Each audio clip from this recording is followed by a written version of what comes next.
Chapter 12:66. When the mayor walked out and noticed his peers, he fell into silence. I noticed him stepping to the side as if to take his distance from both me and the crowd that was glaring at me.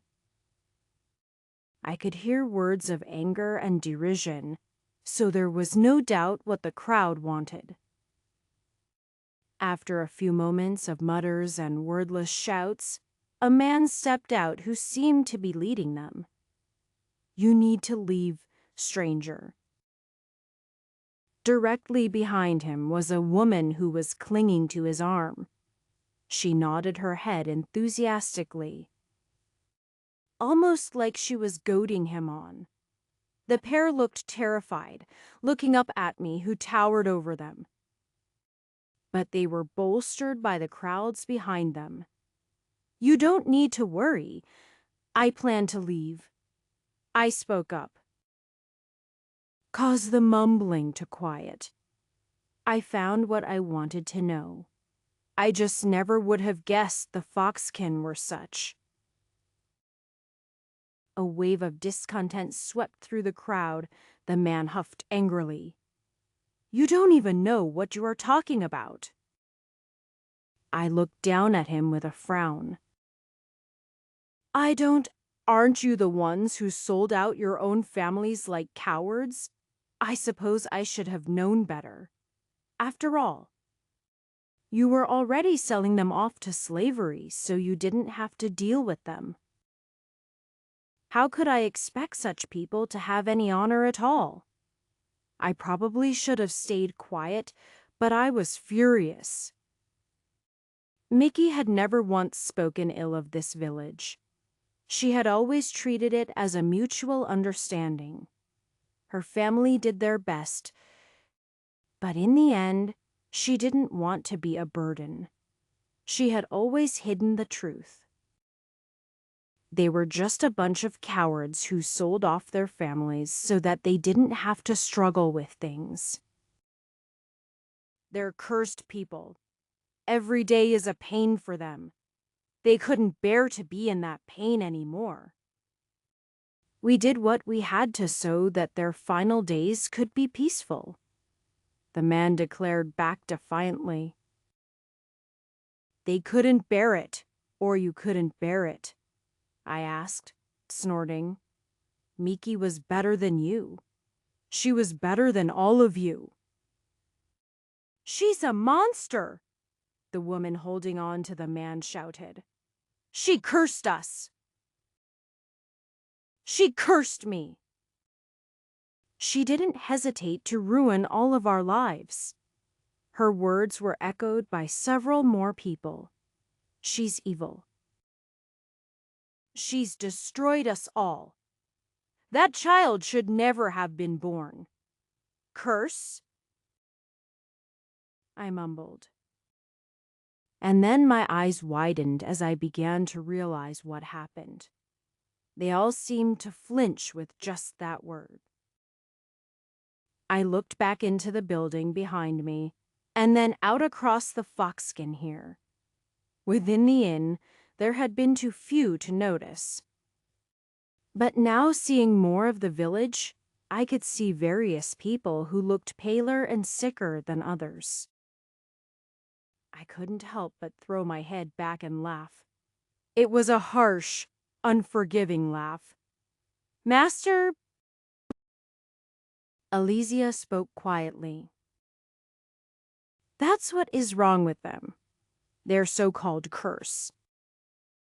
I wiped a tear from my eye as the expressions on the Foxkin turned increasingly ugly. Before Miki left, she caused everyone to awaken their spiritual tales. She turned all of you into the very things you feared. She turned you into spirit foxes. Chapter 12:67. "She had no right," the woman shouted defiantly. "She took everything from us." "How many tails do you have?" I demanded angrily, causing her to cower behind her husband once again. 3. 5, I guess, the children, being so young, got hit with too much spiritual energy. That's why they are so sick. As for the rest of you, you are hardly affected at all. A few who were unlucky enough to spawn too many tails died, the fox-skin man shouted. Many of us are racked with pain every night. So I asked, causing the man to blink in shock. This is nothing more than your brethren had to deal with every day while you pretended to help them. The saddest thing about this all is that you are not cursed at all. You've been given a gift, and you are too foolish to even do anything with it. You dare! He snarled, taking a step forward. You call it a gift? It's nothing but a curse, a bane placed on the fox-skin for our sins in a previous life. It only brings misfortune and death? I glared at him darkly. It didn't bring misfortune and death to Miki. She had controlled her power. She had been happy. When she came back here, she was looking to show you all another way. And instead, you tricked her and used her for your own purposes. You thought she'd be the answer that would get rid of the spiritual tails for good, and instead, she awakened them in all of you. Now, you must live with it. Miki? Never should have been born. The woman responded darkly, her hand tightening on the man's arm. She was a mistake. The way she said those words caused a surge of anger to explode within me. I had not been planning to do anything with this group. Even if I hadn't seen the good in them, Miki had never wished them harm. She had truly been too good to these people. They didn't deserve it at all. Say that again, I responded, my hand adjusting on the sword. Master. Elysia whispered in my ear as the woman continued to cower. Say it, I responded, causing the entire group of foxskin to make up a step. Don't act so noble. The man let out a snarl. I know who you are. You are the man who bought her. You paid for her like an object, just to play with her. Was using her like a toy worth it? This is your fault. If it wasn't for you, she'd have been dead by now like she was supposed to. She would have been better off dead. I didn't know when my hand had lunged out, but I grabbed his neck and lifted him. The woman that had been holding on to him let out a cry as she was shoved to the ground. Everyone else, rather than running to help, cowered back. Even here, they didn't seem to care about protecting their own. They were happy to bully others when they had the upper hand. But they would just as quickly turn on each other when it was convenient. And what right do you have? I screamed. Stop! The woman cried out, the only one who got back up and started trying to hit my arm. Leave him alone. We have every right. And how is that? I hissed. We're her parents. Chapter 12:68. I was shocked for a moment. I knew her family must be around, but I never thought they'd be leading the charge. Compared to Miki's pale hair and complexion, the pair of them had a much darker complexion and hair that was closer to a golden brown than her pale white.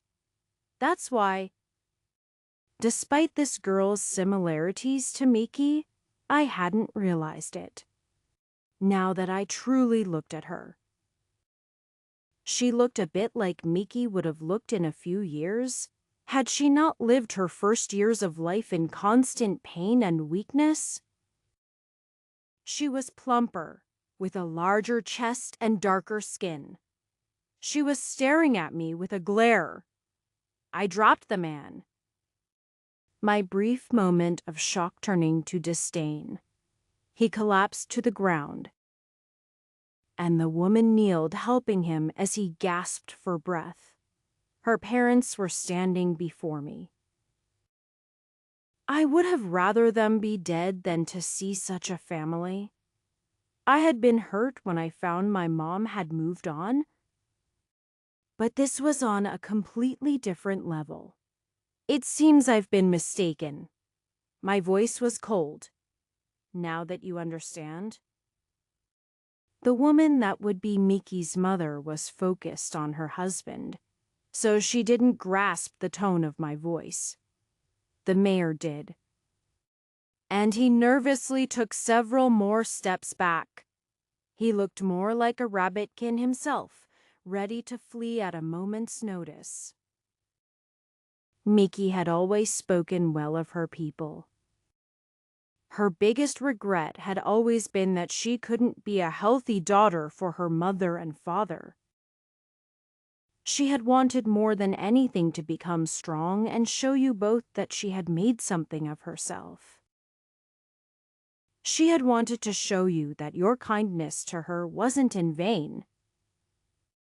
My words had caused the woman who was helping her husband up to freeze. Her back was to me, so I couldn't see the expression on her face. That was probably for the best. Then, just leave. Her voice came out tired. You misunderstand, I sighed. I had been under the impression you were decent and misguided people, based on Miki's words. I appear to be mistaken. I had thought that destroying that lab and ending the life of that head scientist would be enough to make things even, but it seems like the rot is far deeper than the surface. As I spoke, miasmic, like aura started to resonate off of me. It spread out across the street, carpeting the foxkin in an instant. It was filled with my emotions of anger, frustration, and righteousness. I may not be the most powerful person in the 5 countries, or even within Abaris, but compared to a bunch of commoners in a no-named village, they might as well be ants compared to me. Lord Deke. What are you saying? This voice came from behind. It was the wolf pack leader. Even he was shaken by my words.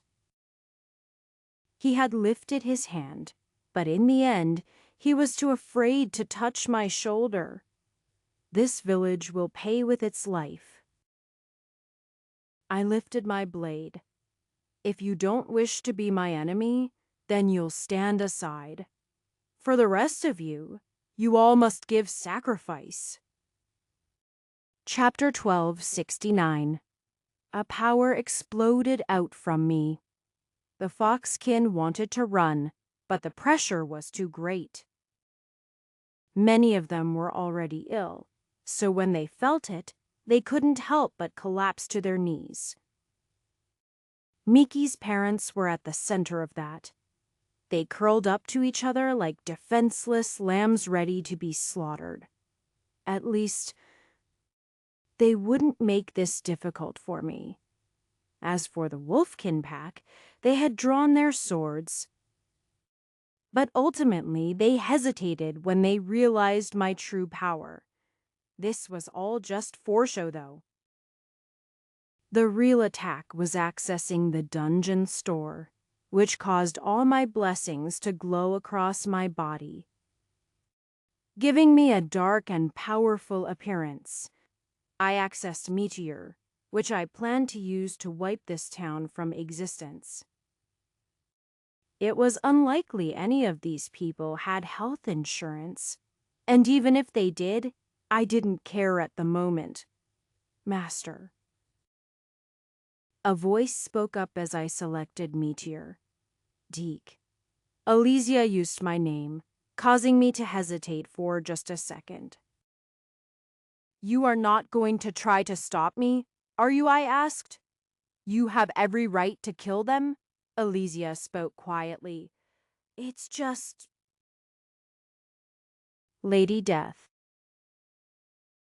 What about her? She didn't. I froze for a second. What?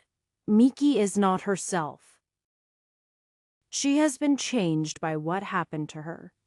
She's been killing village after village indiscriminately. She didn't hesitate to murder everyone in that lab. Yet, when it came to this village, they are the only thing she left alive. All she did was make them like here. I just want you to ask yourself, is this what Miki wants? My hand shook slightly. No matter how awful these people were, they were her family. She cared about them in a way I didn't understand. Perhaps it was. In the same way, I didn't care no matter what evil things Miki, Elia, or Astria had done. I loved them anyway. If I did this, Miki would never complain. She'd never defy me. However, there would be a piece of her that would die with it. The glowing light faded, and I lowered my sword back down. Miki had saved this town once again.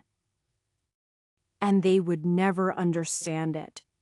I won't kill you all today, I spoke out loud amongst the infinite quietness. Miki was far too good for all of you. In the end, she will be the one who decides your fates. What does that mean? It was the mayor who seemed to recover enough to speak. If you think of running, I have already marked you all. I can find you anywhere in the world. Once I have recovered Miki, she will be the one who decides your fates. If she wishes you dead, then I will kill you without a second thought. Miki is lost, her mother said, still gasping for breath. That thing isn't my daughter. Then pray the daughter I bring back is one who can forgive you. I never will. Her fate decides your fate. If for any reason I can't save her, then you won't live long past that. Deke. The Wolfkin leader looked over at me awkwardly. In the end they had wanted to stop me. Being disgusted by Foxskin was one thing, but massacring a village was quite another. Their sense of honor wouldn't allow such a thing. I vaguely wondered when I had stopped caring about such things. I could pick a specific moment, but at some point, I had realized I wasn't the same kind-hearted boy I had once been.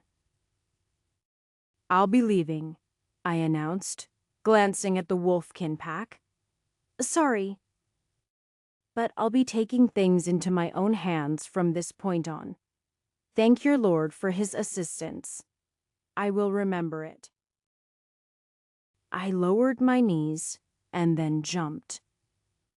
Using several bonuses of enhanced strength I had set up while reconfiguring my dungeon skills.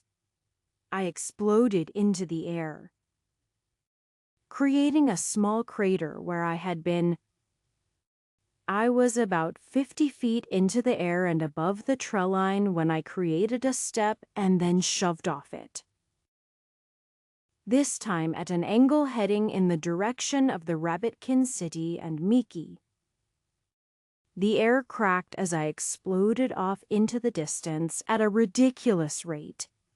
I had done something like this once while fighting Astria, but this time I was using it purely for speed. I was just hoping, using my powerful legs to leap great distances. To the people down below who wouldn't understand that, I looked like I rose into the air and then flew away. The wolfkin pack who had been traveling with me for nearly a week were sweating.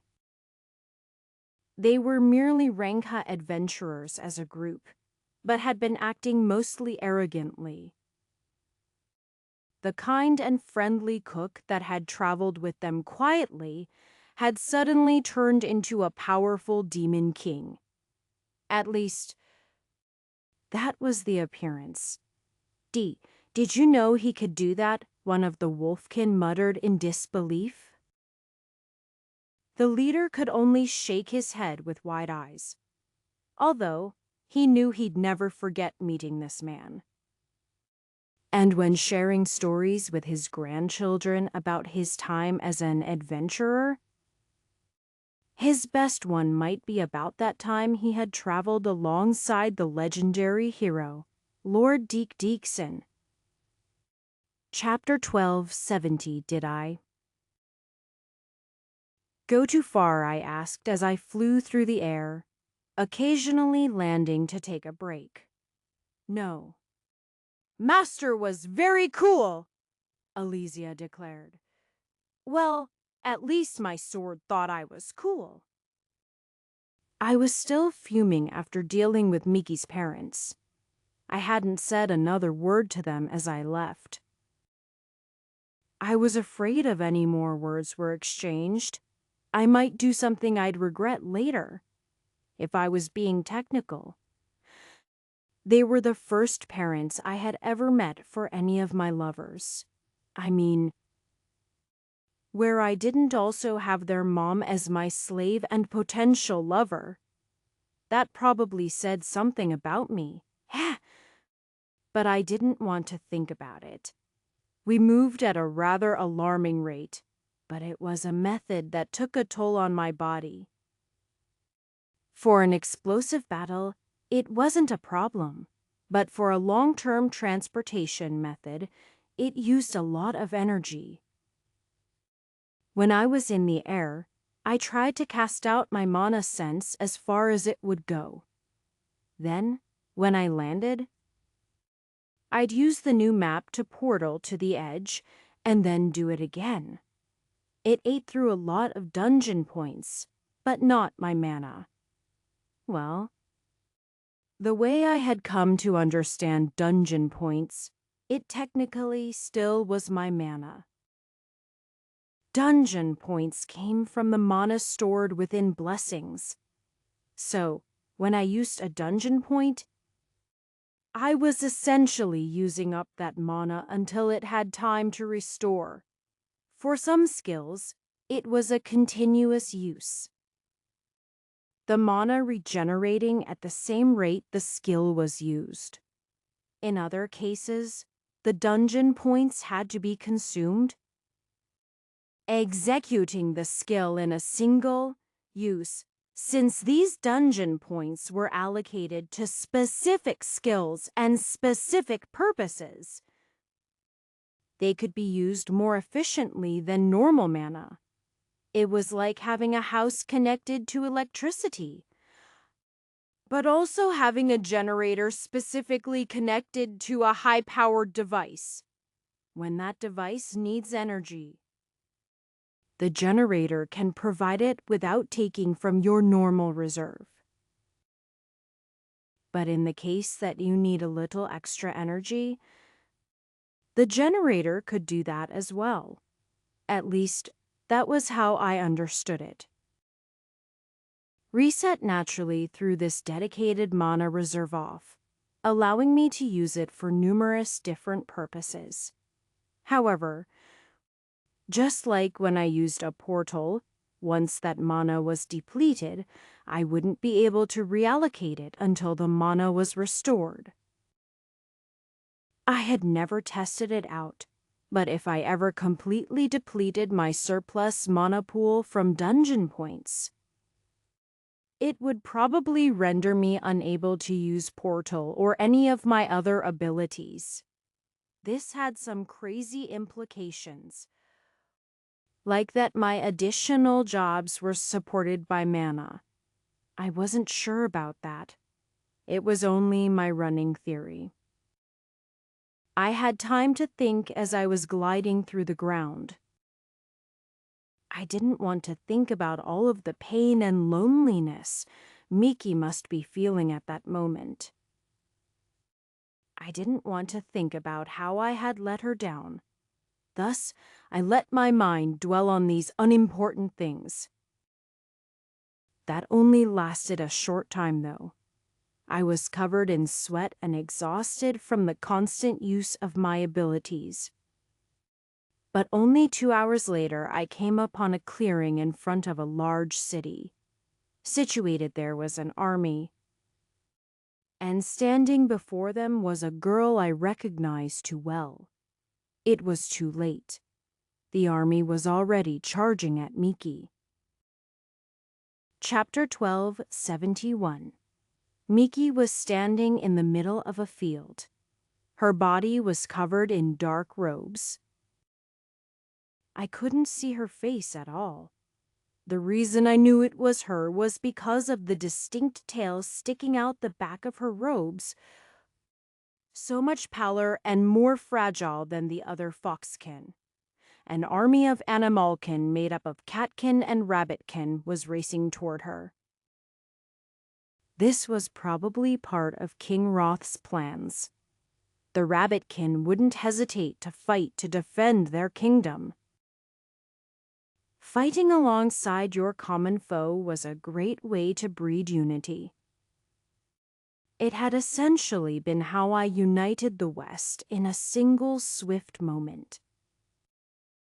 All of those lords and ladies who had ignored me and my rank were now tied to us after we defeated the demon lord. Well, my death might have put a hamper on things, but they were probably too busy rebuilding their seats of power across the West to focus too much on what happened to Chalm. I took a step forward, but then Alicia called out, "Wait!" I stopped, not because she told me, but because I also felt it. There was a strange static to the air. It felt like a miasma, but also not miasma. That's when I noticed that her tail was spreading out into 9 tails. However, they weren't the cacophony of rainbow colors that I had grown to admire. Instead, each tail was as black as night, giving an appearance like her shadow was growing from behind her. It was extremely menacing, but the soldiers still charged. Black flames erupted in a circle around her feet and spread out in a circle around her. At this point, a gathering of magicians all launched spells in her direction, while also putting up protective barriers for their men. I wanted to leap out and block those fireballs, but my danger sense was exploding and telling me not to go. I had stood in front of armies before. The fear didn't come from the army. It came from Miki herself. She raised a hand, and black fire rose in a massive wave. Wherever the magician's spells struck, they disappeared just as fast. This wasn't a shield that blocked mana. This was a shield that ate mana. She was absorbing their power. I recalled that the crazed scientist had said that Miki had become a conduit, become life and death. In many ways, that also made her a conduit of mana and miasma. It was clear to see her absorptive abilities were unbelievable. The men had crossed to 3 rits off the distance to Miki. They were lowering their weapons, some even glowing with the power of activating some unknown skill. They had spoken of capturing her, but they didn't need her alive. There were probably better ways to control her if she was already dead. She looked down at the army of nearly 500 men racing toward her on mounted cragcats. She didn't appear frightened in the least. She casually raised her hand. Die. Her words were quiet, but they seemed to pierce through the air, filling it. She didn't speak it like a threat. She wasn't angry. Instead, it felt more like an order that had to be obeyed. An aura erupted out from Miki, spreading out in a dome-like pattern. The first wave of cragcats reached, and the men barely let out screams as their bodies disintegrated. Within 2 steps, they had gone from fully fleshed men and muscular mounts into only bones collapsing to the ground. There was a splash of dust that fell forward a bit, and then nothing. Chapter 12:72. The dome around Miki grew. Striking the second group, they experienced the same fate as the first, being quickly reduced to nothing but ash and bone. Perhaps other eyes couldn't see this, but I could tell that their souls were being sucked from their bodies. They were being directly dragged into Miki along with the remainder of their life force. By the third row of soldiers, they had realized the folly of their charge and desperately tried to turn around. The army became a mess as those in front tried to turn around. The dome kept growing, though, and it struck them all. The magicians who were in the back frantically put up shields around themselves. Soldiers who were lucky enough to be near the mages tried to get within their protective shells. Those that weren't fast enough hit the outside. They started hammering against the dome with their fists, desperately crying to be let in. Miki's massive spreading dome of death overtook the protective shells. Those on the inside could only watch in horror as their allies on the outside were reduced to dust before their eyes. However, they let out breaths of relief as they were safe. The only ones who didn't look relieved were the magicians, who had expressions of fear and panic, sweat running down their faces. Had the soldiers breathing out sighs of relief noticed the looks of horror on the ones keeping up the shield? Maybe they could have predicted what came next. One by one, the shells flickered out, as if all of the mana within them had been drained away. As the magicians collapsed, the miasma flowed in. The men inside barely had time to scream before they melted into ash as well. The barrier of death shrunk back down, moving far quicker this time, snapping out of existence as if it had never been there. There, Miki stood in the middle of the field. All of the grass around her in a massive circle was brown and dead. There wasn't a single living thing within 500 meters of where Miki was standing. She stood in a field of bones and ash. Even the insects and birds in the forest behind me had gone eerily silent, as if this act had shocked the nature of this world. As for the 500 soldiers, there wasn't a single one remaining. The king hadn't been among these men. He was probably still waiting in his castle for good news. It seemed he had severely miscalculated Miki and her strength. I had as well. Miki casually lifted her head, her eyes falling on the city beyond. From this angle, I could see the city had fallen into panic. Women and children were fleeing out the other side, praying they could escape the incoming wave of death. Miki started to walk toward the city, her stride unwavering. Her feet crunched on the desiccated grass, and it was the only sound that could be heard. I swallowed hard and then stood up. It was time for me to back my move. It would bring Miki home. Chapter 12, 73. Master.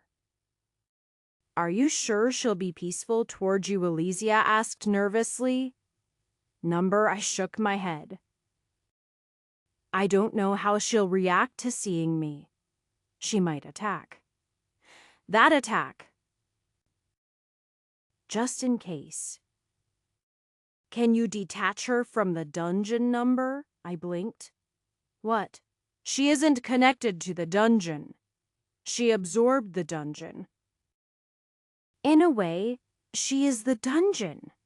It's not unlike when Master powered dungeon with his soul, except yours was an external dungeon.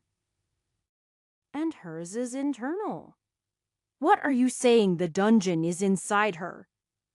I don't know anything more about dungeons than you do.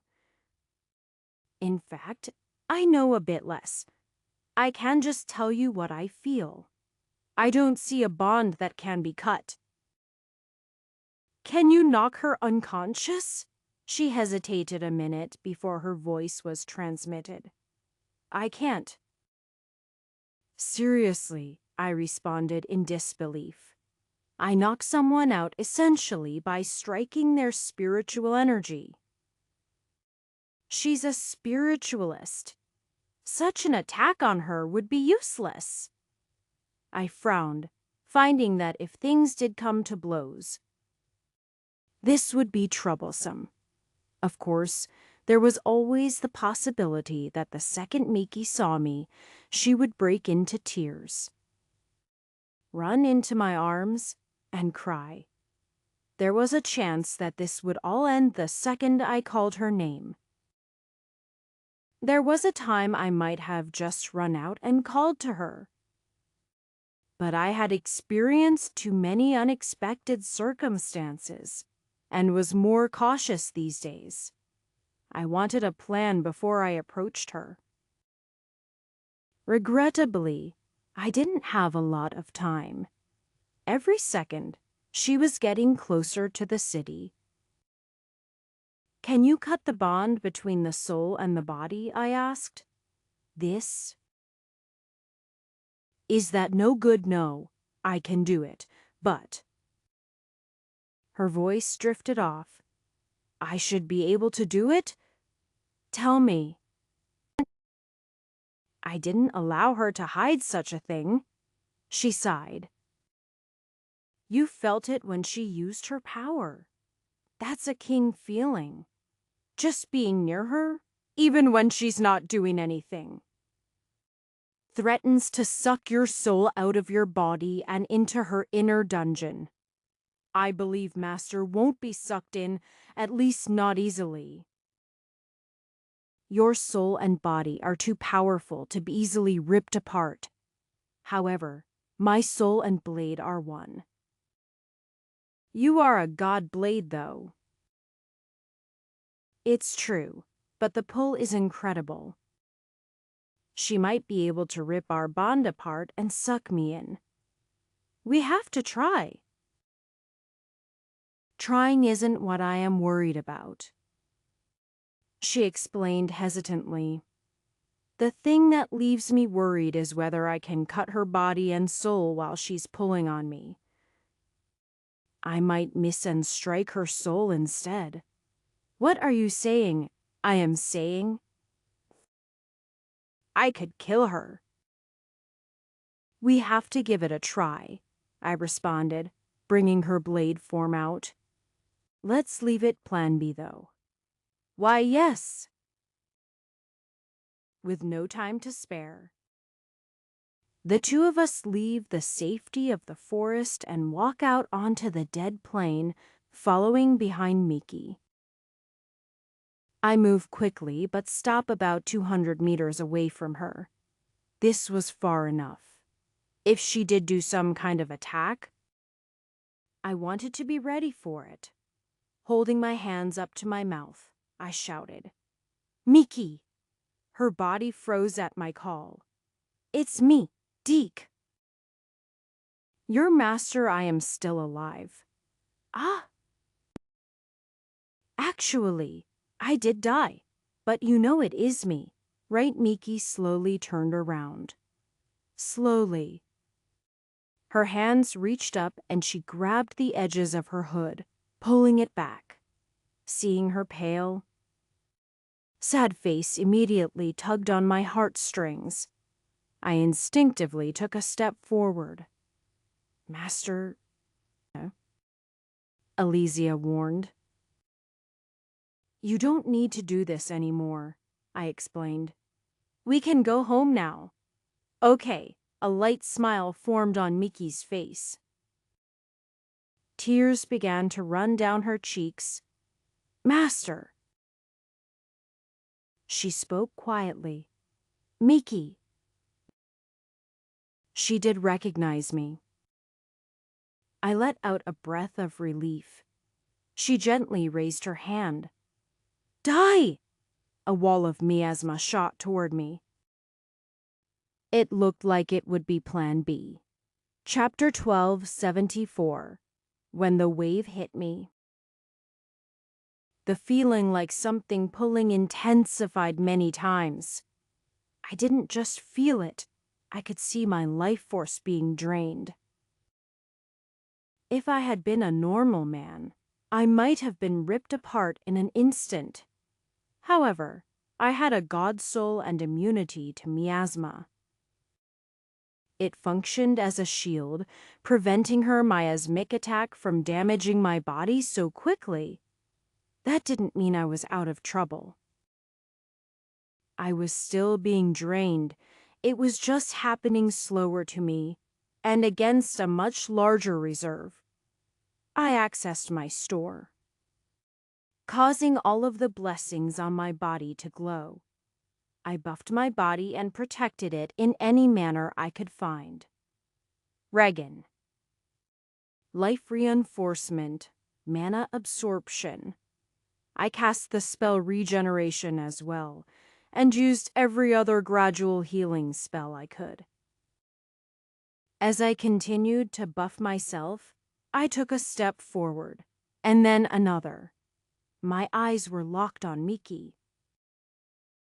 I could see pain and reluctance in her eyes, but her teeth were clenched in a snarl.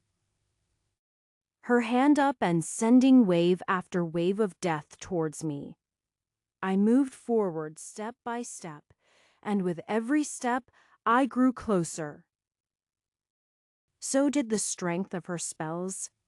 I pulled out vials of water life and drank them, trying to restore the damage as it was made. The pain grew horrifically. It felt like she was trying to rip my soul from my body.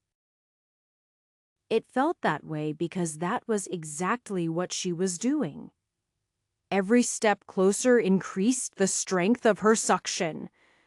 At first, I was regenerating faster than she could suck the life out of me, but as I halved the distance between us, my skin was starting to break apart. Black cracks formed across my skin as my body was seriously starting to break apart. More healing, more waters of life. I did everything I could to take the next step. Tears ran down her cheeks in rivers now. There was a fear in her eyes. There was a part of her inside that knew me. There was a part of Miki left. I would find it. And I would free it. That was all that mattered. Master... Elysia sounded just as pained as I was. It hurt. But this was nothing. After having my soul refined, I could manage at least this much. That's what I was telling myself. I halved the distance again. My skin was turning to ash, flaking away. The new skin was created, but it was grisly seen. Anyone who saw me would think I looked gray and cracked like a broken granite statue. I am not sure I can do this, Alicia stated in a panic. We'll make it, I responded through gritted teeth before shouting to Miki. I am coming. Her lips moved, but I couldn't hear the sound over the wind. I stepped forward again and again. With each step, I made it closer and closer to her until I could hear the words coming from her mouth. Please? No closer. Master. I didn't listen. I took the final steps, reaching out with my broken body that could barely move now, and grabbed her. She looked up at me, her eyes shaking wildly. Master. She spoke so quietly that even right next to her, I could barely hear her. I'll save you, I responded through gritted teeth. You can't. Please. Kill me. Master, we need to cut her soul now, Alicia declared. I pulled out Alicia. But the pressure was so great that I needed both hands to keep her from being ripped from me. Even then, the pull was immense, to the point that the blade started bending slightly to Miki, like she was a black hole of spiritual power. Trust me. I raised my blade. Won't work. If you cut my spirit from my body, she gasped, her eyes filled with fear. Must destroy my soul. Her words were as difficult to get out as my own. Her face was covered in tears. I looked down at her small form, so powerful and lonely, my blade held high. Whatever happens next, I'll deal with it, I declared. She was slightly shaking her head in protest, but she couldn't move to stop what was about to happen. And I never intended to stop. Master! Alicia cried out. Alicia! Don't miss. Why, yes! I dropped my blade and slammed it home, directly into my own chest. Chapter 1275. New. Alicia let out a scream of shock. Master! Miki's eyes widened too. Completely shocked that the strike meant for her went to me. If I had told Alicia my intent, then she never would have agreed. My soul was cut free from my body. There was a slice of pain, but her cut was clean. Even if she nicked my soul, I had soul to spare.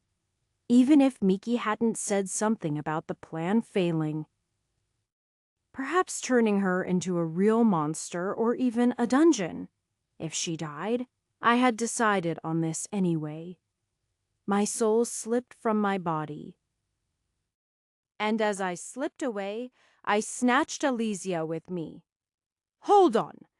This is going to be a rocky ride, I cried out to her. Alicia made a surprised noise as her blade turned into light and then was tugged away from my body. It collapsed to the ground while my soul shot right into Miki. As soon as I struck Miki, I felt a torrent of energy. I was being flung around this way and that, and it caused quite the feeling of vertigo. If I had a mouth, I might have even thrown up. The turbulence threatened to rip Alicia from my arms. But I held onto her tightly as the pair of us seemed to fall endlessly through an area that transcended space and time. There was a somewhat familiar feeling, though, as well. I had a feeling I knew where I would end up. After all, this wasn't the first time I had entered a soul dungeon. After what felt like an eternity, I felt my body reforming.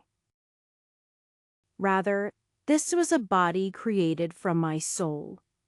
I slammed into the ground with a thud. At that same moment, I saw a text appear in front of me. You have entered the dungeon, Miki's mind prison. Destroy the lore to break the curse. Or complete the lore for extra dungeon points and a blessing. My 5 senses returned to me, and I forced myself to roll over. My body felt like it had been thrown into a blender. Well, considering Miki's death curse was ripping me apart inside and out. A blender would be an apt description. Master! Master! I felt a person grab me. I opened my eyes and squinted to see Elysia's freckled face looking down on me tearfully. I am okay. I moaned. Good. She suddenly hit me hard on the shoulder. Ow! How dare you do that to me? She grabbed my arm between her finger and thumb. And no pinching. You... Jerky jerk. Bullying. I am being bullied.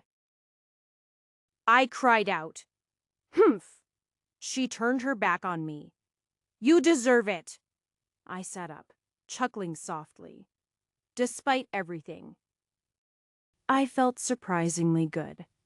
I had a powerful soul, so when I was in a soul dungeon, I didn't have any of the physical problems.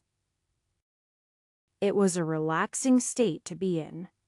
Looking over at Elysia, who had her back to me, I gently nudged her back. I love you. I responded teasingly. How easy do you think I am? She responded. I notice you are not apologizing. I wrapped my arms around her. She stiffened for a moment, but she didn't fight it. I would apologize. But now is not the right time. Perhaps a little later I'll give you a full apology in private. I gently bit her ear. Her face turned red. As long as you understand? Ahem.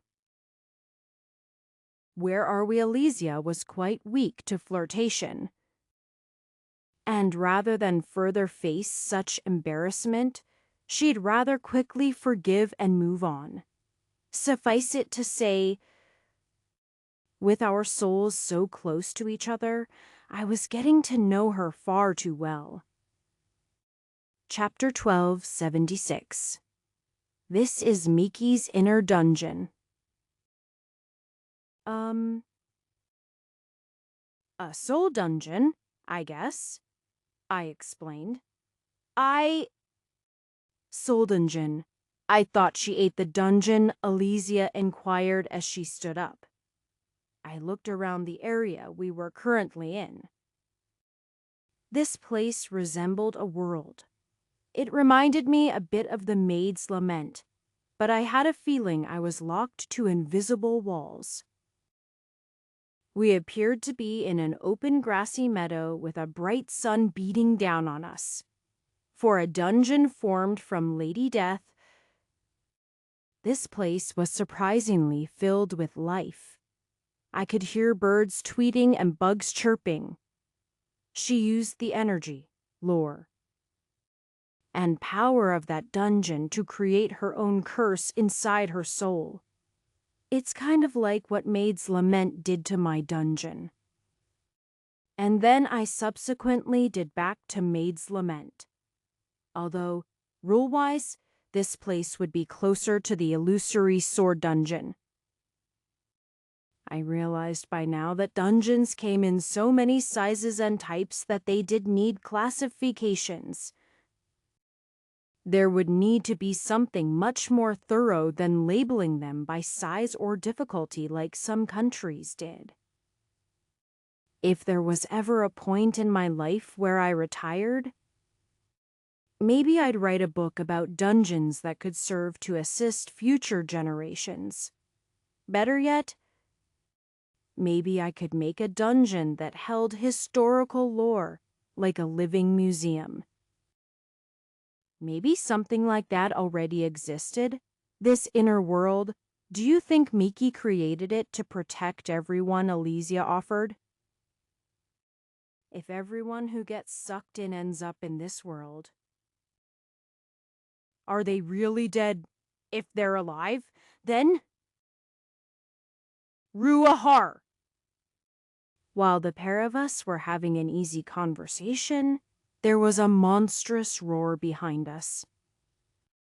We spun around to see some towering behemoth shrouded in shadows. It took a swipe, sending a powerful attack that rippled through the air. I grabbed Elysia and leaped back, narrowly dodging the weapon. If she brought them in here, they're probably destroyed, I cursed. Elysia, sword now. Yes, master, Elysia declared. Closing her eyes, the shadow monster seemed to grow enraged that its first strike failed. It started charging for a second. But the blade that was supposed to appear in my hand felt different. Instead, I still had Elysia in my arms. Elysium! Master! I don't know. I am supposed to change. Elysia was in her normal Asterian form. I had thought that she would still be able to turn into a sword, but when she arrived, she was in her human form. It was possible that she still saw herself as human more than a sword. Either way, we didn't have time to troubleshoot this. The monster was storming toward us. I reached into my inventory to pull out a weapon, but just as I did, a man leaped between us. The shadow monster leapt up, but the man raised his blade, striking the creature in a precision attack. His weapon struck, and a powerful wave of energy flew out, bisecting the shadow in an instant. He landed on the ground and then stood up, turning to us, a big smile on his face. The guy was extremely attractive. It wasn't like he was feminine like Octius. He was clearly a guy, but just a very attractive man who seemed filled with charm. He was about as tall as me, with a certain goodness to him that was difficult to explain. He just gave off an aura like he was trustworthy. However, he had a bushy tail and fox ears. In short, he was a foxkin, like Miki. "Who are you?" I demanded cautiously. "Me?" he asked, laughing merrily. "I am just a passing hero. I am here to save the day." It stood to reason that if every soul that died ended up here, then certain strong souls might have been able to hold out. It looked like I had run into one of Dioshan's heroes. Chapter 1277. Since the danger is gone, come with me. The fox-skinned pretty boy gestured with a large smile. He seemed like someone I could trust. But that was exactly why I was suspicious of him. I didn't know this guy at all. He could be anyone. There was a chance he didn't even look like how he appeared. After all, our forms were made up of our souls. In general, this reflected your actual appearance. But I had experienced too much in this world. Not to think that there might be a person who had the right set of skills to be able to take any form they wanted in a soul dungeon like this. "Where do you want to take us?" I asked. He seemed surprised I hesitated over his offer. "That's right. You are new here?" "This place is filled with perils. Just look at that shadow monster I destroyed. They threaten everyone who shows up here. That's why I and a few others have been rescuing who we can. There is a city not too far from here with walls that keeps the shadow creatures out." "A city, you say?" I pulled up the map. It seemed to treat this area like a physical place and had started mapping out the region immediately around me. If there was a city, it was a bit too far away for my mana to reach. After thinking about it a moment, I gave a nod. Taking Alicia's hand, she blushed slightly as I started to guide her as I followed the foxskin. It might seem weird, but after being close to Alicia for so long, I rather preferred it that we remained in contact. The foxskin man seemed to look at our hands touching, and he made a strange expression before turning away and saying nothing more about it. The pair of us glanced at each other, but then continued to follow his steady stride. I didn't see any more of these shadow creatures, but I did detect them on my map. They were remaining just out of sight as if they were afraid of us. Or perhaps they were afraid of this guy. "Excuse me." "What is your name anyway?" I asked. "People call me Master." He laughed. "Master?" Hero Alicia blinked. "You like it?" he asked, smiling at her. "I could be your master if you wanted." Alicia froze in shock at his sudden offer. I moved slightly in front of her, shooting him a glare. "She's mine." He threw his head back and laughed, and then shot me a grin. "Maybe, for now. However, don't blame me if she decides she wants me instead." "That would never happen," Alicia responded, although she was blushing. I knew part of her embarrassment was because this guy was so attractive, and that annoyed me, even though he made such a move. Why couldn't I shake the feeling like he was trustworthy? I knew Alicia had the same feeling, which made him even more dangerous. "Okay, hero." I wasn't going to call this guy master. "Do you know what is happening?" "Of course." "Souls are being taken and dropped into this world. It is my job to protect those souls until the day I can free her." "Free her?" I blinked, surprised that he spoke so certainly. "Yes!" He nodded. "Somewhere deep in this dungeon, there is a woman who is trapped by a terrible curse. She's a foxskin beauty. Once I am able to get together a group of sufficiently strong warriors, I plan to go on a quest to free her." "You really know about Miki?" I was shocked. Most people should have just known Lady Death. To them, she would have been a specter of evil. For this man to both know Miki and want to save her, I didn't know what to say. "Of course." "I know her," he sighed. "She's the love of my life." "Huh?" He made a fist. "Once I save her, I'll make her my woman and percent dollar and the crap out of her." Huh. Chapter 1278. F% ending beautiful women is the greatest part of life. What is? I don't even. I can't. I turned to Alicia. Did I hear him right? She nodded dumbly. His words were vulgar. Actually, they weren't vulgar, because whenever he spoke them, there was a beep sound and his mouth blurred slightly. This guy who gave off such good vibes was a lewd potty mouth. This didn't even get into the part about him wanting to bang my woman. Don't act so surprised. He chuckled. No one does anything for free. I just like $% numbering is all.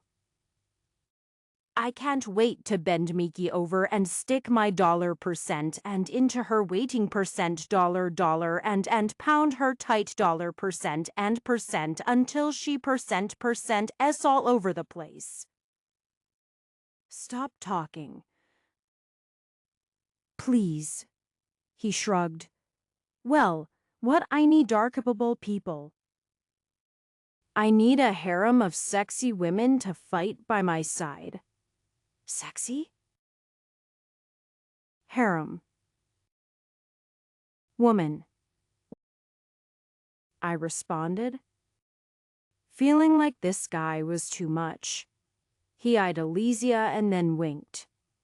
I only need one more. Perhaps. You'll join us. I felt extremely irritated.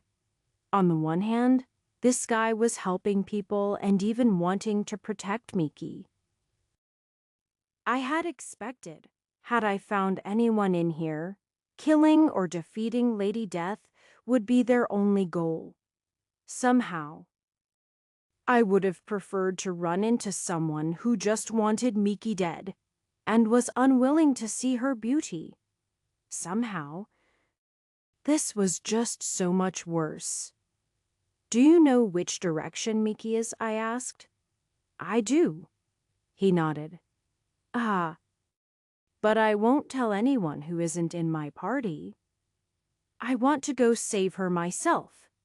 If you tell me the direction, I can do it. What are you saying? He laughed. Only I can save her. I am the hero. What are you? Nobody. That's who. Feeling my eye twitching, Alicia stroked my arm to calm me down. All right, in that case, how about I join your party? He gave me an awkward look. Sorry, I don't percent and percent guys. This $% and... Huh, even me. I glared at this guy who was quickly becoming my mortal enemy. He was the absolute worst pig I could imagine. I wanted to just beat him up and leave him in the dirt. It wasn't long following him in silence before we came out in an area overlooking a walled, off town, as he approached. People let out cries. It's the hero! Master is here! The gate immediately opened, and Hero walked forward. His arms outstretched as various animalkin made a show of applause. We followed behind him. My attitude slowly growing bleaker and bleaker by the minute. Master! Master! As we were passing through the crowds, a familiar voice called out, immediately catching my attention. All three of us ended up turning to see a beautiful woman running toward us. When I saw her, I nearly cried out. I had already experienced one surprise after another. This was one I hadn't expected at all. It was a familiar cat girl. Lydia was running toward me, her familiar orange and black tail swishing as she moved. She looked just like I remembered. She was beautiful and strong, and had an affectionate smile on her face. She had her hand up waving to me as she ran. Lydia had her soul taken by Mickey too. She was an animalkin. I supposed it wasn't too unreasonable to believe that she ended up in Dia Shin as well. Either her travels took her past Miki, or she had heard of the trouble and come of her own volition, that she ended up getting sucked into this as well. Was truly surprising. Ah, here comes one of my party now, Hiro cried out. Wait, what? Before I could react. Lydia ran into his arms, wrapping them around him. I didn't even have time to process that before she wrapped her arms around him and then started kissing him. Chapter 12, 79. What the percent and? I wasn't even a guy who liked to swear, but seeing this caused me flare up in a rage. My words seemed to catch Lydia, who turned to me. She let out a cry. Her eyes widened. Master! She took a few steps toward me, holding out her hand. I didn't know? You didn't know? I asked. Wait. From her perspective, I was dead. Did she move on so quickly I had only been with her for 2 months before seemingly dying? By all accounts, I had been gone almost as long as I had been with them. Was it arrogance thinking that my girls would move on? I felt anger, confusion, and frustration. I didn't know. That you had brought home a new friend? She threw her arms around me and kissed me. I pushed her off. What are you doing? Lydia smiled, and then glanced at Hiro. He's a shy one, but he's cute. Can I % number him? Now. My % dollar is the only % and N% you can %. Awu. She whined. But I want to $dollar and him. I land and $dollar anything that moves, after all. My hurt expression slowly turned incredulous. I didn't understand what I was dealing with her. Where are Celeste, Terra, and Xiao? Hiro asked. They're coming now. I know. Let's have a big orgy and $dollar everyone, Lydia announced before looking at Elysia. Is she the final girl number? He rolled his eyes. She's in a relationship. That's never stopped you before, Lydia responded. Just take her and then $dollar her.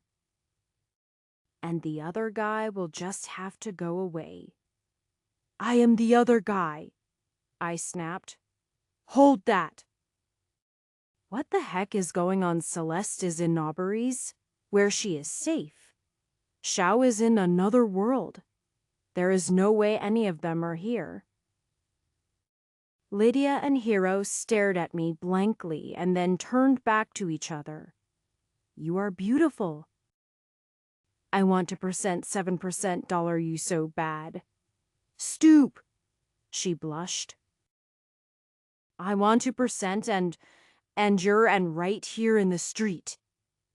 What I felt like I was going insane. Master, I have a theory. Elysia spoke up. I'll take anything at this point. What did you say this dungeon was called? Oh. It's Miki's mind prison. So, this dungeon is fundamentally a curse that has imprisoned her within her own mind. I guess. Wouldn't it stand to reason that the people closest to Miki, those she knew the best, would? Personify within the dungeon.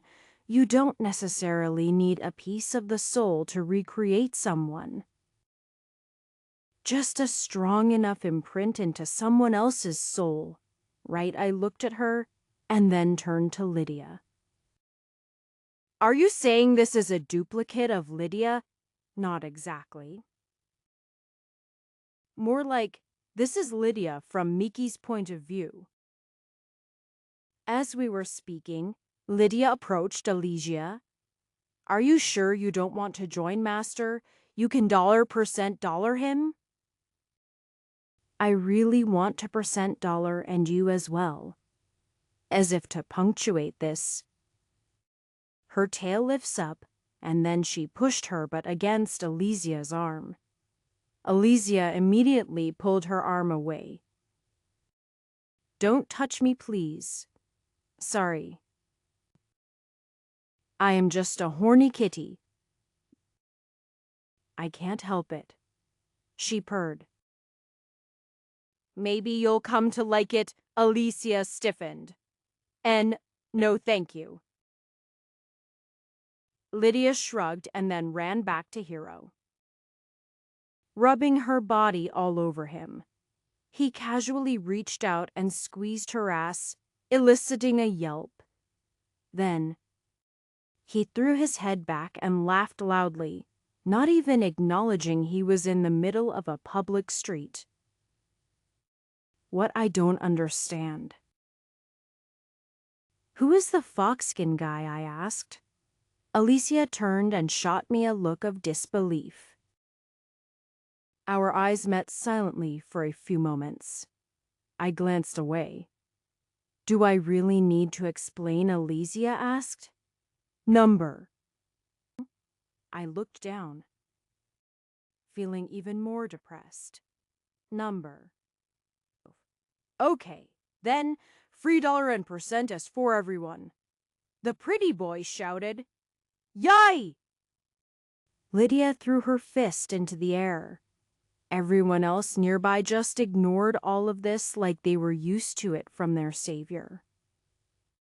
There was a look in their eyes like their souls were dying slightly from such vulgar yet censored deer scenes. If that man and his women hadn't saved them all, they naturally wouldn't be able to stand it. They had all made themselves scarce. For any normal person, it was a bit much. I don't curse. I muttered to myself, not sure how to handle such an awkward situation. Not only had Miki's mind conjured up an exaggerated duplicate of me and all of the girls, but it seemed like if I wanted to find her, I would need to work with them. Chapter 1280. I am nothing like that. Right, I whispered to Alicia. I mean, we need to put this into perspective. This is only a narrative, a lore. Lores and narratives are prone to exaggeration. We've seen it before. No. That would imply that this is an exaggerated form of me. I am not some pretty boy hero who goes around fondling and boning any woman that moves, right? Alicia. Of course not. Right, but we also need to take in Miki. She has been through some intrinsically horrifying events. Her mind has nearly shattered. Naturally, after experiencing certain horrific events, her mind really would be in disorder. Ah! Celeste is coming, Lydia cried out, pointing down the street. We turned in that direction, only to see a pair of giant boobs hovering toward us. Alicia let out a cry, and my eyes widened. Everyone else in the town was acting like they didn't see anything. However, they were just a pair of floating boobs. That's not.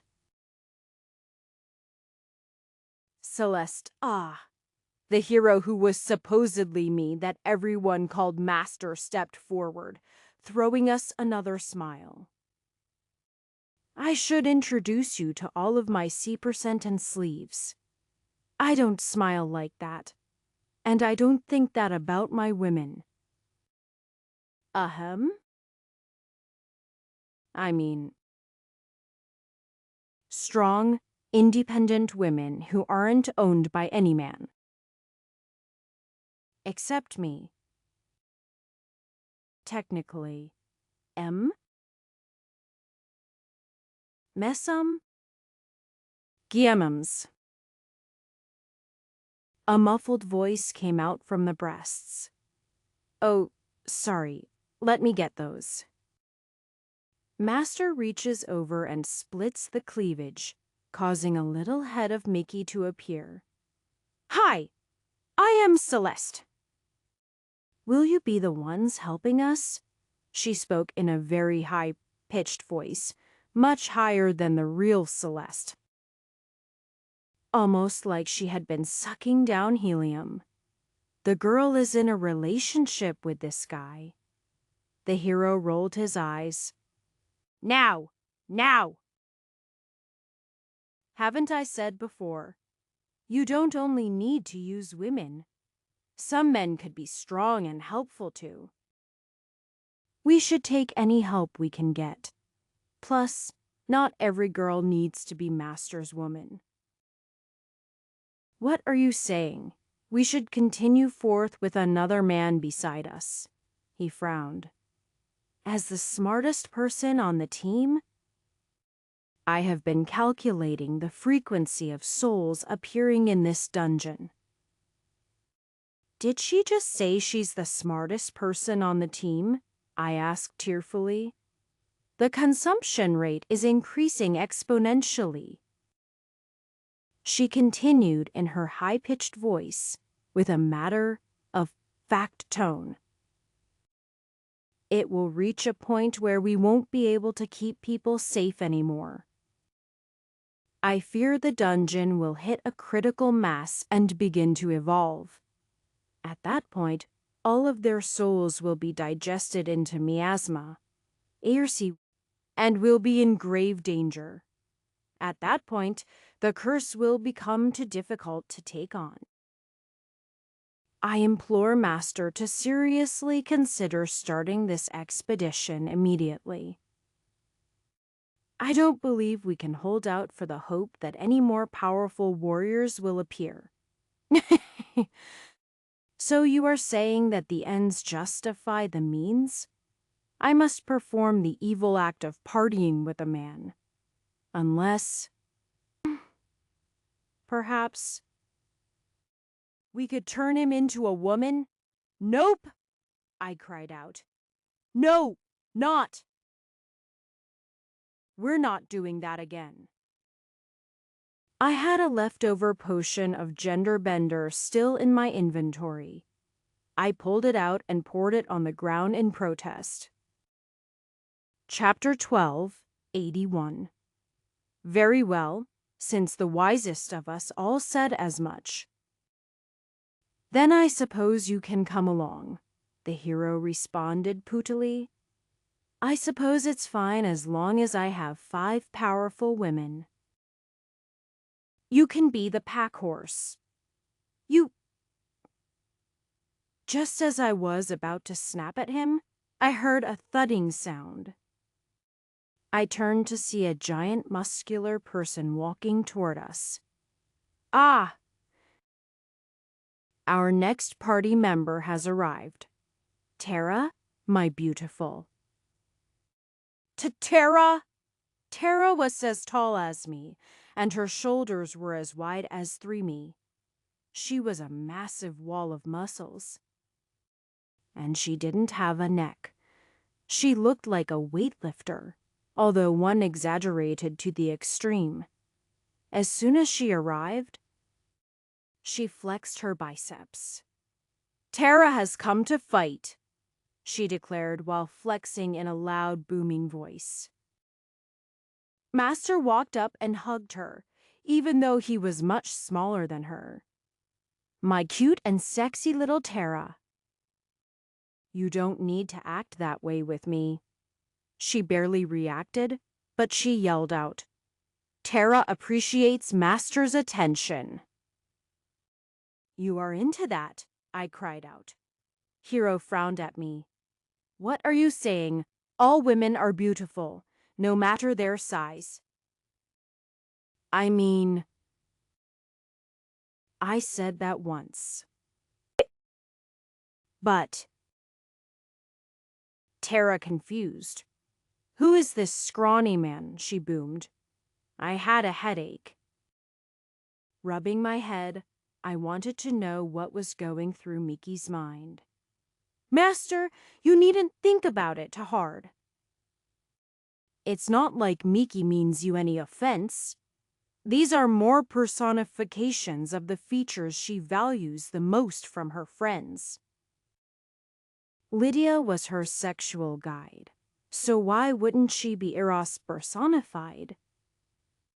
She always envied Celeste's simple way of thinking and cutting to the point of things, so she imagines her as intelligent. I mean, even you appear as a foxkin. Perhaps, in her idolized version of you, you'd be the same race as her. Well, Anna Malkin have always been tribal, so don't blame her too much for that. I understand. Thank you, Xiao. I nodded thoughtfully and then jumped. Xiao! Xiao! Hero cried out. You are here! Hero began to run to her. Xiao suddenly leaped up and kicked him in the face. Hero went flying away, slamming into a wall. Stay away from me. You piece of $% hat? I stared with my mouth open. The other girls only rolled their eyes as if this was expected of Xiao. Is that how Miki saw our relationship? Xiao and I were in a sadomasochistic relationship. Xiao! Hero peeled his face from the wall and gave a bloody smile. You are the same as always. I love you? She spat. Trash! My real man is here. Stop embarrassing yourself. She suddenly grabbed onto my arm. That's when I remembered her words earlier. Why, you called me Master Wait. You are not the real Xiao. Are you? She licked her lips. I wish I was. Regrettably, I am only another one of Miki's duplicates. You seem strangely familiar with this, for that you need to understand how Miki saw me. Remember, I was introduced as having come from another world. I saw through your mind, and you saw through mine. That created a bond between us, where perhaps I understood you, and you understood me more than anything. I understand the nature of this world, because you understand the nature of this world. It's something like that. Really? Of course, there might be a second part to it. What's that? Even Miki's mind can't keep me from my true love. Even she can't imagine me accepting anything less than my real master. This just proves you are mine forever. Her eyes started turning slightly scary. Of every girl here, Xiao was the only one she imagined exactly how Xiao was in real life. Chapter 1282. Masturbate Her. Elysia spoke up. Look at the bright side. At least, you all made a deep enough impression on her that she created you within her mind. I am not even in this world. More than that. She wanted you to be the ones who rescued her. She created her own escape. That's pretty amazing. It's true. Xiao nodded. However, this party was destined to fail. Rather, we would have spent forever waiting to begin our mission. When the Great Purge Celeste spoke of happens, everyone who has been sucked in by Miki will die. And the dungeon inside her will evolve into a more powerful state. We'll be remade, and she'll start killing again. But even more next time, we'll try to save them, fail to act. And then the cycle will repeat until Miki is destroyed, or there is no life left in that world. Well, this is the nature of most curses, to absorb and destroy. Miki's curse is death, so it's especially nasty. I had been thinking something similar. I nodded. Of course, as I stated, I know what you know. So I am only repeating back to you your own thoughts. I am not able to confirm if such a thing is true. Ari. I felt that headache coming back again. This was all too surreal. The only saving grace was that this was in a soul dungeon, which meant that these guys technically didn't have physical bodies. The last thing I'd want is for the soul of Tara or Lydia to end up combining with their real forms, wherever they were. That made me wonder if there wasn't a way I could use these versions of them to find the real ones. I asked Xiao. That won't be possible, Xiao shrugged. These have no connection to the real ones. They weren't created from a piece of their soul, but just a memory. Even Elia possesses more of the original Elia's soul than these guys. I see. I glanced over at the hero's party that was still making a scene. I found my slave communication with the other girls was currently cut off, which was about as expected. It was probably for the best.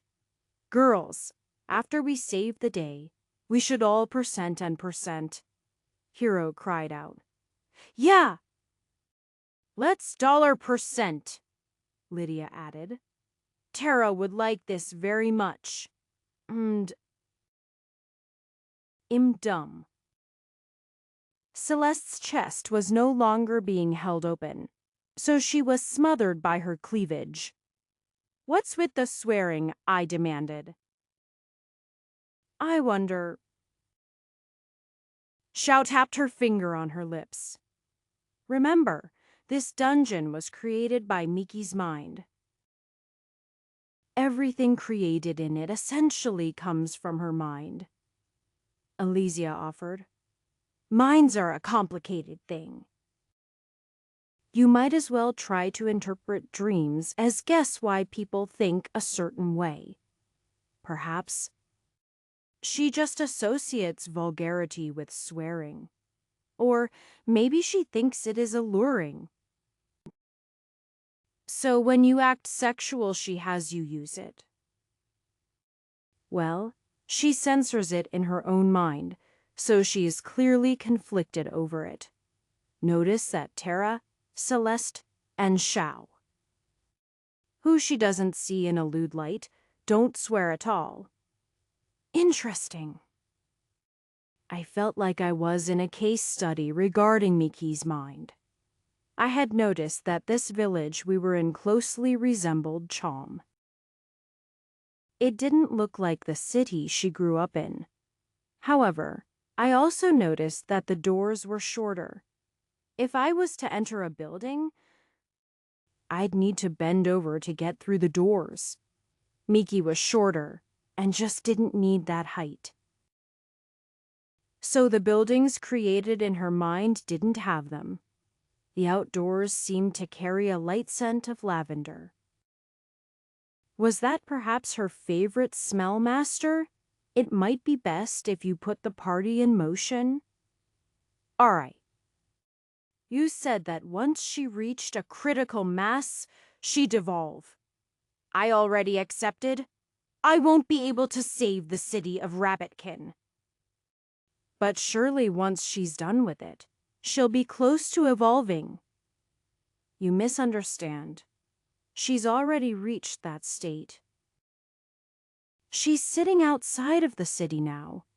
Her evolution will be complete in a few hours. Chapter 1283. We don't have any additional time to waste. Shao. Do you know where Miki is? I asked after hearing the limited timing that we had. Only that man knows the method of getting to her. You will need to work with him.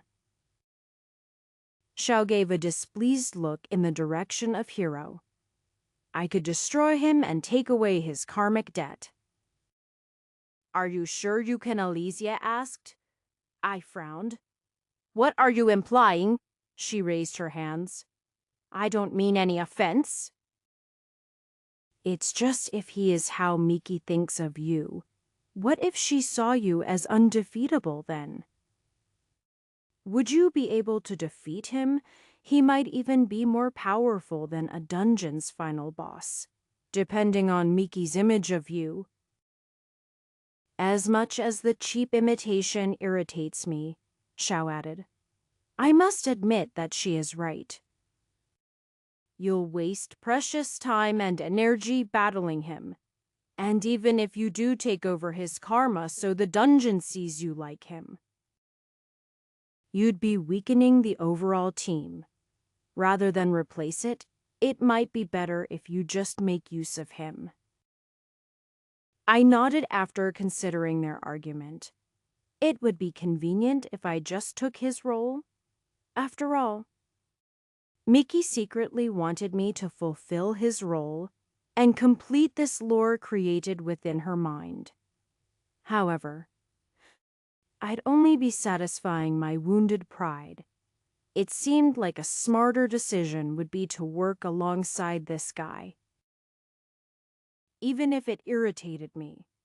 Then, Elysia, get him moving. And me? I am apparently just a tag-along in this narrative, I explained, glancing at Hero. Since my role is currently being filled by someone else, you are the catalyst to push this story to a conclusion. I had reasoned out a bit about this world of Miki's. Whatever they had done to her, she had created a means of saving everything. Built into the lore of this dungeon was a way to save all the souls she was taking, and also to save herself as well. It was truly amazing and spoke to Miki's incredible ability as a spiritualist and her tenacious will. Most dungeons had a goal, but they had no clue what they wanted, nor how to achieve it. Miki's dungeon, on the other hand, had a very clear goal. Then again, that goal depended on a man Miki believed to be dead. She didn't believe I would be coming to save her. That's why the spot that needed to be filled was for someone else. Specifically, she believed that at one point of her friends, one of my former slaves would come and get swallowed into her dungeon. That's when the sequence would initiate. And they'd have a chance to complete the lore and save her. This was why Elysia had drawn Hero's interest in the first place. She met the criteria of being one of my slaves. So, I would have to depend on Elysia for now. At least, that was my reasoning. Unfortunately, there was a tiny problem with the plan, and that was timing. I had arrived at the very end of the dungeon's feeding cycle, and Miki's dungeon was on the verge of evolving. I had no clue what that evolution meant, but I did know that a tsunami of miasma would flood this dungeon, destroying every soul in it and resetting the dungeon, much like the Maid's Lament. Our only chance now was to complete the lore in the next few hours. I nudged Elysia forward with my shoulder. We had to get moving. Chapter 12, 84. Dee Elysia called out, but the guy ignored her and she glanced at me. I clenched my teeth slightly, but I nodded. It's fine. Master, the hero, who was still playing around with the girls, as if he had a carefree life, turned to Elysia and smiled. Yes? My beautiful little flower, Elysia's mouth twitched. It's best if we get a move on. We must rescue Miki quickly. There is little time. He had Lydia in one arm as she rubbed against him, and boobs. Celeste with her boobs pressed against his other arm. He straightened up and let go of Lydia as he put on a heroic facade. Since you've decided to become my woman, I naturally couldn't say no. Let us go off and save her. As if that was all that needed to be said, he started strutting off. The other girls immediately began pulling him. Even Xiao seemed to be drawn as if tied by some force. Come on, she hissed as she backed away. Elysia and I shared a glance and then started to follow the party. They walked straight out of town, seemingly moving in a straight line down a long rocky road that led away from the city. The movement was extremely steady and they moved in one direction. How far away is she? I asked. I was feeling just a bit rushed, given the situation. However, my voice seemed to be met with deaf ears. Although he had engaged with me naturally when he was rescuing me, from the moment Elysia had agreed to join him, it was like a switch had been flipped. Incidentally, I had become an NPC. And there was no programming between him and me now that this portion of the story was unfolding. I had entered this world through a video game, and this world had been filled with various game-like things. This was the first time I realized how true that was. In a way, the lore of a dungeon was just like a video game as well. There were levels, and as you progressed down the levels, you gained increasingly larger portions of the lore. Some games were open world, some games were puzzle games, and some games were walking simulations. Dungeons even had assets they could use, and you could gather or accumulate more assets based on a principle of input and output. I had once had a physics teacher who even suggested that real life was just a simulation. Just one more complicated and open than our brains could comprehend. Would someone in a video game realize they were in a video game? It truly was a new way of looking at dungeons that I hadn't considered before. However, for the moment, I had to focus on staying alive. When he didn't answer me, I turned to someone who he was perhaps coded to speak to. Elysia nodded and then repeated my question. Far away, he responded. The journey will be filled with danger. We'll have to cross rivers and mountains. We'll have to forge through unspeakable horrors. We'll brave the icy cold and the scorching heat. Only then will we finally arrive at the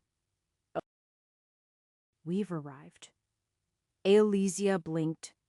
We're here. Good journey, everybody. I am gladdened we've made it all in one piece. All of the girls began crying and holding each other as if they had just done what he had spoken about. Thursday, this dungeon was just made a short while ago. I explained. Perhaps. She hadn't had a chance to grow such features yet. Dungeons grew as they got older. The lore grew and became more complicated. However, if you jump in a bit early on, every intended event might not be implemented yet. It looks like we had skipped a major portion of the lore. Or rather, we skipped the boring middle portion and arrived at the final chapter. Given the short time involved, that suited me just fine.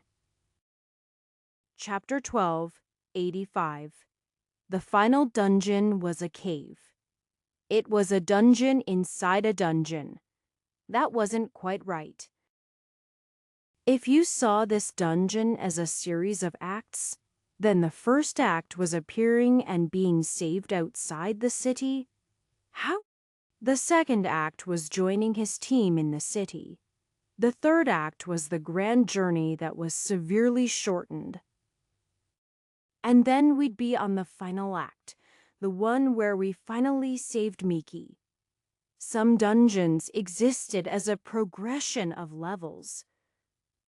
But the progression of this dungeon was also a progression of a story, the story of Miki's rescue. As soon as we entered the dungeon, Alesia let out a noise of surprise. I had to agree with her, as this place was immediately recognizable. This place was the dungeon where Lady Death was made. This was a replica of the laboratory dungeon we had ventured down before. That shouldn't be so surprising. This place was the source of Miki's trauma, so why wouldn't it be the place she'd find her soul trapped? It was where she had become a cursed monster that walked across the land. Furthermore, one of her first acts had been to consume the lore of the laboratory dungeon. So she had all of the laboratory's assets and story, and would be able to replicate it perfectly. However, unlike the one we had entered, which was a dead husk, this one was very much alive.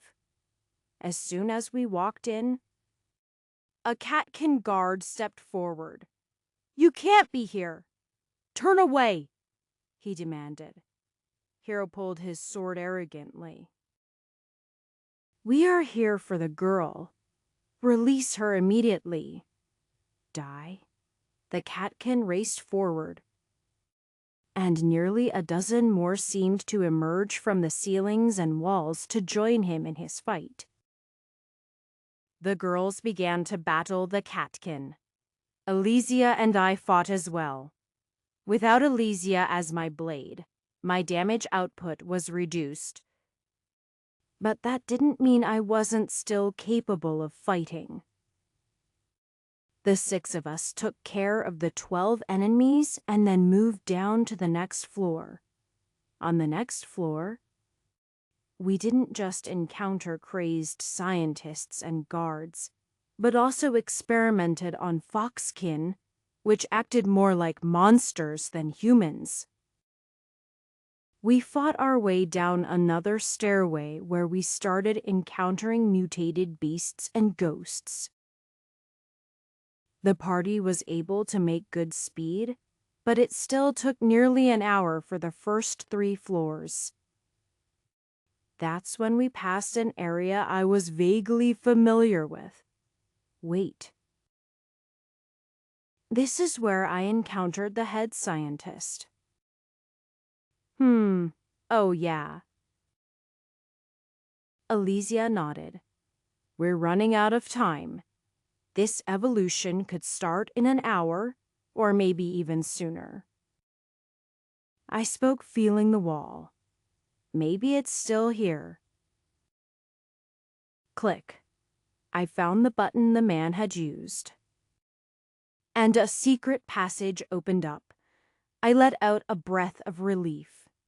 This laboratory wasn't the deepest dungeon.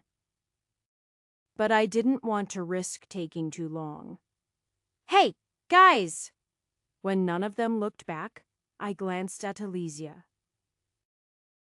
There is a shortcut here, Elysia announced. Wonderful, Hero declared, walking back and glancing around. Where is it? He asked, but the entrance leading down was directly in front of him. It was something he could not miss. Like how mobs couldn't see Sapphire rooms. Was he unable to see the shortcut? Chapter 12, 86. Would it be a good time to absorb his karma? Elysia asked. To what purpose? I frowned. That still leaves Lydia, Celeste, and Tara unable to see the entrance.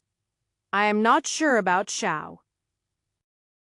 I glanced over at her, and she gave a small shrug. I am aware of its existence because you are aware of its existence. However, if I want to go down it, I'd have to follow the fake one. So, if I took his karma, Xiao would be able to follow because of her nature, but there was no guarantee the others would. I scratched my chin. This was another aspect of dungeons that was like a video game. Mobs had boundaries that they were locked inside. In a standard dungeon, there was a particular group of mobs on each floor, and they rarely crossed. Of course, there were exceptions, such as during a dungeon flood, or when the dungeon master allows it. But in general, mobs couldn't do certain things. One of those things was passing safe rooms. They couldn't see them. And if you put a mob in a safe room, its connection to the dungeon would be cut. This could cause a myriad of effects. The mob could go nuts. Alternatively, they could gain lucidity if it was the dungeon causing them to go crazy. If the monster's power was based on miasma, it might start taking damage. And they would certainly become weakened and vulnerable in such a room. This is why dungeon masters usually didn't go into the safe room after you. They could, but their greatest strength was always their connection to the dungeon, and they wouldn't be able to access it in a safe room. Other mobs that gain intelligence could also know about and enter a safe room based on their will, however. If a dungeon wanted them to leave, it'd usually make an alternative exit around the safe room. What I was looking at before me was one such alternative exit, although it wasn't created with the intent of mobs moving through. Or maybe I should say the lore of this dungeon didn't plan for the hero to reach the boss room through this shortcut. And thus these NPCs didn't have such a program. I am sorry, I have no clue what you are looking at. The hero spoke with an awkward smile on his face. Should I just pick him up and toss him down? Elysia offered. I just had a thought. I shrugged and lifted my hand. Portal. I was a bit surprised, but a portal began to open up. I turned to Xiao for confirmation, but I didn't need it because I could see the other party members making noises of surprise. Where does this lead? Elysia asked. The boss room. I sighed. I've already been in this dungeon. So I've already mapped out our route to the boss room. Technically, this is a new place in a new location, but it's an exact duplicate created by the original lore. It stood to reason that the mana signature between the two would be the same. That's not saying I could have created a portal to this location when I first came to this world. First off, I didn't even know that this was the inevitable end location. Secondly, the dungeon wasn't in the same place, so I wouldn't have been able to locate it to portal to it. However, from within the dungeon, following the same path I had followed that scientist, I was able to create a portal directly to the boss room. While the hero's party couldn't see the shortcut, it looked like they could at least acknowledge portals. Master, we're going through, Elysia declared, shoving Hero through. I glanced at her with a raised eyebrow. If you were just going to toss him anyway. She stiffened. He smiles too much. It was just getting on my nerves. It seemed like even Elysia was getting tired of this hero. I didn't take offense. That just told me there could only be one of me. Chapter 12, 87. After the hero was nudged into the portal by Elysia. The other girls let out cries and leaped in after him. He was the hero, so him going first was just fine. I nodded for Xiao to go. And then Elysia and I jumped through last. We ended up in the familiar experimental room where the scientist was trying to kill me. I half expected that he would be the final boss. I was wary of him throwing out that death curse again. I didn't have Elysia in sword form to casually cut it in half again. I planned to let Hero take the curse and die. Then take him out while he was recovering. That solved two problems at once. However, upon entering the familiar room, I didn't see the scientist at all. In fact, rather than being covered in light, the majority of the room was dark, with a single bright light shining on us. It was the same place, but a completely different atmosphere than the last time I had come here. As the portal shut behind me, the hero was already walking to the edge of the darkness with a considering look on his face. He lifted his hand and created an orb of light. Then he tossed that orb into the darkness. It winked out as soon as it passed from the light to the darkness. I was sure Hero had also tried his light spell, but I wasn't in his party like Elysia, so I didn't get to take advantage of it. I cast my light spell, and just as I predicted, the light didn't spread out into that suffocating darkness. Mim! Mim! A muffled voice came out. Hero helped Celeste out. What is it? The light is shrinking. The darkness is closing in. The movement was imperceptibly slow, but she was right. After entering, the ring of light was slowly growing smaller and smaller. Is this a trap? Elysia asked anxiously. I don't know, I responded. Let's check. I pulled out a piece of meat from a previous meal out of my inventory and tied it to a string. Then I tossed the string out into the darkness. After a few seconds, I started rolling the line in and bringing the meat back into the light. An empty string appeared, completely devoid of the bait I had attached to the end. It's gone. Alesia's eyes widened. Well, that's not reassuring, I muttered. Should we retreat? Offered Alesia.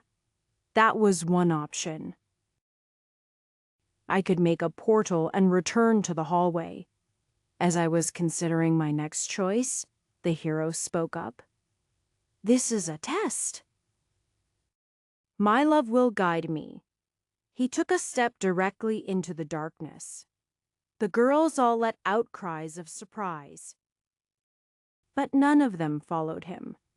As soon as he stepped out, I noticed the light stopped shrinking. I didn't hear anything from Alesia, and I glanced at each other. Then I looked back at Xiao.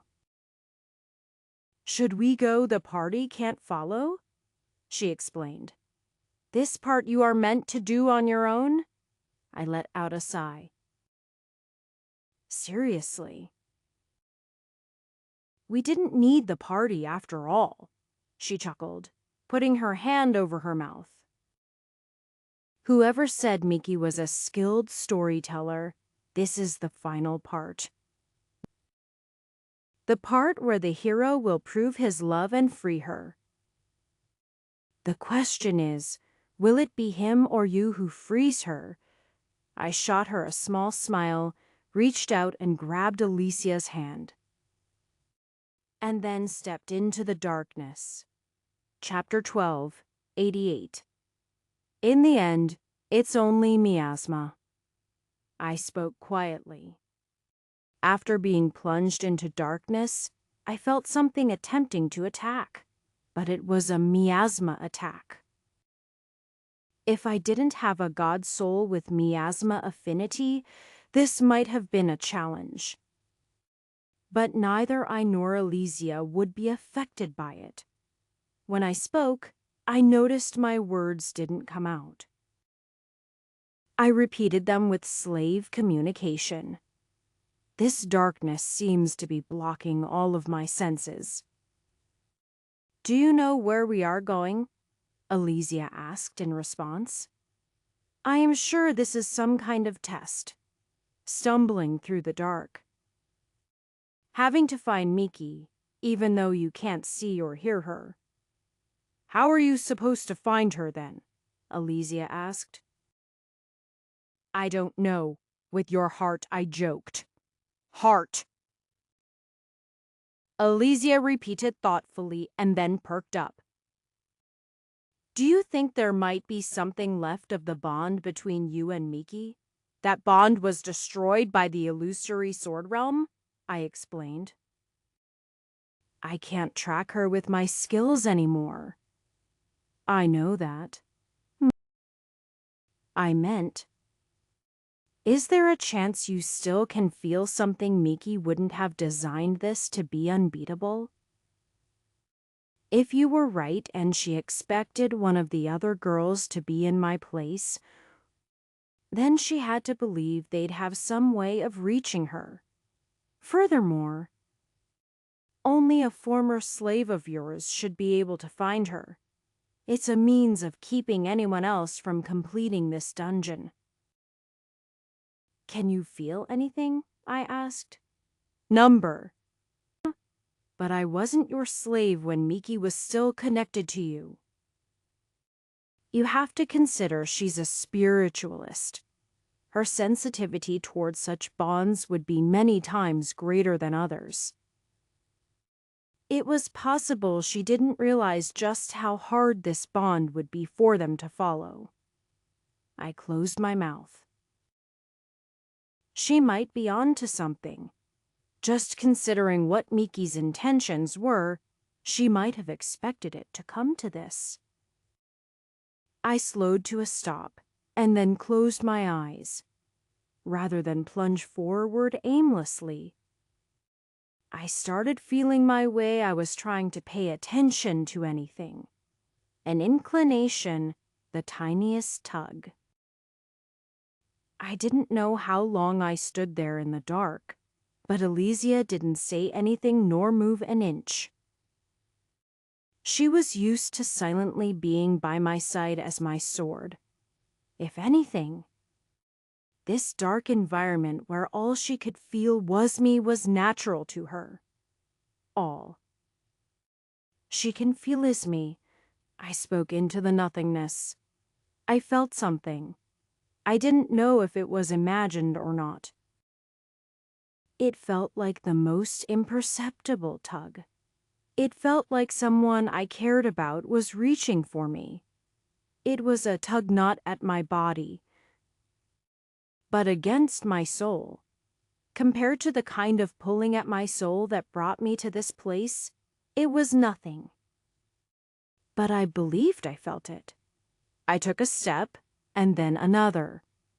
I slowly began to move forward through the darkness. The more steps I made, the more certain I became that I was heading in the right direction. I didn't know how long I walked through that darkness. It could have been as long as an hour. Time was running short. But I couldn't panic. I had to reach her. Light struck my eyes, and I opened them to reveal I was standing in front of a massive cage. Within that cage was Miki. She was wrapped up in chains. Standing next to her was Hiro. He was looking in our direction with a sad smile on his face. Miki's eyes opened. "Thank you for coming this far. I am sorry for all the evil I have done. You might have come here with the hope of saving me. However, I do not want to be saved." "What are you saying?" I demanded. She didn't seem to see me. It was almost like this speech was on a recording. She had no awareness I was in the room with her. The real Miki was still imprisoned. I thought I could bring Master back if I became close enough to death. I've examined the souls of so many, and yet detect Master's soul in the beyond. As time passes, the likelihood of saving him only drops. At this point, I must accept that I could not save him. "You foolish girl. You didn't find me because I am not dead," I responded. "I've brought you here because as one of Master's women, I couldn't stand if you became hurt too. I no longer have control of the monster I've become. And while I have rivers of blood on my hands, I couldn't allow you to be one of them. That's why I planned things this way. You will be sent out of this dungeon and spared, and I will meet the fate I deserve. I love you all, but I can no longer exist in a world without him." "Master," Elysia warned. The hero lifted his blade as Miki lowered her head. He lifted it over her. I had been wrong. Miki didn't design this lure to save herself. She designed it as her execution. Chapter 12, 89. As if I'd let that happen, I exploded forward, taking the distance between Hiro and me. As his sword fell, my own rose to meet it. There was an eruption of force as I blocked his strike at Miki's neck. I kicked with my foot, but Hiro was a harder obstruction than I predicted. We were both thrown back about an equal distance from Miki. "You cannot prevent this," Miki cried. "I must die. She must die." GGM. It must be done. The 4 party members emerged into the light, each holding a weapon. I could feel that the dungeon was turning hostile now. They intended to force this resolution. I had thought this was a dungeon looking for an ending. It was difficult enough completing a lore and resolving a curse. But this was something else entirely. Miki had engineered her dungeon, using her incredible spiritual ability to create a narrative that resulted in her death. The lore wouldn't complete until all the pieces were in place, but in the end, she hoped to kill herself. To what end Miki was the core of this dungeon, and once she was destroyed, the dungeon would expel all of the souls inside. Some of those people might be resurrected, but many of them wouldn't be, either because no one knew there was a difference, or because no one alive recognized or could find a connection to the person, specifically in this room. The people inside would be returned outside and reformed using the power of the dungeon. Thus, Miki designed a means of escape for her friends, but there was more to it. Miki had suggested that we would be the only ones to survive. That meant that the other souls wouldn't be released, and would instead be turned into miasma. The only reason to do that would be to cast some kind of power. It only took me a few moments to realize what it was. You want to pass on your knowledge? I theorized. The cost of this knowledge was too great. Let me die, and I will give you the knowledge of life and death. Perhaps you will be able to one day save Master where I failed. She wasn't talking to me, but Elysia. Even though I had blocked Hero, I was still an abnormality within this dungeon. A part of the lore that Miki wasn't able to account for. After all, why would she predict my presence? When I was dead, other than her insane spiritual ability, Miki also had psionic abilities. If the dungeon was completed and Miki was turned into a blessing, then that lore would lock within her blessing. The former slave of mine who gained such a blessing may gain some ability and be able to see and understand Miki's story. But there was a big difference between knowing someone's story and knowing what they knew. I had absorbed numerous lore, but that didn't mean I knew the collective knowledge of the people involved in that lore. I didn't become an expert in what they were an expert in. That was why Miki chose death. She would crack open her soul and then use the power of this dungeon to write her knowledge into someone else, someone more deserving. Someone whose hands weren't stained in blood and who hadn't become a curse. I was beginning to realize that the Miki I knew was only the tip of the iceberg. The mischievous and teasing fox girl had such complicated feelings. Since she showed me her feelings, I better return them. Chapter 1290. Elysia, repeat the words I am about to say. Miki, you don't need to live like this, I said. And a few seconds later, Elysia called out those same words. You don't need to sacrifice yourself. Master is alive. Deke is alive. He wants you to remain alive too. Although she couldn't hear my words, she should be able to acknowledge Elysia. The way she suddenly stiffened over those words told me I was right. For a brief moment, I hoped I could change her mind. However, if curses were so easy to cure, then anyone would have a blessing. After a brief moment of consideration, a sad smile formed on her face. If only such a thing could be true, she sighed. It is true, Elysia cried out. Aren't you the one that has the most spiritual perception he was able to find you? Don't tell me you are not able to sense him. I know you wish to stop this, but I can't. If I do not do this, then you will also perish. Do you understand I am already cursed? Even if Master, my true master, was here, I would still give my life to protect him. Hey! You'd think you have this all figured out. My expression darkened.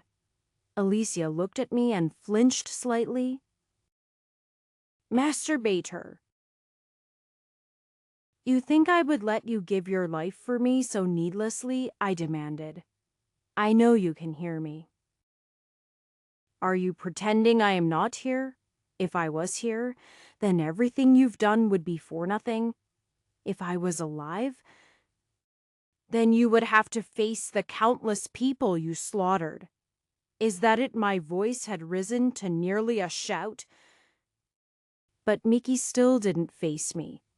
However, when I noticed a single tear falling down her cheek, I was pretty sure I was on point. Miki was ashamed of herself. This entire parade was just a guilt trip that she was putting herself on. However, I wasn't feeling sorry for her. Rather, I was feeling angry. Did you think that I would just sit back and let this happen? Are you thinking so little of me? I declared, pulling out my sword. You are not trapped in that prison. You are hiding in it. You are trying to hide from your responsibility. If that's the case, I'll tear apart your chains and pull you out. I lunged forward, aiming for the chains wrapped around Miki. My blade met resistance, and I found myself being parried just as my blade was about to cut through the first chain. I looked to the side to see Hiro standing there. He gave that familiar to friendly grin. It was starting to piss me off. I can't let you do that. Even if you freed her, it wouldn't change anything. The man who had moments ago been about to chop Miki's head off was now protecting her from me. This was rich. Let me, I sneered. You won't let me do anything. I had a feeling I'd end up fighting you. You are not the first me I've killed. Hold back, Master, Xiao spoke up. We'll finish Miki off. I glanced to the side. You too, Xiao. If she dies, won't I have Master all to myself? Xiao shrugged. You wondered why I was so normal. Perhaps it is because Miki always feared that of all the women, I'd be the one to end her life. It looked like this dungeon's true nature was revealing itself in more ways than one. Chapter 1291. Elysia. Protect Miki, I responded. Yes, Master. Elysia stood in front of Miki protectively as the other four women started to make a circle. This was pretty ridiculous. I was trying to attack Miki's chains while my doppelganger was trying to stop me. Meanwhile, Elysia was trying to protect Miki while the other party members were trying to kill her. Of course, at any moment. My doppelganger could turn and try to attack Miki. But then again, at any moment, Elysia could turn and attack the chains. Thus, it became a giant battle of keep away. I took several slashes at the chains, but Hiro blocked everyone. The pair of us started to dance around Miki as we fought for the upper hand. Elysia took a more direct approach, using a powerful barrier to hold back the four. If Miki had replicated the girls based on their status the last time, she was with them. Then Elysia was stronger than the other girls. That didn't mean she was necessarily stronger than all of them together, but with her playing a purely defensive role, it wasn't so bad. Celeste let out air attacks while Lydia and Tara pressed hard. It was Xiao who was the most dangerous, trying to sneak past Elysia's blind spot to strike Miki. As she used the abilities she once had as a warrior general and dungeon diver, I focused on my issues. If I had hopes that Miki had underestimated my abilities and Hero was a pushover, they were quickly dashed. His attacks were brutal and heavy, and without the advantage I had when I combined my strength with Elysium, I found myself disadvantaged. The pair danced around Miki. Anytime I attempted to make a move toward her, he would immediately intercept it. Realizing that I couldn't free her with him present, I began to focus on defeating him. Whether it came from Miki's will or simply chance, Hero wasn't trying to kill me. He focused entirely on defending, which made it even more difficult to defeat him in the short term. I considered using my more powerful abilities, but I worried about it. This area was deep within Miki's soul dungeon, at the source of her power. It was possible she could nerf anything I decided to do. "Master!" Elysia cried out. 4-on-1 had put her at a disadvantage no matter how strong she was. Lydia had used her superior speed and broken past her, while Tara used her size to block Elysia. Celeste cut off her movements with wind blades, trapping her and keeping her from taking action. I lunged for Miki, but a blade came striking toward me. I threw up my blade to stop Hero, but the blade sliced through my own. As my blade broke into, I was struck by a powerful attack and went flying. I struck the ground in time to see Lydia's blade swing down at Miki's neck. "No!" I shouted. Ding! A clang rang out, followed by a dull thudding sound. Lydia, who had a happy expression plastered to her face, jerked in surprise. She looked down to see a dagger stabbed directly into her chest. Then she looked up to see Xiao standing there. "Eight how hum!" Xiao tapped her chin, a devilish smirk on her face. I said from the beginning, I only have one master.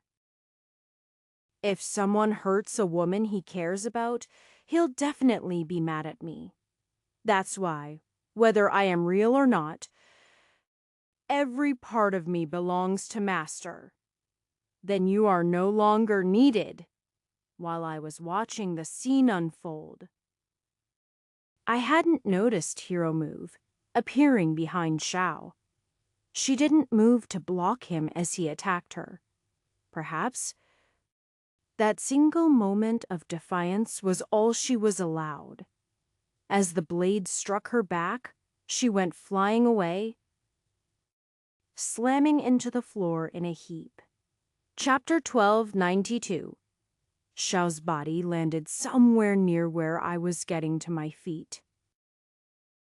With a shout, I ran over to her. As soon as my hand touched her, I started trying to use healing spells. Yet, this was a soul dungeon. She didn't have a physical body, so what exactly was I trying to heal? As I left her head in my hand, I prepared to send some of my life into her. Just as I was about to do this, Xiao's hand whipped out and grabbed my wrist, stopping me. "Stop!" she declared, her eyes fluttering open. "Your Xiao is still out there. Even so, I know her. Deke, I am based on her. As much as Miki's creations were created at her whim, she wasn't a fool. Her mastery of mind and magic led her to understand us in ways we didn't understand ourselves. What are you saying, Xiao?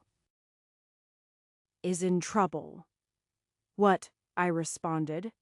She's on Earth. Even so. You were the rock that ground her.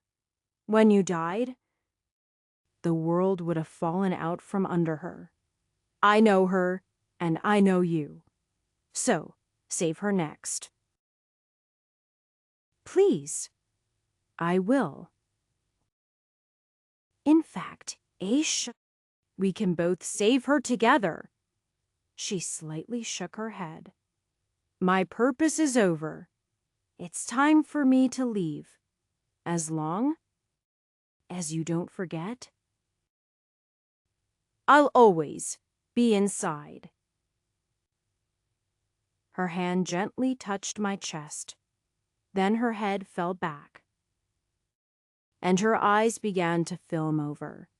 In my arms, her body began to dissipate into smoke. After a few seconds, there was nothing left. Do you understand now? Hiro asked in an arrogant voice. Some people can't be saved. Some people don't want to be saved. Sometimes it's better to just let them die. Hiro was speaking, but he was only speaking out Miki's will. My hands clenched into fists, and I slowly stood up, my body shaking. Hiro had remained unmoving since he had attacked Xiao. The fake Lydia had already disappeared into miasma, and even though he has been close enough to attack Miki, he had waited for me. Perhaps there was some kind of guilt there or an approximation of honor. Elysia was still fighting Terra and Celeste. With only the two of them, she was holding her own much better, but with Celeste's speed, it was only a matter of time. I glanced at Miki, who had her head down in a way her pale blonde hair blocked her face. It was as if she was hiding from the world. There was something off about it, but I couldn't quite put my finger on things. There was still a part of the puzzle missing. As I thought about it, I started laughing.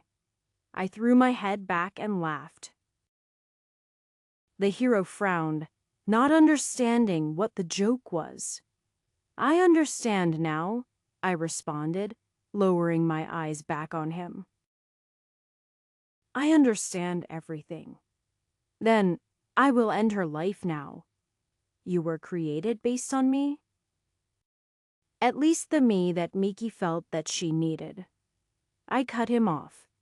For the longest time, I had felt that I wasn't good enough for the girls. I felt that if I just became better and stronger and more capable, that I would one day become everything they wanted me to be. I would become the man that deserved all of these women. That was a mistake. You are powerful, but in this place, I will have the advantage. Hiro declared, You misunderstand. I am not saying that I am not powerful enough. I am just saying that the mistake I made was thinking that I needed to meet their expectations. It was meeting their expectations that was the problem. Miki was convinced I had died. Perhaps Celeste being the smartest in the party was accurate, because she was the only one who had faith that I didn't perish. For the rest of you, you couldn't imagine a me that survived, as our time was short. You likely were always thinking somewhere in the back of your mind, there was a time when I would leave you, even as you smiled. and held on to me, you feared no. Expected that this time wouldn't last. What are you saying? Hero demanded. I thought I had to meet the expectations of the women of my life. I thought I had to be good enough for them. I was far too modest. I had to be better than that. I needed to be a stable rock that would never fail and would always come. No matter what, I am no longer satisfied with being enough. I pulled out another blade from my inventory. I will be the best. Chapter 1293. I exploded toward the hero, the ground under me splintering. As I moved, the tattoos on my body began to glow. I adjusted my dungeon points to concentrated on speed and strength, then began to attack him savagely. I had previously been fighting him reservedly. I had been holding back and reserving my strength. I saw no reason to do that now. I was a white mage. I could heal any damage I received. Even after all this time, it had been instinctual for me to avoid damage.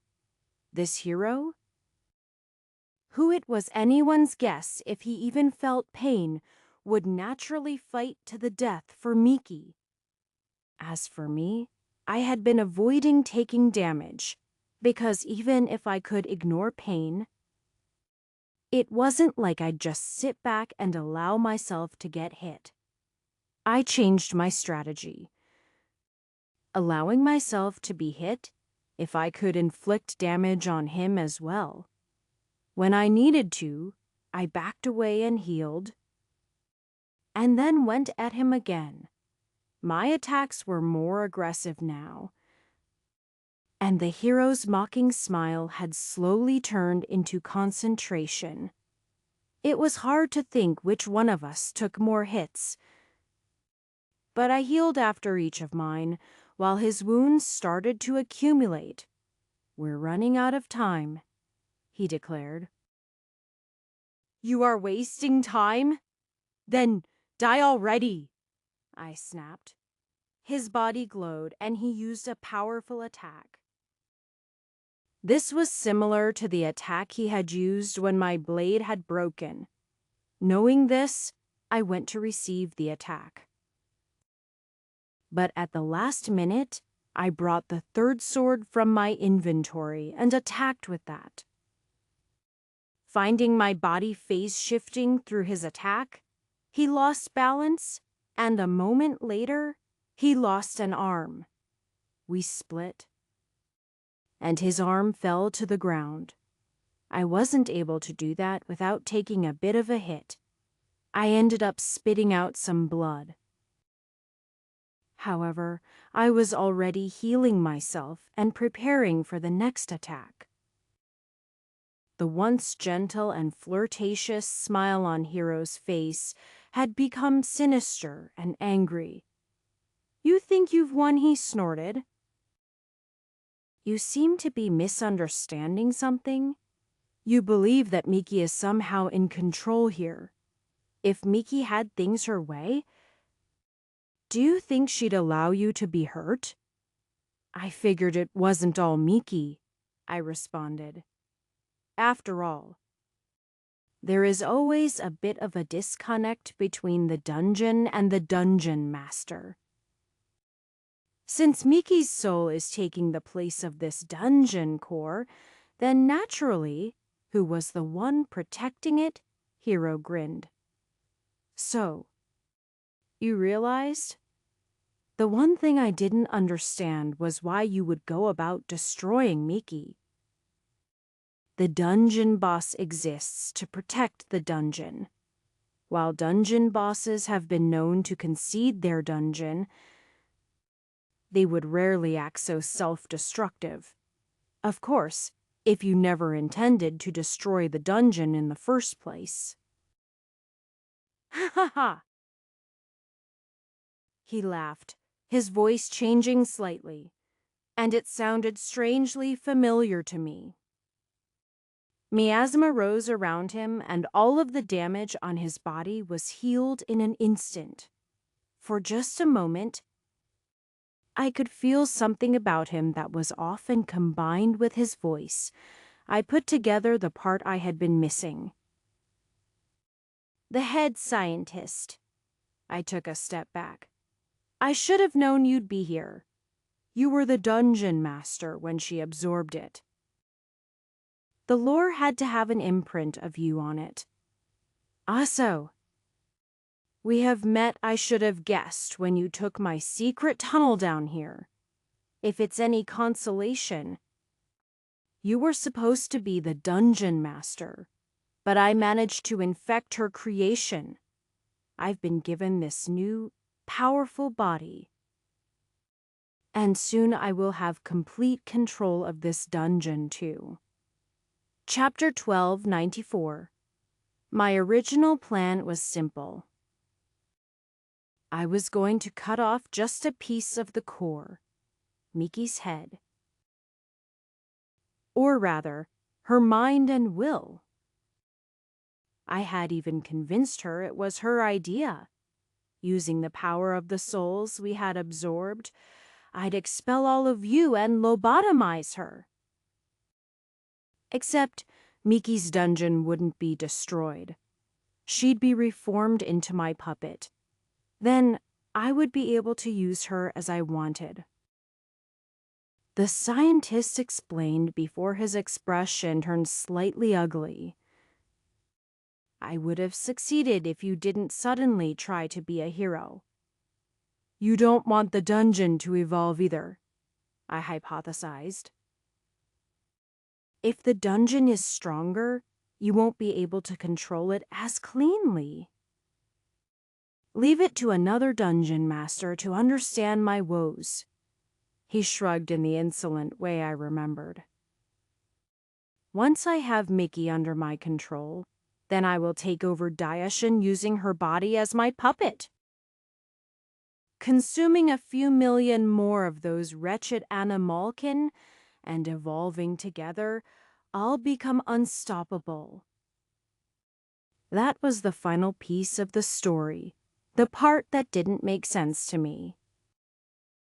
Miki's curse would have been an extension of her will. No matter how angry or desperate she was, she'd still have some sense.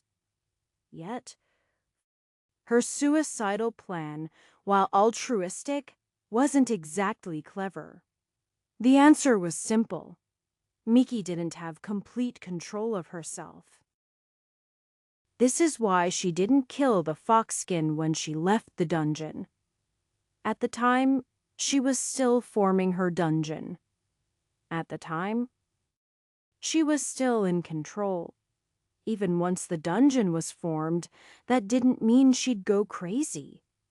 There were plenty of dungeons, like Matty's dungeon and Graham's dungeon, who had their own logic and weren't nearly so destructive. The reason behind all of this had been her first act to absorb the dungeon lore of the laboratory. I had been right from the get-go. She was being imprisoned by the head scientist all along. He was the one putting her in chains. What I hadn't realized is that he was continuing to deceive her.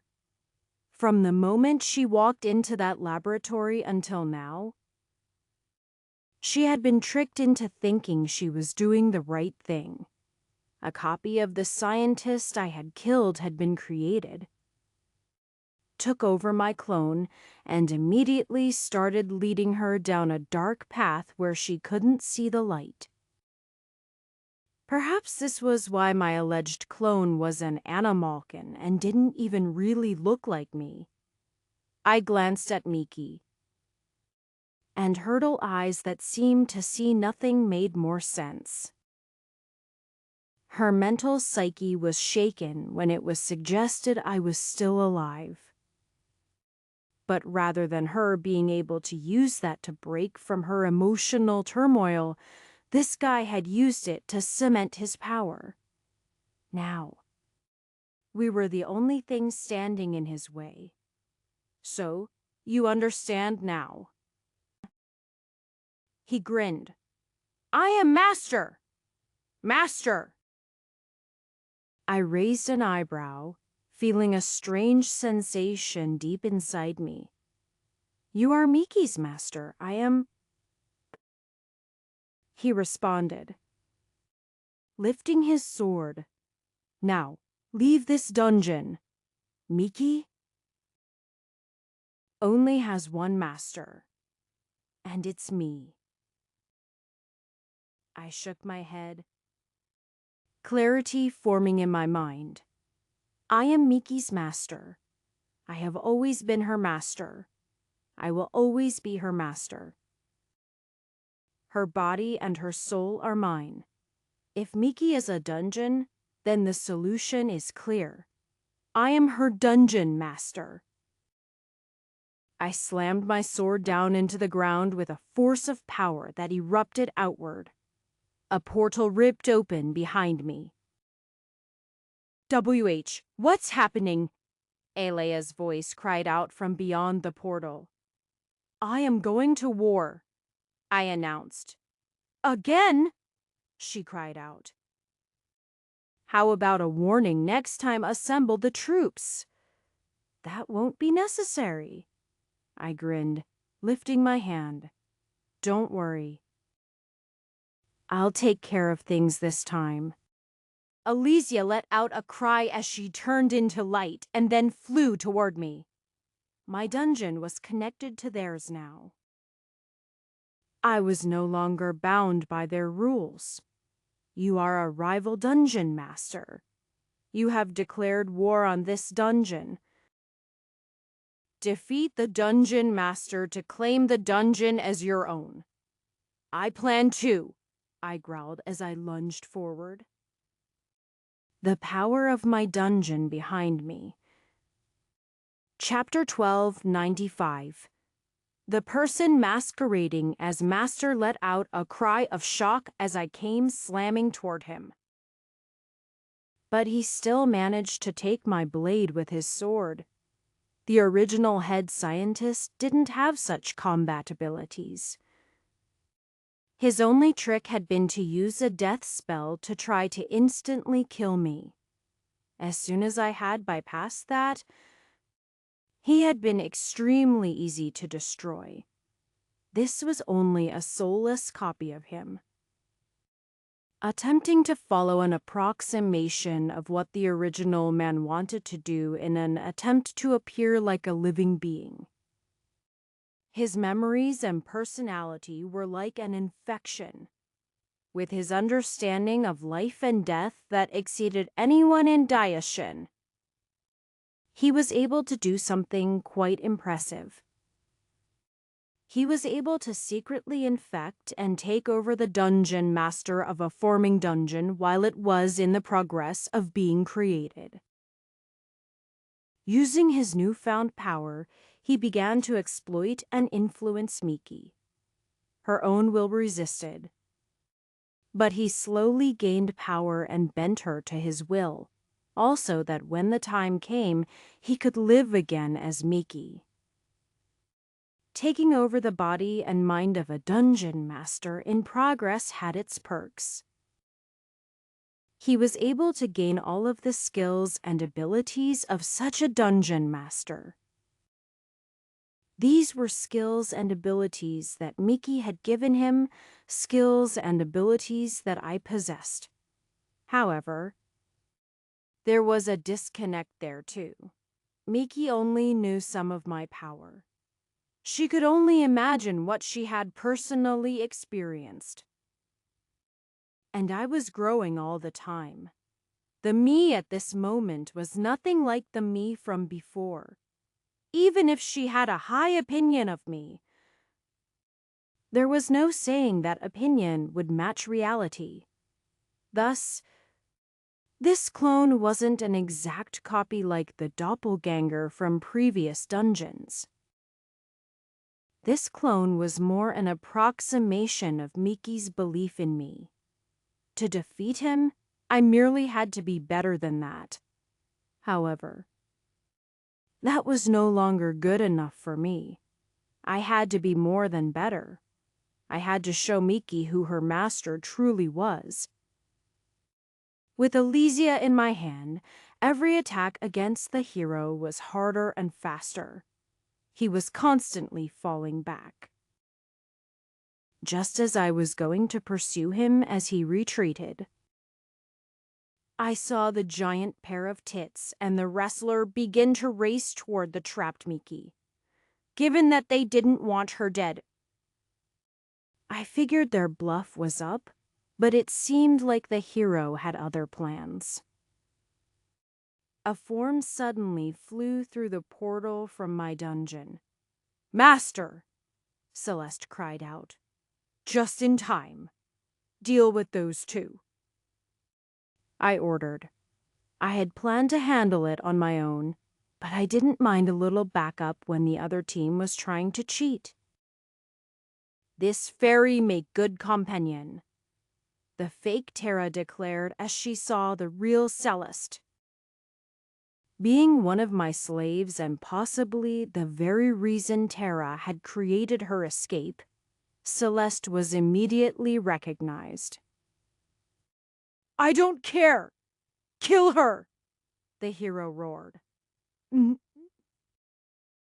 GM. Ingium. The fake Celeste mumbled from between her cleavage. "What?" Celeste tilted her head. "No one can understand you.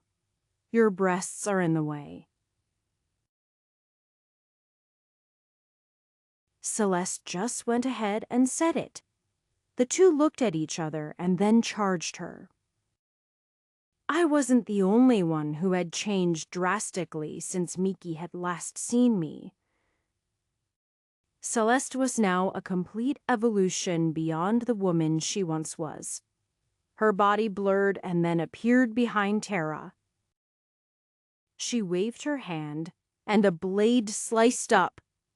The other Celeste threw up a wind protection.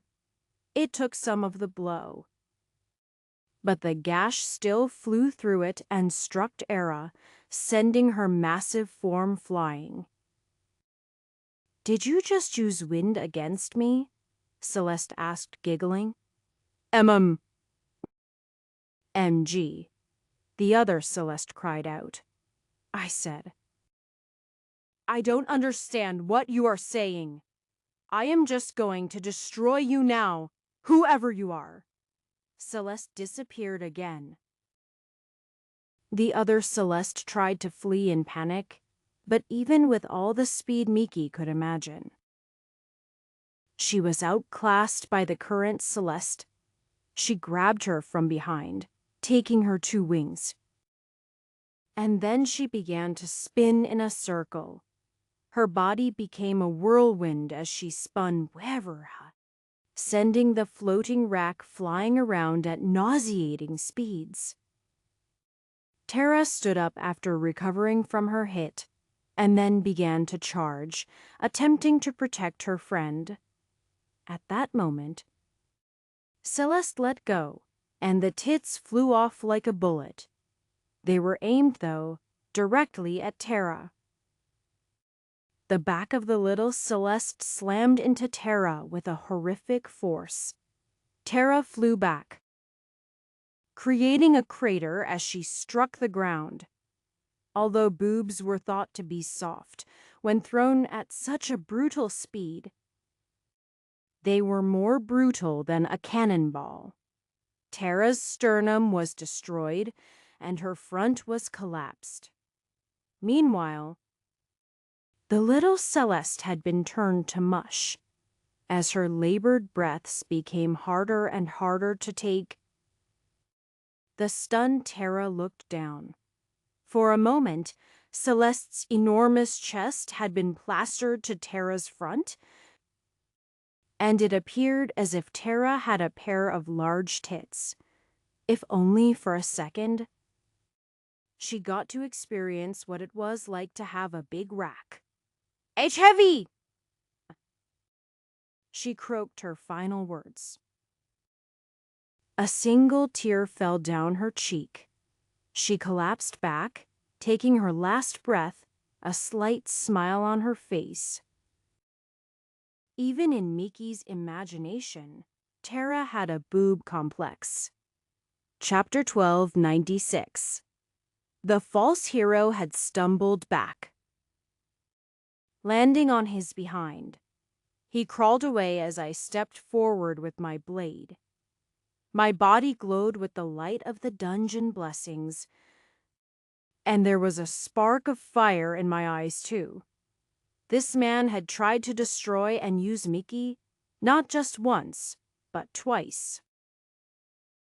Whether he was some dungeon copy of the real man, he was scum any way you looked at him. It was only worse that he was once a fox-skin himself. Suddenly, the ground began to shudder, and I felt a sudden surge of miasma. The look of terror on the scientist's face as his defeat drew near turned to happiness. "Ha ha! It's too late. The evolution has begun." I glanced over at Miki to see the chains had started to shift, lifting her into the air. She was glowing now, although the glow was coming from a bright orb that seemed to be within her chest. The miasma started to swarm violently. I was a bit familiar with this because I had been in a dungeon right before it collapsed once before. It felt a bit like the Twilight Dungeon as it was dying, although the energy felt more vigorous. It seemed like in the evolution process, this dungeon was going to collapse as well. "Celeste, get out of here now." "But Master." "Go." When I saw the look of concern on her face, I smiled at her. "I already said, I'll handle this." She nodded, giving one last worried look at Miki, and then flew back through the portal. "Ha ha! Handle it in a minute. This dungeon will cease to exist, and everyone in it will be turned into miasma. Then it will reform anew, stronger than before." When I lifted my sword, he let out a cry and backed up several more steps. "Even if you kill me, you won't accomplish anything. My memories are burned into the lore. I will return. It may be an inconvenience for me, but even if the dungeon evolves, I'll still win in the end." I stopped my advance. "What do you propose?" His lips flickered in a smile for a moment. "Only I am capable of turning things around. As her master, I can hold back the evolution for just enough time." "Enough time for what?" I asked, frowning. "For you to cut her soul out of the dungeon, of course." He explained as the dungeon shaking grew more violent. "All you need to do is free her and take her soul with you." Had I known you could have connected your dungeon to this one like this, I would have suggested it. It'd be no different than taking a dungeon core. "Why would you agree to that?" I asked hesitantly. "Without her lore, won't this dungeon still break apart and you die?" "Hey." "It wouldn't be too difficult. Given the number of souls in this dungeon, to fashion a new core, I just need to find someone powerful enough. Once I sacrifice all the rest, I can use their energy to create a new dungeon core." "You'll still be in Miki's body," I responded. "You'll still be alive to torment this land. What do you care what I do in Daoshin? You'll have your precious Miki back. She may not have a body, but you can make her a new one, and she can live out her days in your dungeon. If you do this, when I defeat the king and become the ruler of Dioshan, I will make a peace treaty with Aberes. How about that? It's a win-win. I get what I want, and you get everything you could ever want. How about it? My face twisted in thought for a moment. I didn't have much time, though. The dungeon was falling apart. Any moment, those souls would start being devoured. And then it was the end. After a bit of thought, I nodded. I agree. I put out my hand. A relieved smile formed on his face. He reached out his hand and I clasped it. Master, Alesia said in disbelief. I help him to his feet. But then when he went to pull his hand away, I didn't let go. The smile on my face didn't leave either. Instead, my eyes started to change.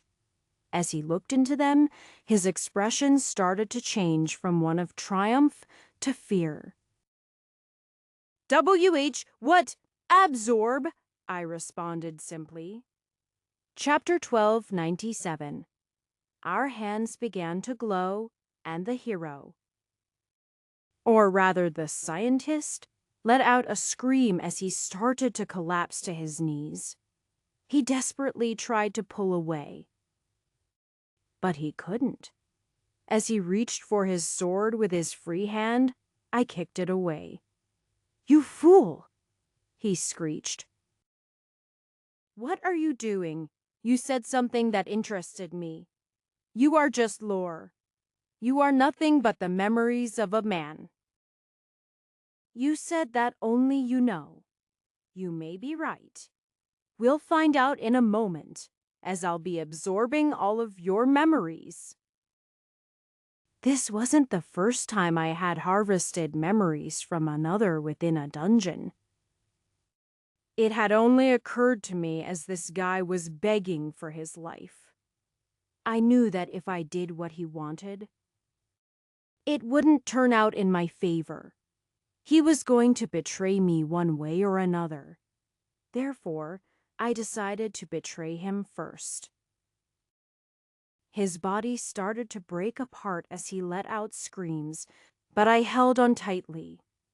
As I absorbed his memories, I also tore them up. It made them more difficult to go through, but I didn't want to accidentally invite him to try to manipulate me as well. I found that his memories were mostly of the dungeon. After all, the only lore of him the dungeon would possess was the lore that existed while he was a dungeon master. Thus, there was a lot of information about his experiments. It would take months, maybe even years to go through it all. And in reality, my mind couldn't hold someone else's memories, so it'd start fading almost the second it entered my mind. But I'd take what I could, specifically about this dungeon and Miki. This isn't over. He cried out, sorry. I lifted Alesia. I've already dealt with a bastard that just wouldn't die.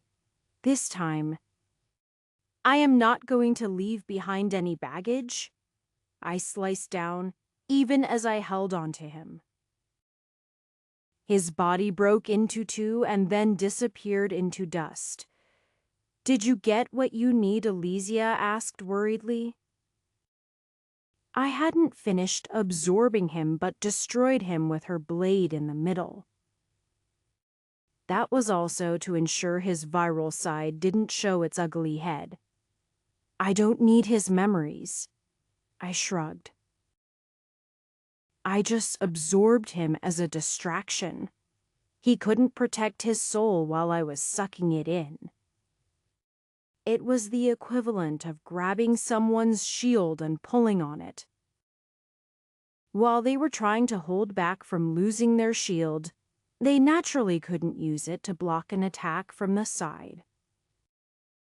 I did want to know a bit of what happened, but my main concern was his swift death. Of course. There was another reason I absorbed a part of him. It was a small test. Now that I had seen it, I was certain what to do next. I lunged toward the glowing Miki, and without anyone blocking me, I chopped the chains holding her down. As soon as the chains broke, Elysia returned to my hand. Miki collapsed from the sky, falling into my arms. I immediately used some high-power spells on her, healing her damage and refreshing her mind. Her eyes flickered open drowsily. Master? Hello, Miki. Master! Her eyes popped open, and then she let out a cry. She struggled in my arms. But her small form wasn't able to break my hold in the slightest. She settled for covering her face with her hands.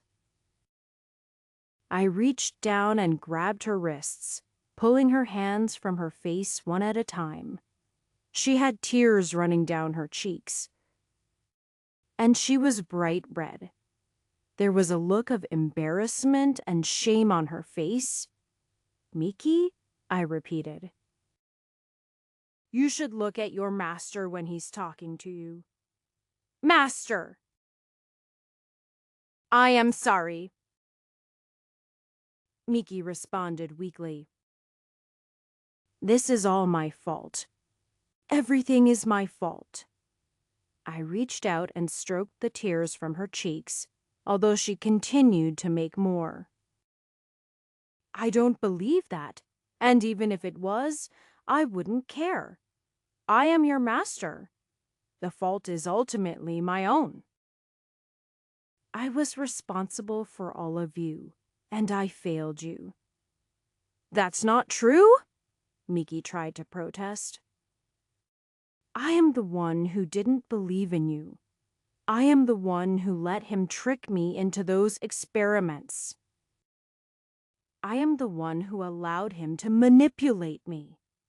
So, you do understand. She looked down and bit her lip. Why, yes. The lore. It's all in my head.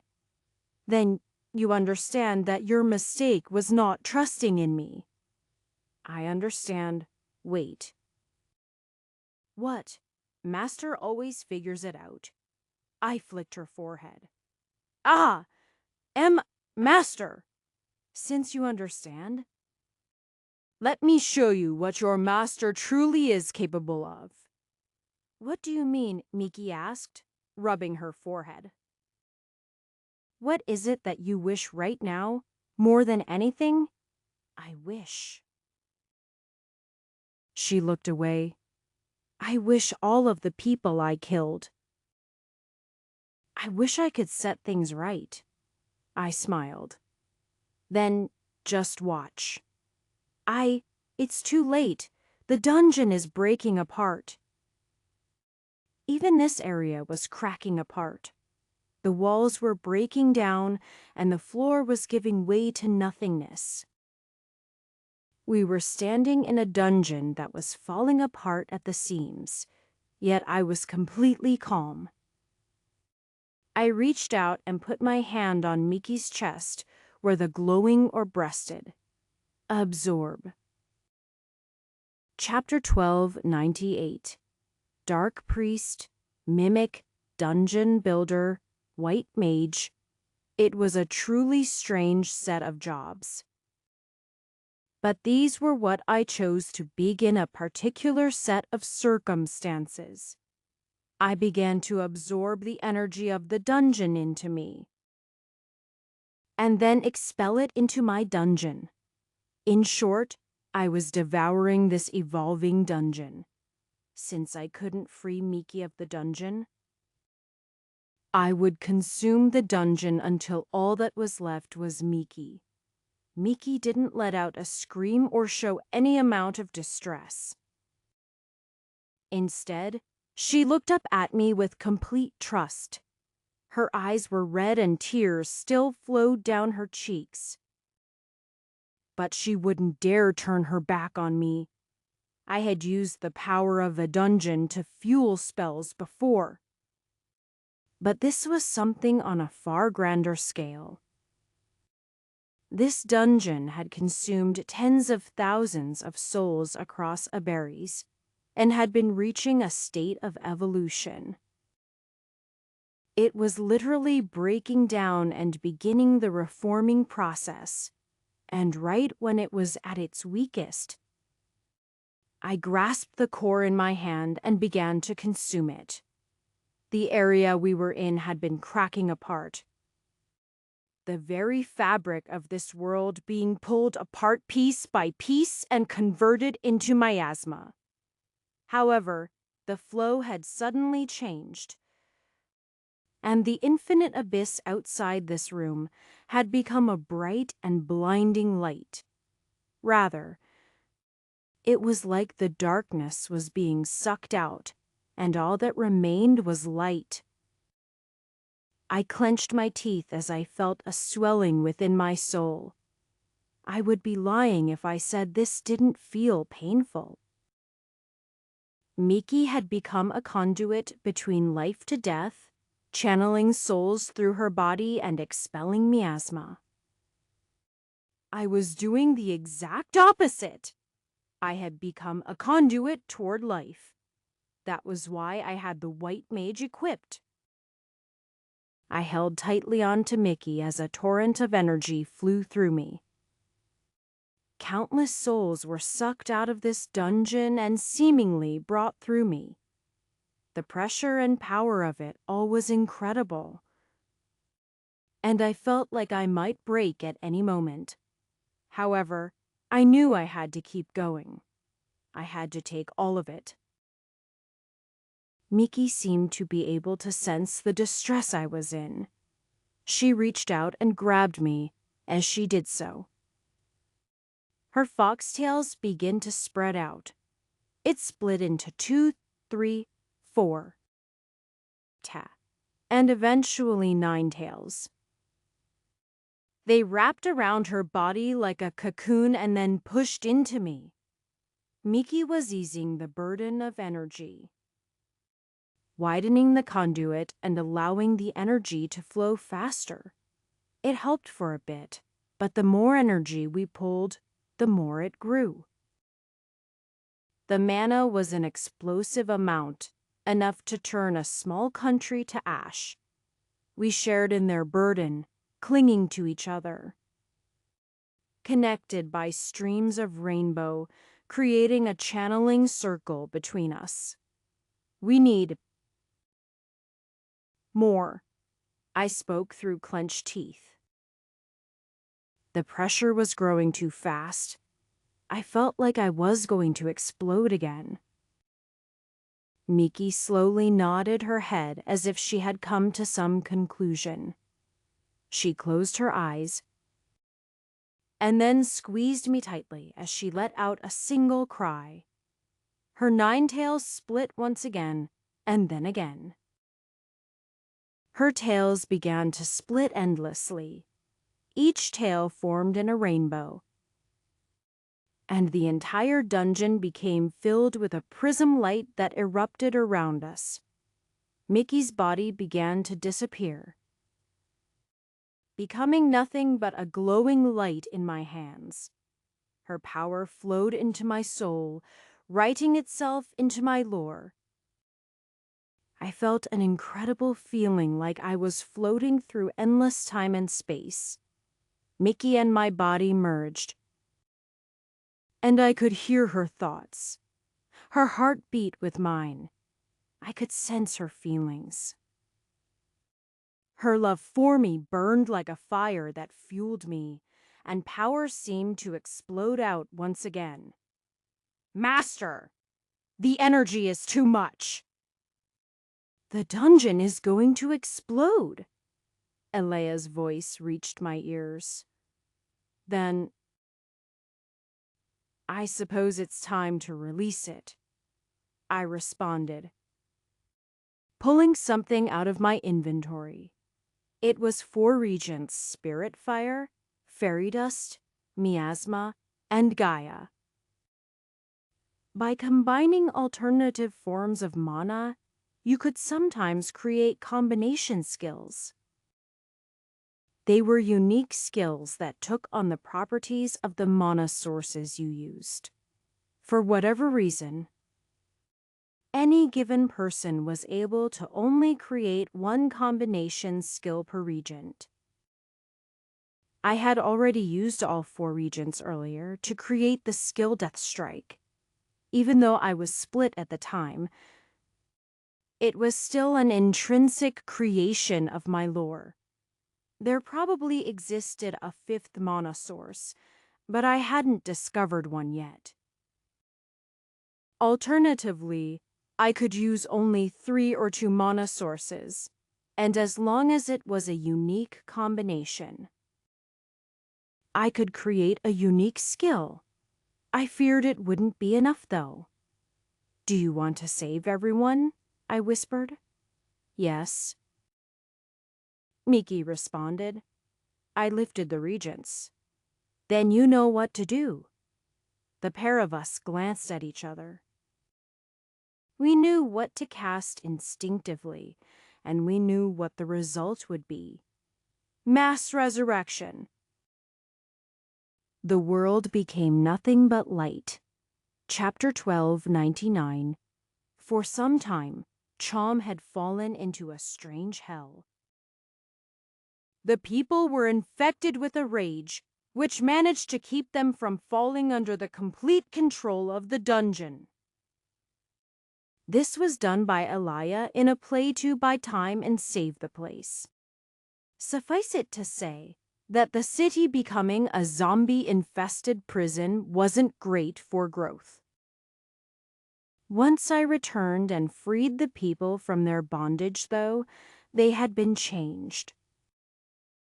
Every person there had a bit of karmic infection in their hearts. It was a darkness that started to change them in ways not even Elia could predict.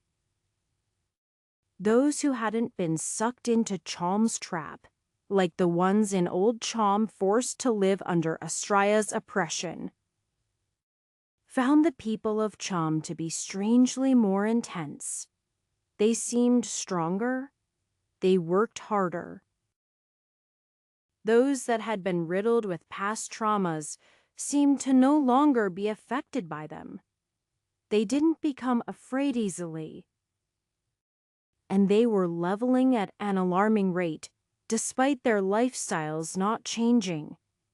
They might not have understood this, but their strange connection to the dungeon allowed them to level as the dungeon grew.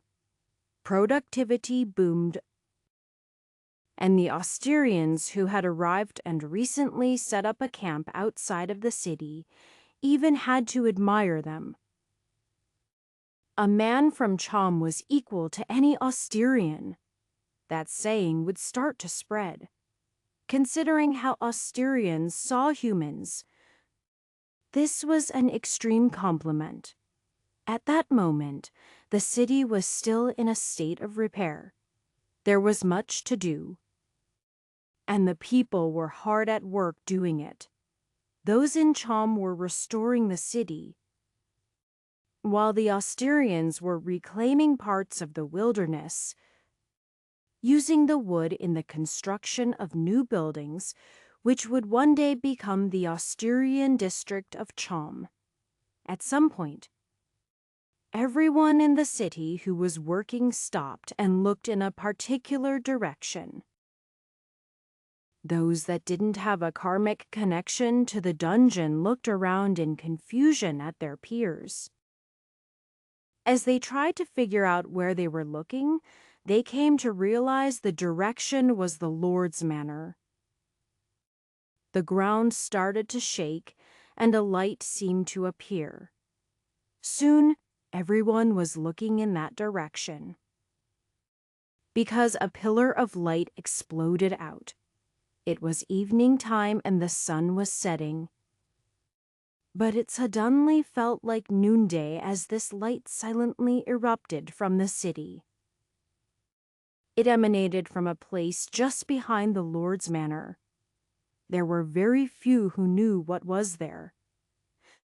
But those who did know that this was the former fairy spring, which had been seemingly connected directly into a god dungeon, forming a strange ecosystem of mana generation that previously had been unheard of. The pillar of light rose into the sky, and then slowly bent, eventually turning in a certain direction. That direction was Daishin. Those in Daishin who had noticed the light coming began to panic. They thought Aberries had launched some kind of magical weapon of mass destruction at them. The light came closer and closer and then shot over their heads. Only when it passed did they start to calm down. That was when the lights began to fall. Little balls of light began to rain down over Daishin. Anna Malkin dived or hide, afraid that this was the attack they had been expecting. Not everyone was standing where a light fell, but those that did would stare in wide-eyed wonder. As the ball struck the earth, it started to form into a body. The process only took about 30 seconds, but when it finished, a person was standing there. It was an Anna Malkin person. Some even recognized those that fell as people who had died to Lady Death. That beam of light coming from Oberys was bringing back everyone. The fear slowly was replaced with joy. Some who had lost family or friends openly wept as they found the orbs descending on them. A man wearing a cape with a crown on his head gave a throaty growling noise as he looked up at the beam.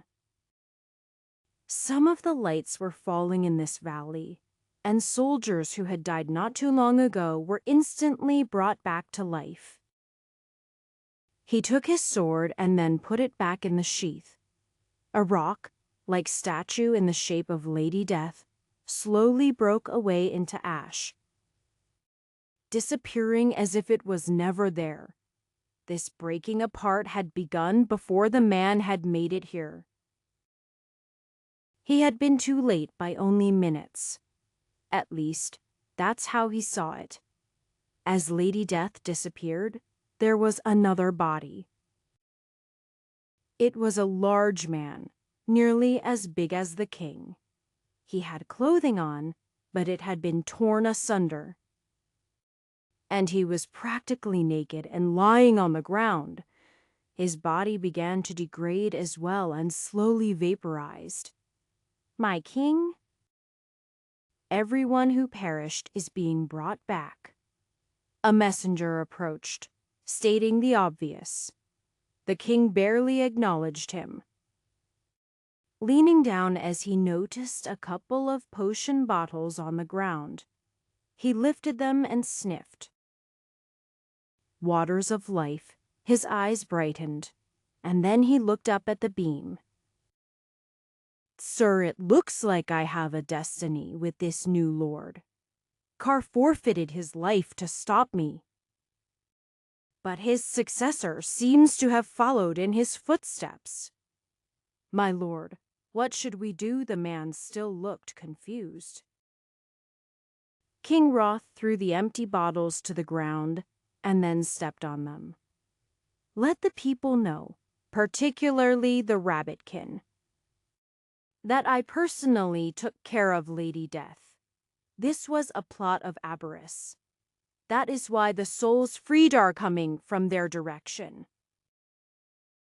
They had been harvesting the souls of Daishin for some dastardly and evil purpose.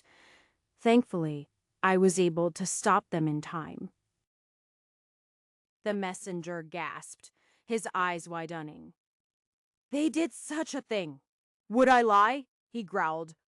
Oh, of course not. But, my lord... The Daishen people will be furious. They won't accept this. They'll demand war. In your current shape. King Roth chuckled. I think I have one last battle in me. For the people. Spread the word. With this, the rabbits will drop their rebellion and join us. Once we've ended this conflict and mobilized, we'll move on the wilderness and show this Lord of Chom what a true king looks like. He glanced down at one remaining bottle in his hand that still had liquid in it and smiled. As for King Roth, he would claim the fairy springs waters of life and use it to become immortal. Chapter 1300. I took in a breath after what felt like forever. I was still standing and looked down to see Miki still in my arms. Our souls were no longer connected, but there was a bond there in place. Ah, the slave bond? I put it back in place since I knew Master would do something foolish like object, Miki declared. You put it in place, aren't you the slave? Spiritual bonds are easy to work with. She shrugged. Since we already formed the bond, restoring what was cut was rather easy. I grew excited for a moment. You healed the bond? Wait, can you heal the bonds to all of my girls? She shook her head sadly. Unfortunately, they'd need to be present. If they were here, I could restore the bonds in an instant. I see. I sighed. It looked like it wouldn't be that easy after all. I may be able to come up with a way to strengthen the bonds, though. Make them harder to cut in the future. Really, I blinked. That's awesome. Definitely do that. She looked up at me with loving and mischievous eyes. She looked just like Mickey of old. If there was any difference, she gave off a feeling of wisdom and maturity now. Her pale hair now had black tips, and even her tail had a black tip. Her eyes and complexion were just a bit darker, giving her a slightly gothic feel. Pale skin, dark eyes, and black, tipped hair. She kind of looked like a goth girl. She was just missing a nose ring, or maybe a nipple ring, like Celicia. Miki suddenly broke into a giggle. Master. What? I am just remembering how you were back in the day. You used to dread our slave bond, and even want to remove it. Now, you say you want it stronger. You are also looking at me with such a naughty look. I stiffened slightly. I was being a bit overbearing. Miki shook her head and smiled. No, I like this side of Master. It's very sexy. You are kind of sexy too, I responded, reaching around and grabbing her butt. Ooh! She made a cute noise as I leaned down to kiss her. Master! Shouldn't we figure out where we are first? I looked around carefully for the first time since we had appeared. Ah! We're not in Daishen. We were standing in a beautiful meadow. It reminded me of the first level of the Maid's Lament. But it wasn't rainy and cloudy, but bright with the sun up overhead. Miki, you are okay. Celeste suddenly slammed into Miki from behind, giving us both hugs. Muff. Miki ended up getting sandwiched between us. Or in particular, between Celeste's breasts. Oh, good. You guys are here as well. Where is this place? Gah! Miki finally managed to push Celeste away, but Celeste responded by shrinking to fairy form and then flying onto my shoulder. You big-titted bimbo! Isn't that the weak complaint of someone who lacks the stature Alea spoke up? Walking through the fields almost as if she was familiar with them. You? Bullying me. I just returned and I am being bullied. Miki cried. Do you want to die? Which, oh my. I've seen your spiritual ability. I wouldn't dare wish to fight. I wouldn't be certain I am your match anymore. Master, you do surround yourself with some powerful women. Soon, I won't be a match. Her words were too complimentary, so Miki stared at her suspiciously, expecting it to be a hidden slight. I didn't pay attention to their spat. Instead, I checked my map. I could see this entire space, and it ended at only 2 miles. That wasn't to say that I could only see that distance.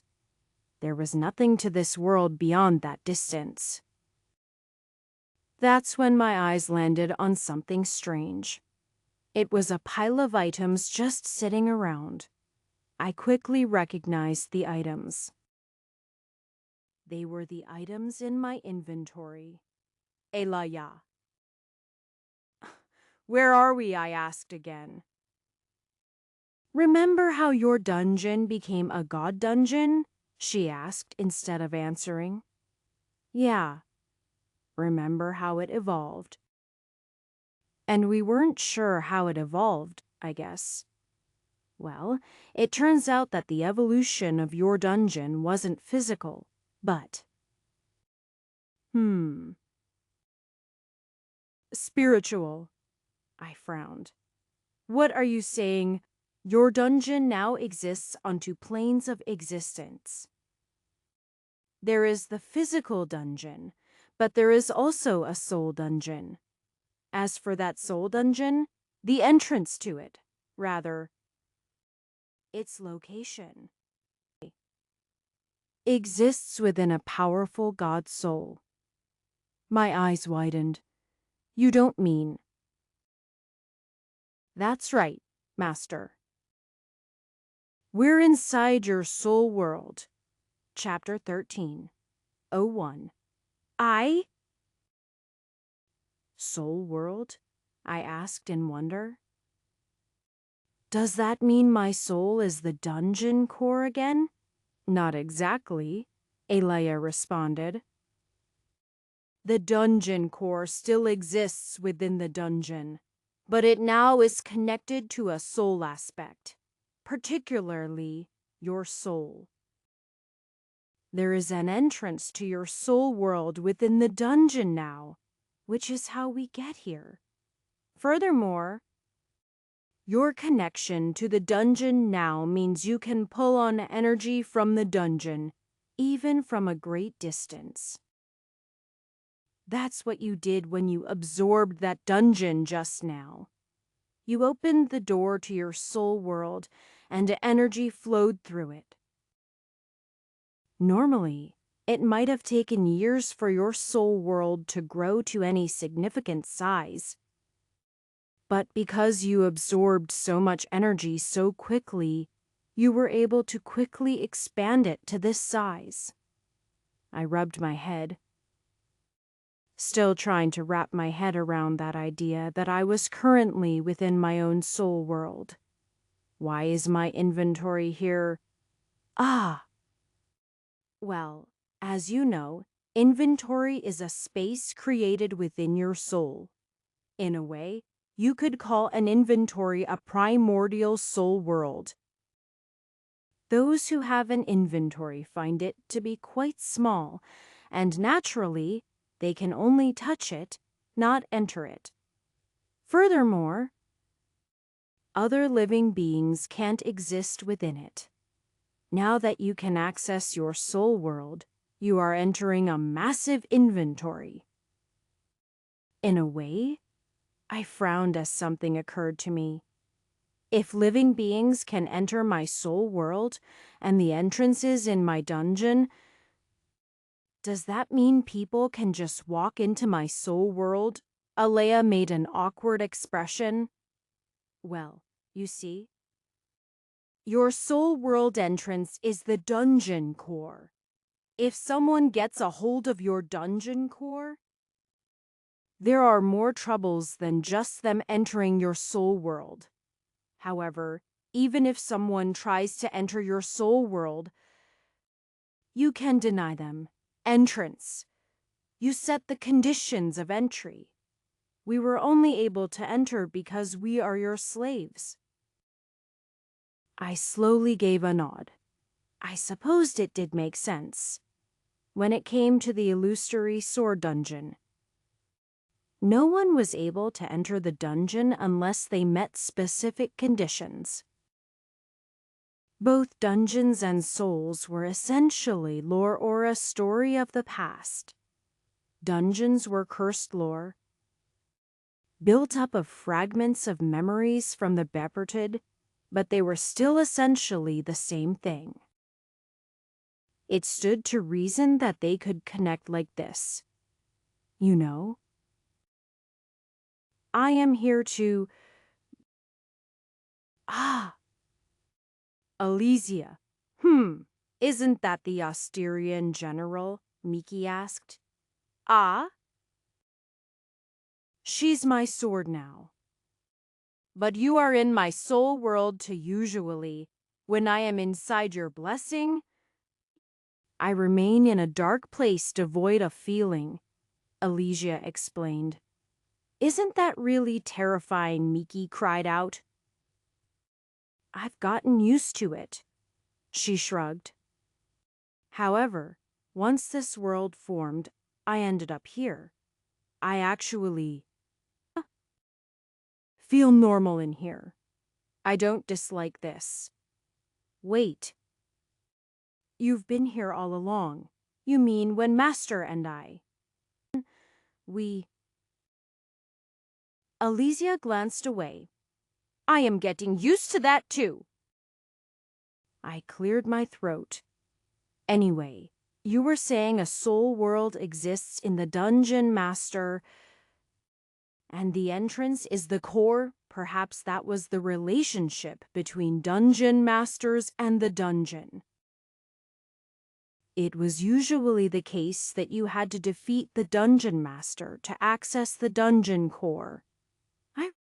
While the dungeon core was the access to the soul dungeon. It was a strange kind of relationship that kept both protected. Perhaps this was why a dungeon core wouldn't reveal itself until the dungeon master was defeated. It had to do with this link. Well, as you can see, you can enter your own soul world as well. This is your space. You can change it, build it, store things in it, or even bring people to it. Eventually, you may even be able to manipulate time, weather, and life energy. Alea explained. In time, you'll be able to control the energy within it, modifying it just like a dungeon. If we're in my soul world, does that mean I am still in Daishin? My eyes flashed with worry. Your physical body has already been resurrected in your bedroom. Miki's physical body was resurrected here, with yours. Those bodies in Daishin would have disintegrated by now. This is not a good thing, Master. In fact, I imagine your strength will be growing exponentially thanks to this change. There was one major weakness, though. Although I was a dungeon master now, both in title and job, I didn't remain in my dungeon much at all. Thanks to having a god soul and the ability to convert mana to miasma and back, I didn't need to remain in a miasma environment. Without me there to protect it, that delicate balance was upset. We need to come up with some better ways to protect my dungeon, I declared. Alea's eyes brightened. We should. Let's return. Chapter 13. O2. It wasn't that difficult to pull myself out of the soul world and bring Miki with me. While I was at it, I expelled the other girls. I appeared in my room with Miki still next to me. I looked around slightly with a frown. There was something off about the room. The door opened, and I blinked to see the boss room of a dungeon just behind it. I was familiar with the boss room. And it wasn't just because Shin was there, seemingly practicing her blade. Alea was at the door.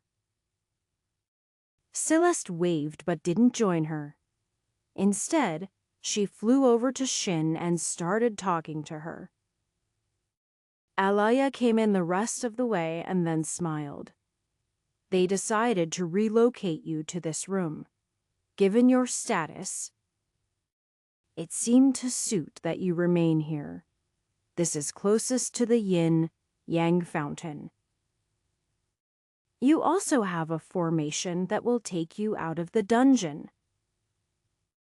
I should also say that this will be the safest room in Chom once we're done setting up the dungeon. I sighed. So much for my dungeon training center. Actually, we can still use it for that. The first 10 floors are still built like they originally were. Your siren, Selena, acts as the final boss. We've even managed to create a fake dungeon core to sell the aesthetic. The first 10 floors. How big is my dungeon now? 30 levels. I whistled. I actually could have answered that question on my own. I was this dungeon's master after all. I was just checking if my senses were working right. As for the size, it may not seem like a lot. After all, a dungeon 30 years old could have 30 levels. But one had to consider this dungeon was only months old. Furthermore, it had been completely destroyed and rebuilt after fighting Aberries and after the Maid's Lament took it over. For it to not only recover but grow so much in such a short time was already ridiculous. Who will be protecting the boss room? I asked. Naturally, this responsibility is shared between Astria, Shin, and me. We've agreed to take our shifts. Since none of us are explicitly bound to the dungeon like Selena, remaining inside it indefinitely would be quite boring. So this is the agreement we made. You don't need to worry, though. We've all agreed the boss room must be guarded at all times. What about the 20th floor at the moment? We have a golem protecting it. Alea shrugged. Very well. I nodded as the door opened a crack. Master is home. It's Master. Ah. He's so pretty. It's handsome. Ilaya stiffened as she heard a group of youthful voices speaking behind the door. I could see several eyes peeking in at us while whispering in a way that wasn't discreet at all. I frowned slightly. If this was connected to the boss room, why were there people outside? What's this then? Ah! He saw us. He spoke to me. Girls, A stern voice came from behind. There were several shouts and cries, and then the door came flying open. 3 girls fell through the door, landing on the floor. I stared at the girls for a moment, some confusion on my face. I didn't recognize them at all. However, their hair was colored in odd shades, much like the Fae, and they were seemingly wearing maid attire. On top of that, these girls only appeared to be 10 to 12 years old. In essence, they were lowless? I didn't glance at them, but Faina, who was standing behind them with her hands on her hips. When she saw my look, she immediately lowered her head. "I am sorry, Master. This was my fault." I disappeared from my bed and appeared next to her. I reached my arm around and grabbed her, hugging her. "You don't need to apologize, but an explanation would be appreciated." "Master?" "He's finally claimed her to." Miki mused from bed. He moved. So fast. The 3 lowly girls all scrambled up and then spun around, standing at attention in front of Faina. She let out a sigh when she looked at them. "Master, you remember when you told me I needed to find help, as I said? I wouldn't hire anyone who didn't have the potential. I found a group that works, though, so these are starting apprentices." "I see," I responded. I was hoping for girls a bit older and more experienced. But it wasn't a bad thing to start training them young. "What unusual girls," Alaya commented. "They're brimming with magical energy. Their levels are also shockingly high for human girls. Their hair is also the color of the Fae," I added. "That's not surprising." And lay aside. "Ever since you put Astria under control and stopped her experiments, these girls have been causing trouble." I turned to her with wide eyes. "You don't mean—" "Yes, Master. These are some of Astria's experiment fairy children." Chapter 13, 03. "What are they doing here?" I asked cautiously. Looking at each girl, they were all extremely beautiful. Their skin was fair, their eyes were bright, and they had an extreme charm to them that easily matched any of the girls in my harem. Each girl had different color hair. One was orange, another was green, and the final was blue. They really were like fairies. "Ah, well, it seems like after the experiments, they had already started to change. As Alea pointed out, they have a large quantity of mana and are exuding properties that aren't quite human. They will likely grow to be extremely powerful with magic." "Are their parents okay with them being apprentice maids?" I asked worriedly. I didn't want to find out my girls were still bullying the public. The savior of Chom, they were glad their daughters could achieve such a position. Faina chuckled. "Besides, with their mana, they have the potential to be powerful warriors. Following the path of a maid instead would naturally appeal to those worried parents." "I see." I still wasn't sure. While stroking my chin and thinking about this, I felt a tug on my shirt.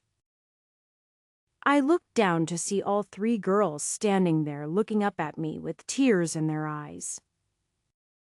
"Are we not wanted? The girl who tugged my shirt," the green-haired one asked, looking seconds from crying. My heart received a fatal strike. Touching Master without permission? Feina's eyes narrowed, causing the girls to cry out. I grabbed her to stop her from disciplining them. No, I mean, yes, you are wanted.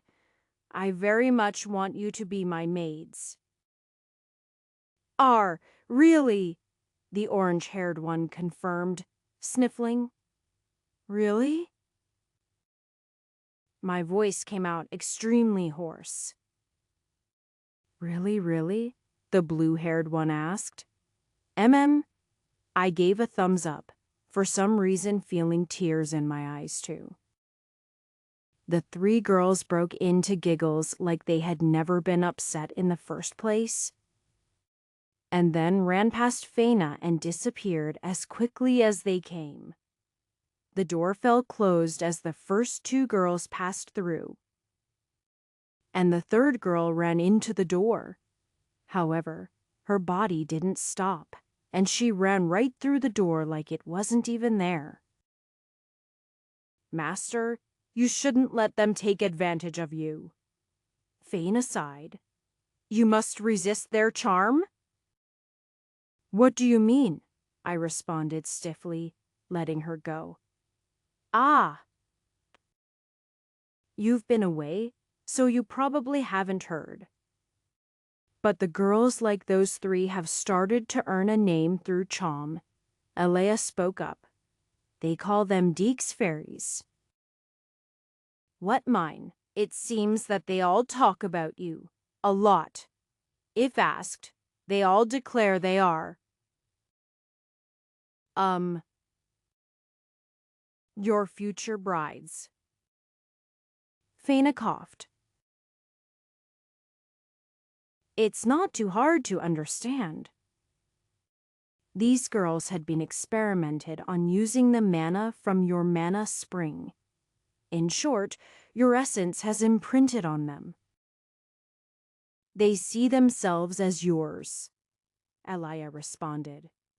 In truth, every girl wanted to volunteer to get closer to you. In the end, these three were elected by some kind of voting process. I am not clear on it, as they've seemingly formed their own. Would you call it a cult of Deek? It's more like a coven dedicated to worshipping Master. Alea nodded. I opened my mouth. But no words came out. So, Master needs to resist. You can't allow your temptations to run rampant. If you thought Astria's fairies were bad, these girls will definitely plot to taste Master's mana. What did you invite into my home? Weren't you the one who said you very much wanted them to be your maids? Feina responded flatly. Master, we saw how you looked at them, Alesia added flatly. That is... I mean... But you know what this means, Miki declared. Flat chests are in. Alaya cried out at the realization. So, Master likes that body type. Feina sighed, looking down at her body and wishing it wasn't so curvy and plump. I like everybody type, I cried out. This is a major problem, Alea declared, taping her finger on her cheek. Is it though? I asked. Since Master has come back, he has had Alea, Astria, Celeste, and Alicia. All big-breasted women. Master is starved for small breasts, Feina concluded. That's not a thing. I sighed. We need Master to unload his carnal desires for tiny titties, Elia declared. But who? Feina asked. Seemingly lost in a conversation with Alaya, I could barely follow. Faina and Alaya both turned to Miki.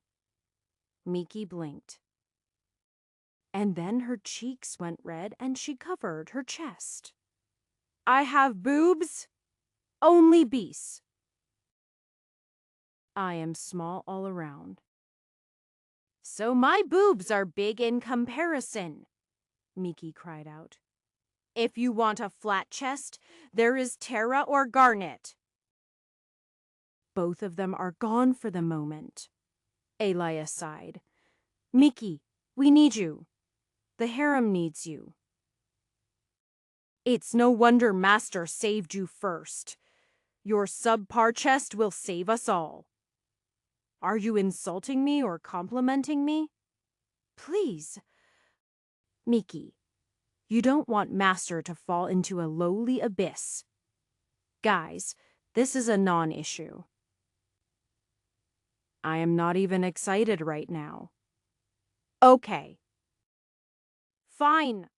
I'll do it, Miki declared before turning to me. Master, please, take me. Faina, that's our time to get lost. Alea grinned, grabbing the other girl and backing out the door.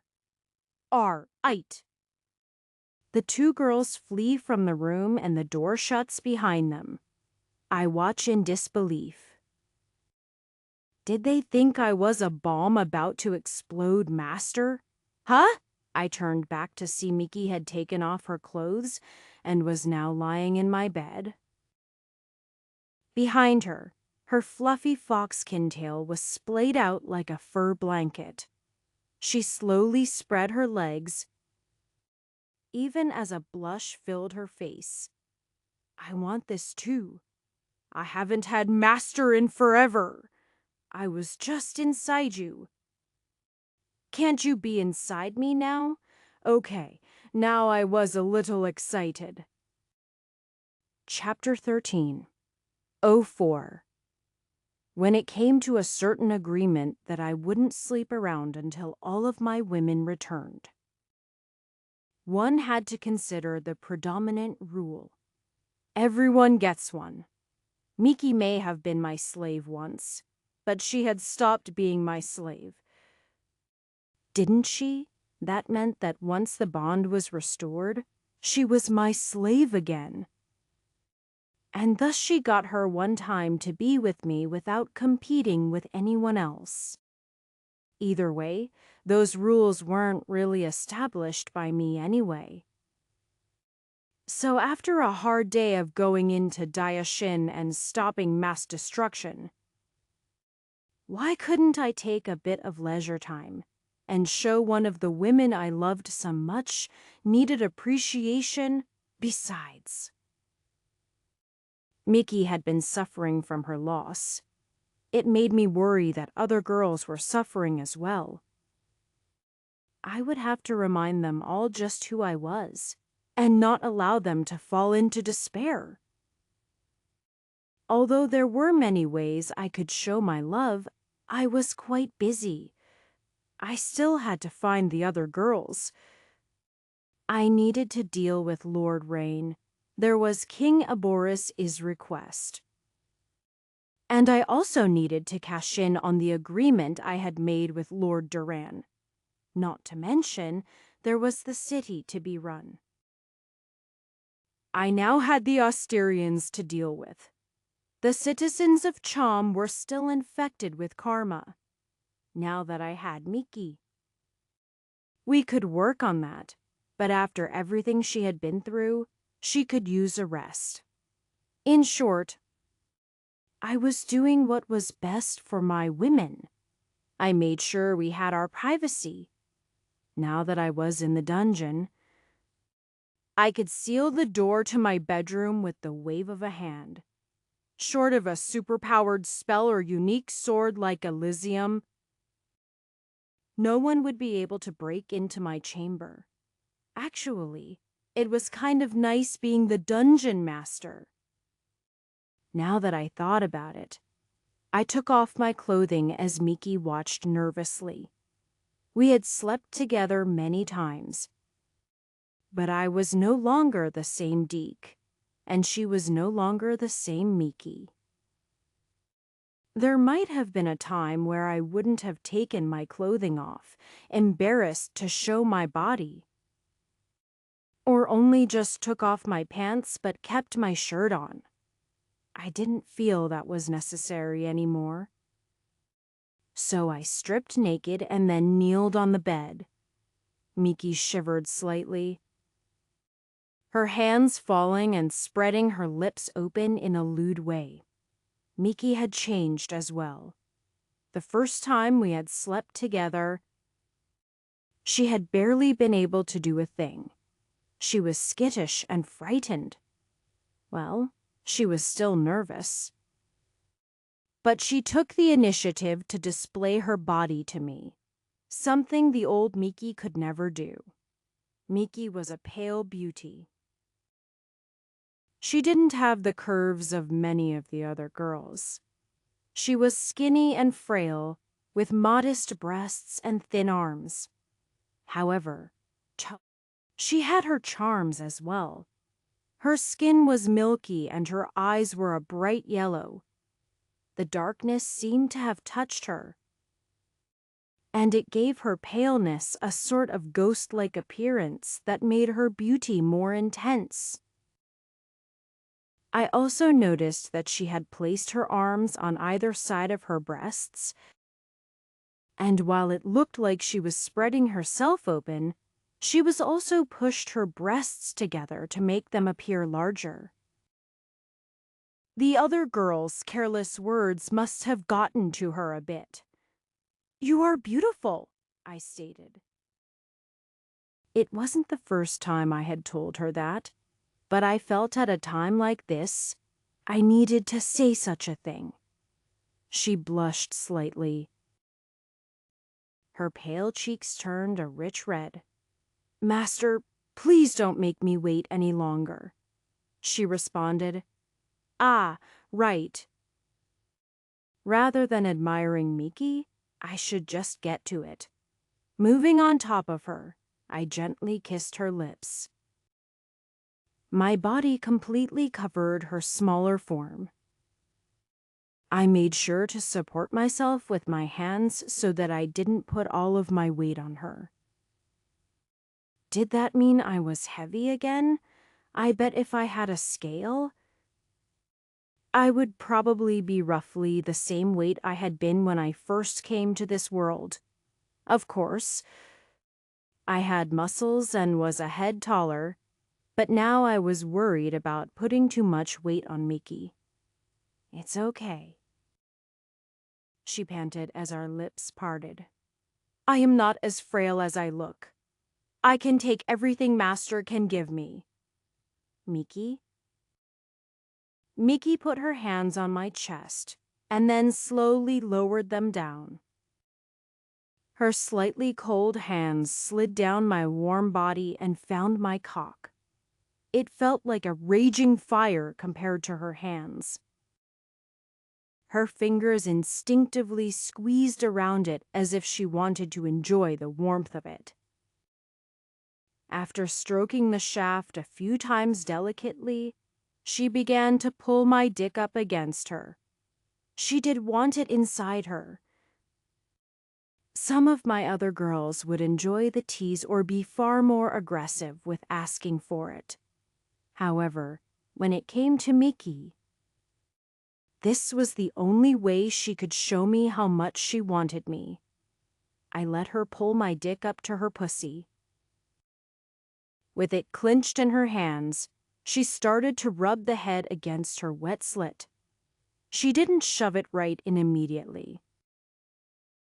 Instead, she used my cock to play with herself, watching her with her eyes closed tight. Breathing hard as her hand grasped my cock and rubbed it against her wet parts was extremely hot. She slowly got my dick wetter with her slimy juices. Ha! Ha! Ha! Nu ha! Master! She moaned sweet words, her hot breath coming out in sputters. If she intended to teach me a lesson about how it wasn't fun to kiss people, she was doing a great job.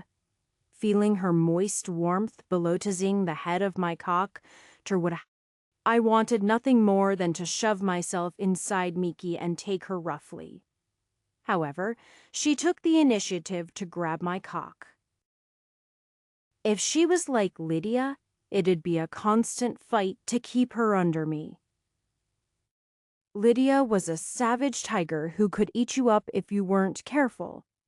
She wasn't like Raisa either, who was extremely docile and subservient.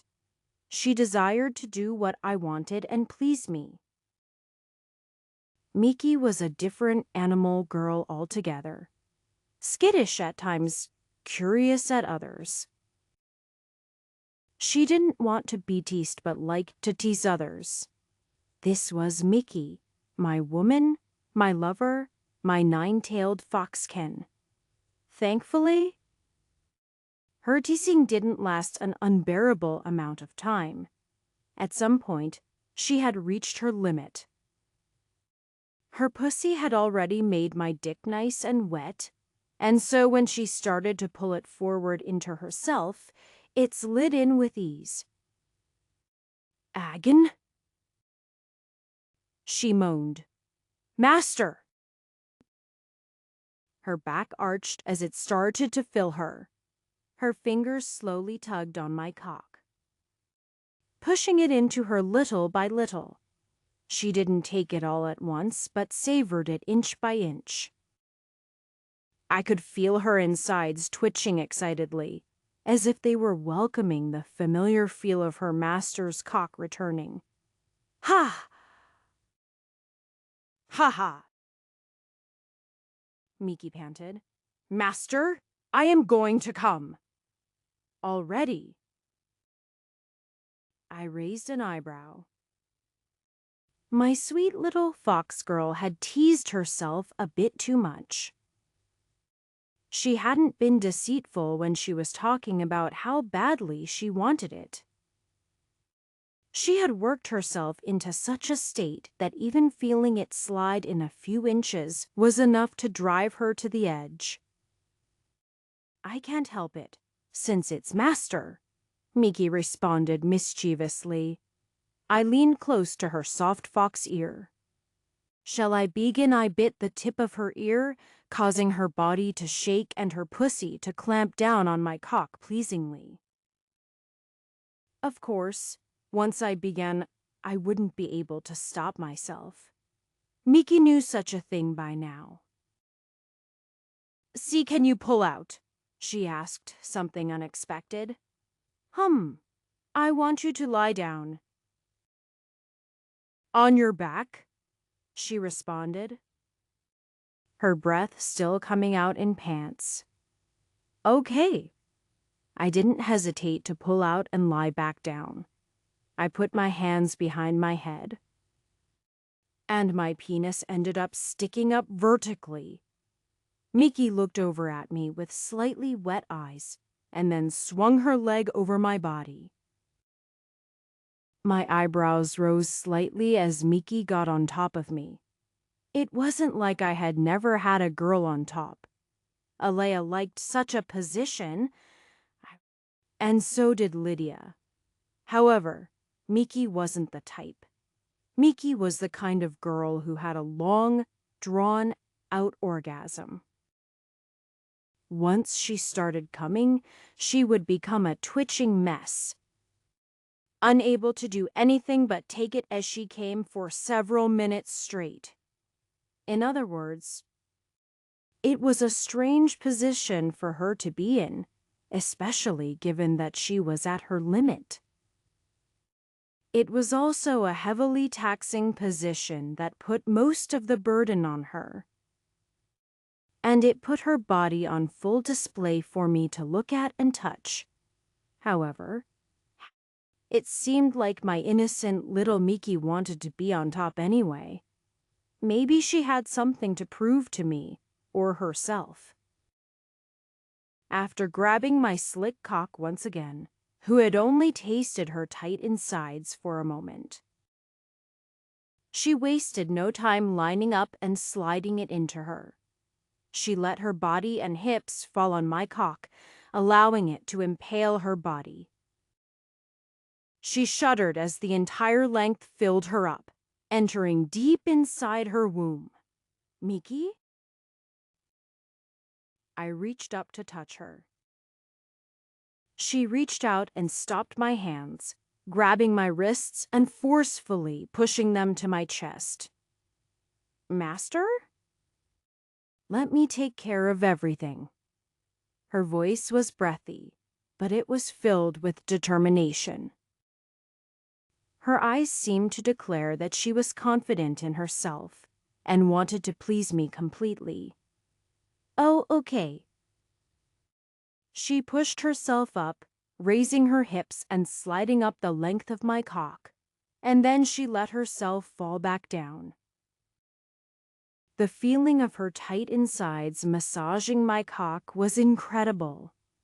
She began to lift her tiny behind and then drop it again, bouncing up and down on my cock. Her hands tightened on my wrists as if she wanted to hold me down and use me. In truth, she wanted to show me how much she'd grown. The once shy and innocent Miki could pleasure me with her body and do anything the other girls could do. She used all of her efforts to show me this. Her hands pushed down on my chest, using both her lower and upper body to move up and down on top of my cock. Wet slaps could be heard every time she fell back down. And no sooner had she impaled herself than she got back up and did it again. She was gasping and moaning with exertion. Her eyes closed tightly and occasionally her teeth would clench. However, she worked earnestly to please me, unwilling to stop. Her body was light, and I could pick her up, move her, or put her into whatever position I wanted with ease. Yet, feeling her form work my body as she jumped up and down, exerting herself to the max to pleasure me, I didn't feel like I could move even if I wanted to. I became entranced while watching Miki give her all. On. On. Ah. Ha. Ha. Ha. Ha. Miki moaned sensually. She started to become covered in a sheen of sweat. Her black tips matted to her face as she moved with all of her might. I can't. Master. My pussy is going to fucking explode, Miki cried out. A hen! Fuck! Fuck! Fuck! Miki's body started to glow, and her rainbow tails appeared again. Her hands turned into sharp enema-like nails, and her two little fangs popped out of her mouth. This was a beast form. Lydia had a beast form she had used once or twice. It arises when she became desperate for more power. Miki seemed to slip into her beast form while riding my cock. Although she took on several fox-skin features, it wasn't like she had a fox face or suddenly became hairy. Her appearance was less fierce than Lydia's. It looked somewhat adorable. A hen. I said that until her hands let go of my wrists, and then she scratched my chest, creating two sets of claw marks across it. I barely noticed that, though, because her spiritual tails had seemingly plunged into me, causing her soul and mind to interconnect. I didn't just feel myself, I could feel Miki too. Of course. I had experimented with such skills in the past for sexual pleasure, but I hadn't been prepared for our souls to suddenly unite. I could feel what Miki felt, and that meant I could feel her powerful orgasm. She had held back and resisted. Since I could feel her soul, I realized she had been trying to make me come first. That's what had driven her into her beast form. She had wanted me to explode before she came, and yet her naughtiness had caused her to lose herself first. Yet, with her soul bound to mine, our feelings were the same. Even if they weren't, I had been to the very edge. If she hadn't scratched me, I might have already come. Adding her intense pleasure with my own, I couldn't stop. Miki. Ah! Master? Fuck. On. Yip. Yip. Her body spasmed as she clawed my chest and started letting out animalistic yipping noises. It sounded a bit like a hiccup and a bit like a yowl. Her back arched again. Her foxtail stuck straight up as she orgasmed roughly on my cock. Her pussy was like a vice. Milking my cock for all it was worth, and my cock provided, exploding load after load deep into her womb. Under normal circumstances, I might have already recovered, but with my soul being touched by Miki, her orgasms that seemed to go on in non-stop waves put me into a state where I couldn't stop either. I felt like I had released the cum of 10 men, and my cock wouldn't stop. The more she felt inside her, the harder she orgasmed too. Even though she had stopped riding my cock, the pure pressure was too much, and finally erupted from between our organs, making a complete mess. Miki finally collapsed on top of me, her body still suffering from the throes of after orgasms. This was something guys didn't feel. Usually, when I was done,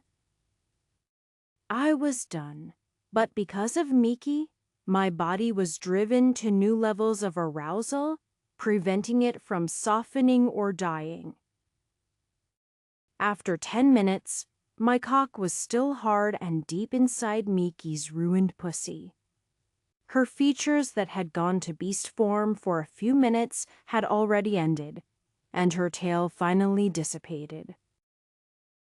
The white and black, tipped physical tail flopping down with exhaustion. Master, Miki replied nervously.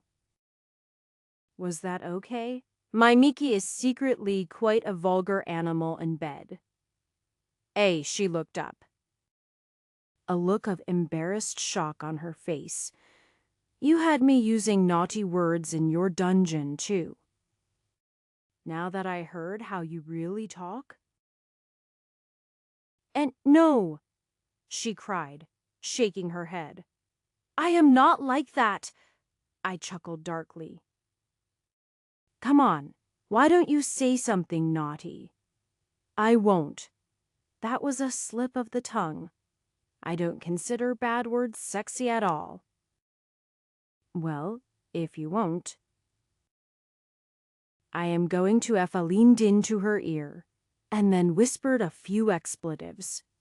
Her face turned red. Master, did you just come some more? I felt your pussy tighten. Number. That was just from before. I am not. I grabbed her and rolled over, pushing her to the bed. Don't worry, this can just be our little secret. Master. She looked up at me with teary eyes, but then she collapsed her head back. Fuck! I intend to. I began round two. Alicia kept her mouth shut, deciding it was best not to mention that this secret involved 3. When Mickey had touched his soul, she had forced Alicia into it too. She was put through a powerful orgasm and had completely ruined her underwear. She definitely wouldn't tell anyone.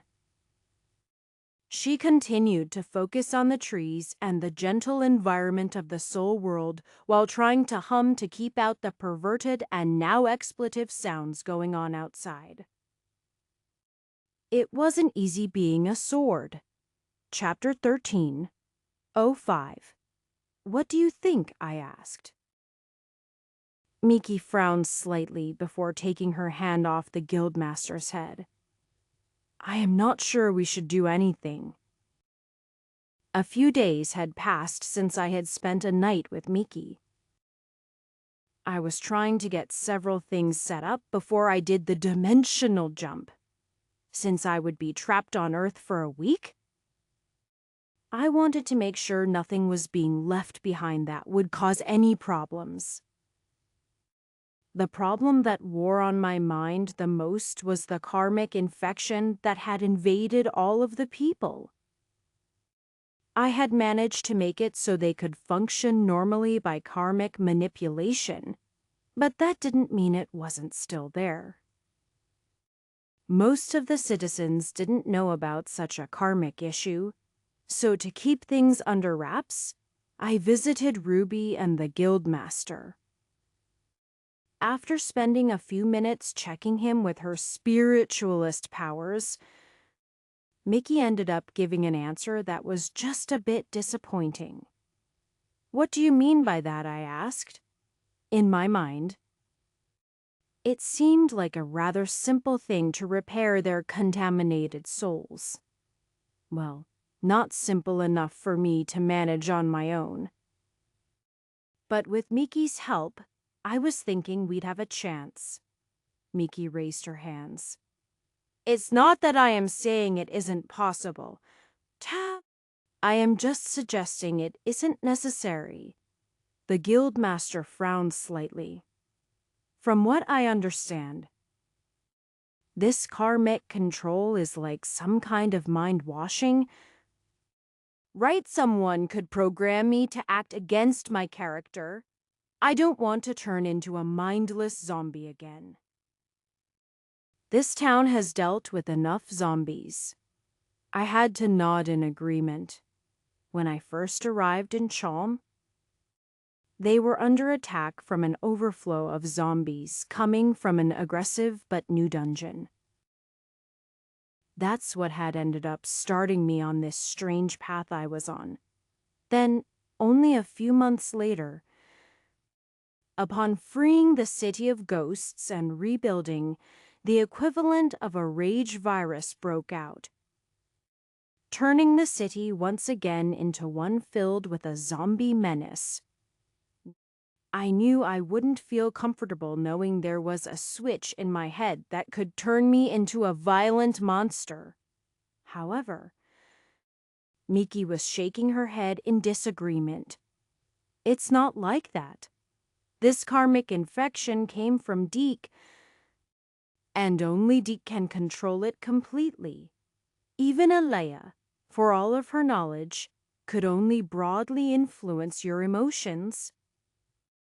As the source of the miasma all came from Master, only Master would have the ability to influence you, and no offense. If Master wanted to do this, he could forcibly infect the city at any time using his dungeon. Ah, that's true. The guildmaster scratched the back of his head.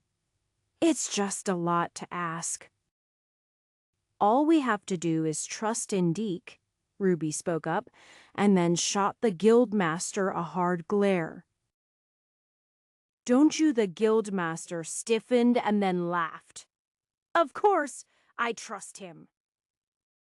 Most of the people in town consider him a savior. It's just... What's the point in keeping it? Miki shrugged. Having Deek's karmic infection will protect everyone from miasmic attacks. You won't be influenced by the negative effects of dungeons, and you will have a high resistance to curses. In a way, it's like having a pseudo-god soul. Furthermore, it will mean that Deek can trust you guys. Trust us! Take Demon Lord Aberys! For example, he wouldn't have been able to invade the soul of someone who had already been infected by Deek. I mean, there won't be another Aberys. Will there? The guildmaster looked worried. You never know. At the very least, citizens of Chum won't be able to be turned into spies or otherwise be influenced by dark forces. So, it's like that. Ruby sighed. Then, I suppose I have no problem leaving things as is. The guildmaster still didn't look convinced. Are you sure there aren't some other potential problems with it? Miki stiffened lightly, but when I gave her a nod to continue, she spoke up. There may be one. Since Master's miasma is in direct contact with your souls, people who are infected by Master's miasma may find themselves more susceptible. Ha! I jerked up. I mean, people will like Master more. Why did you word it the other way? Isn't it because Master keeps finding women to seduce? This is hardly the same thing. Name a single woman in town who is infected that has come to desire me more, I declared. After a few moments of silence, all of our heads turned to a certain person. Why are you looking at me? Ruby cried out. Chapter 13. 06. Whether Ruby would confirm or deny Miki's speculation, an answer never came. That's because the door burst open a few moments later, and a scout from the Adventuring Guild popped his head in. The Osterians identified a group of several hundred Animalkin approaching Chom, he declared. Another attack, the guildmaster cursed. Deek, you should resolve this immediately, Ruby declared, and when we all looked at her, she blushed. What, it's important? Well, she wasn't wrong. Did the Animalkin decide to invade a group of several hundred? Were they underestimating us in all honesty? If those few hundred were all knights or something of equal ability and power, there was a time not too long ago where it would have been enough to wipe out Chom. My army could only grow so fast. And besides the Osterians, they were only a few hundred strong, and only had been training a few months. To be honest, our strongest had always been my slaves and the generals, most of which were absent right now. I supposed I could pull on the power of the dungeon, or depend on Elia and Astria to wipe out the threat. But first I needed to confirm it. I pulled up my map and immediately located the group that was entering the edge of my territory. Since I had soul linked with the dungeon's mana was now my mana. In short, around Chom, I was extremely powerful. The farther from Chom I got, the weaker that connection became. But there were exceptions, such as in a dungeon battle, where I could call forth that power like it was right next to me. It was an interesting experience. And one of the most interesting things about it was an extremely long mapping ability, which also simultaneously carried out a sense life. I could see every life form in the city, and for those, I bothered to remember their mana signatures. I could locate them at any time. My only blind spots happened to be near the god spouts. There was such a rich degree of mana and miasma spurting from them that it would be difficult to detect life. My sense extended outward, the dungeon acting much like a magical satellite dish, and the reach of my sense even covered Chalm's Crossing, although it didn't reach as far as Deeksville. Yet, as the dungeon grew, so would my range. There might be a time where my senses crossed all of the wilderness. Furthermore, this was my center of power. I truly began to understand the depths of power a man like the Demon King would possess.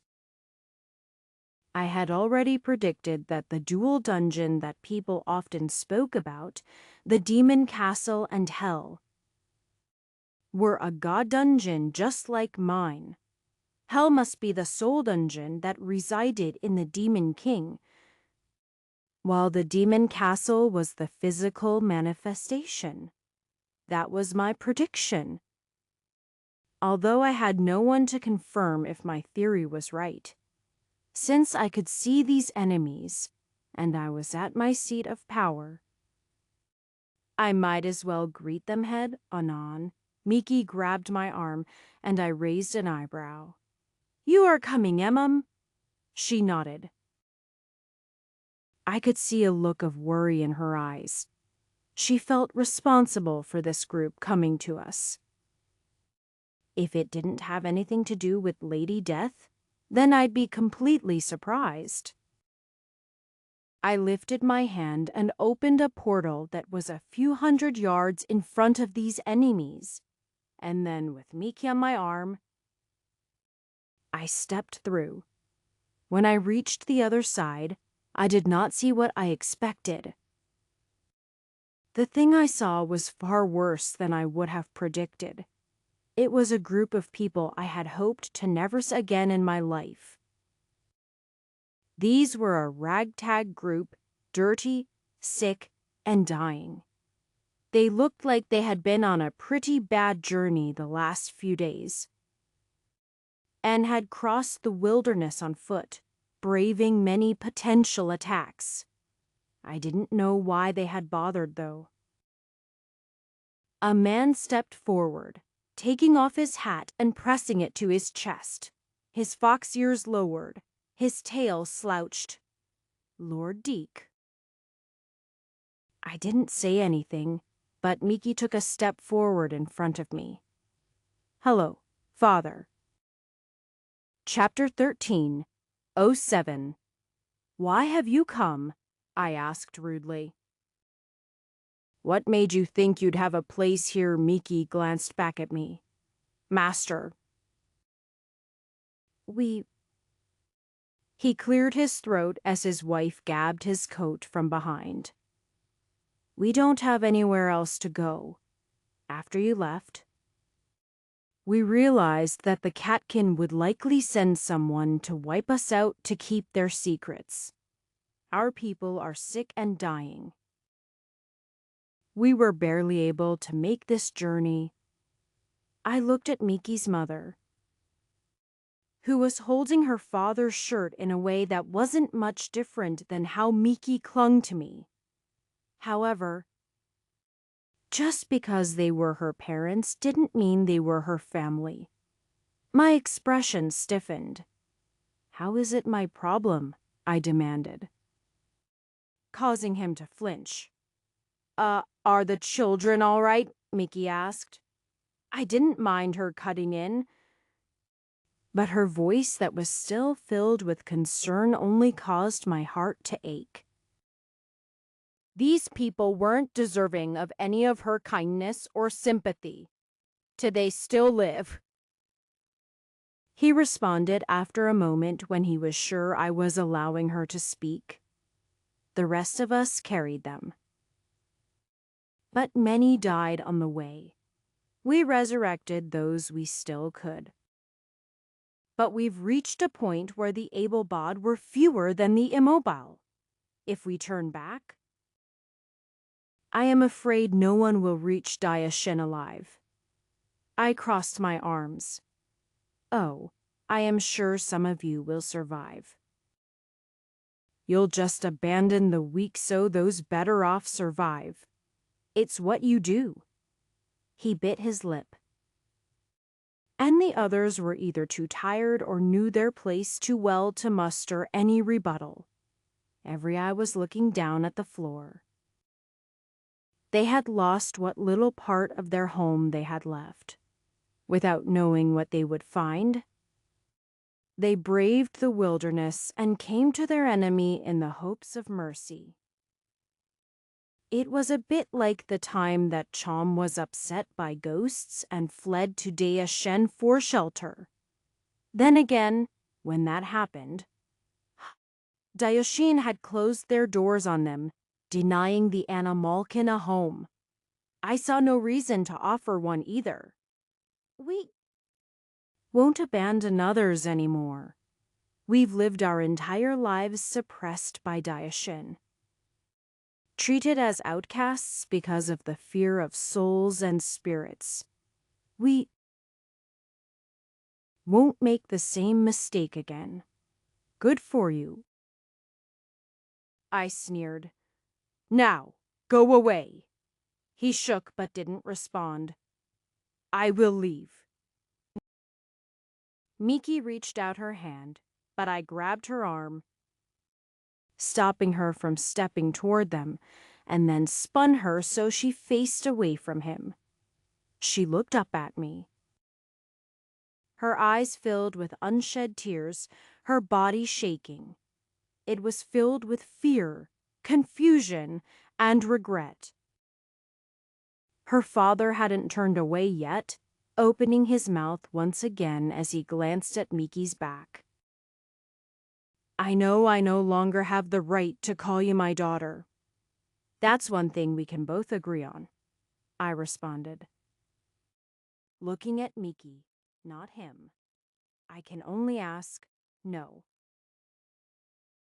Beg. The children. They have done nothing.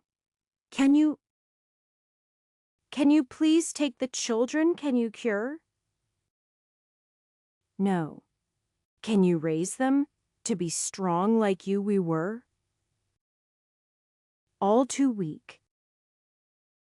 My eyes continued to stare at Miki blinking while her eyes grew red and her lips trembled.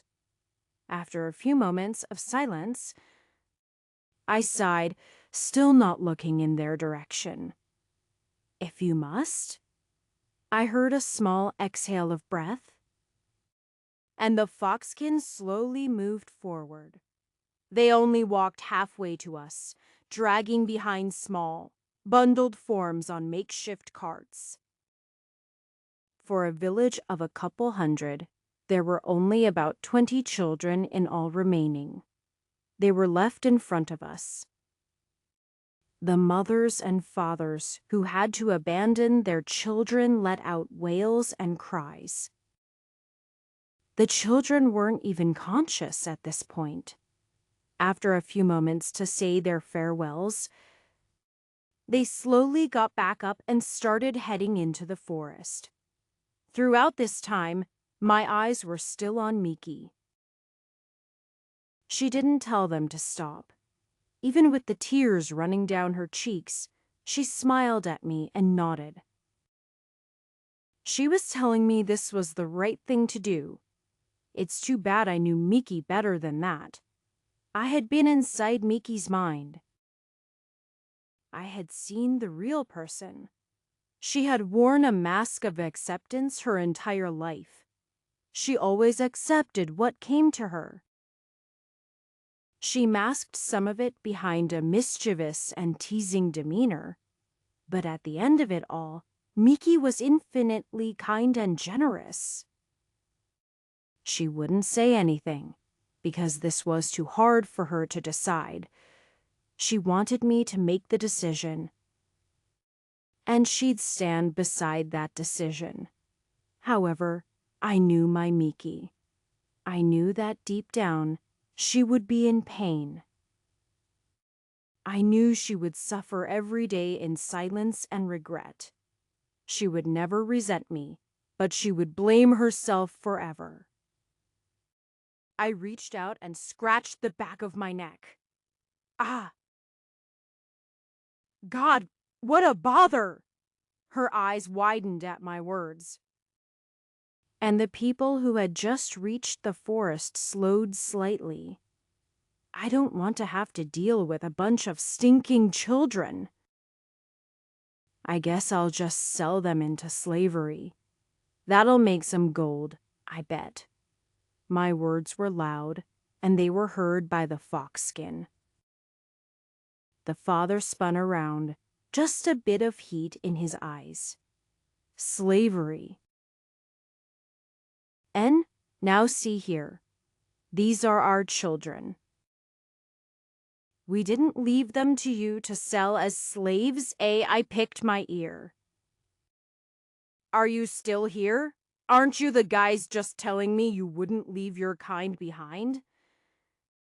All while leaving all of your children behind. That's real rich coming from you guys. Several of the fox-skin looked up with an offended expression. It's not like that. It's just our lives don't matter. We will gladly give them to save our children. Why can't you see that all I see is you all taking the easy way out? Again. I responded, if I am going to deal with these kids, I need to be properly compensated. Compensated? He sputtered. We don't have anything left. All we have is ourselves. I raised an eyebrow. A bunch of spirit foxkin? Huh? He stiffened as the realization started to cross his face. I need some slaves to take care of these foxkin children. And for the rest, I'll find a way to put you all to work. I didn't have a church in Chom. Frankie? I found the churches I had encountered to this date a bit too wonky to want them around. We had gained a few priests who had remained in town, but it wasn't enough for a growing population. However, priests weren't the only ones that could resurrect people. Spiritualists seemed to have the best resurrection, especially if they were a multi-tailed foxkin. This wasn't a matter of altruism. This was just good business. Chapter 13. 08. You are going? Alone, Xiao asked. A few days had passed since I had returned with Xiao, and just about everyone but me had remained busy. I tried to get involved, but it seemed that others were handling it. Siti was working on building the traveling guild. Alea was tending to the dungeon. Shin had taken over soldier training in Lydia's absence. Faina was busy training the new maids. Astria was managing the new fairy spring, which would be in the courtyard of what would one day be a castle. Within castle walls was arguably the safest place to have such a thing anyway. Celeste was training the newly evolved fairies. Originally, the fairies around my fairy spring had been of the common variety. They were dumb things.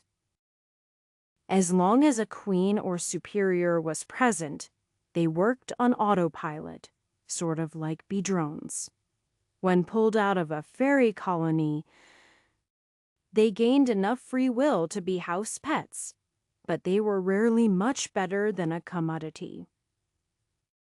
That had changed when Astria had started pumping them full of mana. The fairies had evolved, and as they evolved, so did their intelligence.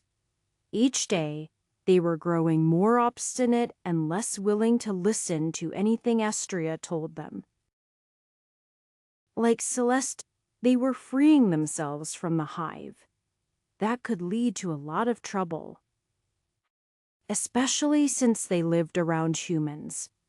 So, Celeste had taken it upon herself to properly train them. It felt a bit like the blind leading the blind.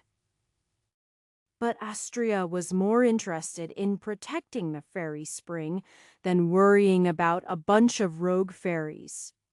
Then there was Miki, who had seemingly started helping the foxkin settle in. I still didn't know how I felt about them. I worried that they might be once again taking advantage of Miki's goodwill. It seemed that she was still suffering from guilt over the people she had killed and tortured during her time as Lady Death. She was trying to use the foxskin as some kind of redemption. I didn't think it was healthy. But I also knew that she needed some time and I couldn't force her. That had only been a week or two ago. Even Xiao had decided to focus on her demon abilities. She worked her way through the dungeon. This was helping Elia calibrate the difficulty and try out some of the new lore. But it was also helping Xiao gain better control of her dark powers and her demon lord form. She had finally unlocked the job assassin, something she was quite excited about. I knew she had been jealous of Race having that job for some time. Thus, it seemed like everyone had become busy except for me. All I was doing was waiting for the girls to get back. I didn't want to move on Alarith until I had Tara and Lydia back. At the very least, I needed Tara so we could start using her printer. Garnet's blacksmithing wouldn't hurt either. So, with some time to kill, I decided another journey was in order. I am not planning on going far, I explained. My soul world is always accessible to you girls. You can stop by any time. Furthermore, we can speak with slave communication. Alea showed you how to ding me if you need me to open the channel, why yes. She did. Xiao coughed. It's just... you leaving alone. I don't like it. Especially if you are going there. Miki nodded in agreement. It'll be fine. That's exactly the thing Master always says when things don't go fine. Celeste cried. Master needs to stop raising flags, Xiao declared. What's the worst? If you say, what's the worst that will happen? I'll bite you, Miki growled. It seemed like the girls had been paying too close attention to my klitschda lines. They no longer worked. Chapter 13:09. Just promise us you'll give us warning before you do anything dangerous, Xiao demanded.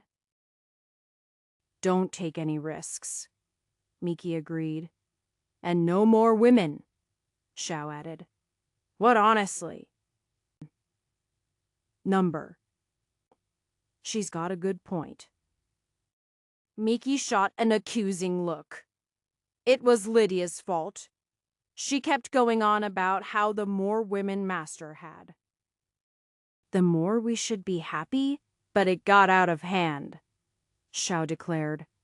I held up my hands helplessly. I can't control. No women, both girls cried out, looking up at me with tear-filled eyes. And, no women, I agreed. I don't get it. But I love Master. Celeste threw her arms around all three of us and hugged. Ah, her boobs? Are they bigger? How can that be? It's the evolution. My boobs are bigger in Demon Lord form too. Lucky? Permanent evolution. Hey! All I got was my hair turned black. Why didn't my chest grow? A seed can't grow without a proper foundation. Xiao chuckled. Do you want to die? Try it? Ghost girl, I could suck out your soul. Not if I stabbed your back. I sighed as I held the two girls away from each other. I had never noticed it before. Lydia had been the balance that kept the harem together. She smoothed out people's issues and kept the women from fighting in front of me excessively. Without her, that was why the girls went about their own tasks. I also hadn't had a group session. Not that I was saying I wanted to have all three at once. However, the offer was no longer on the table like it was when Lydia was around. Maybe that was why my trip plan was a return to Diashin. I had some hopes that maybe Lord Duran had located Lydia.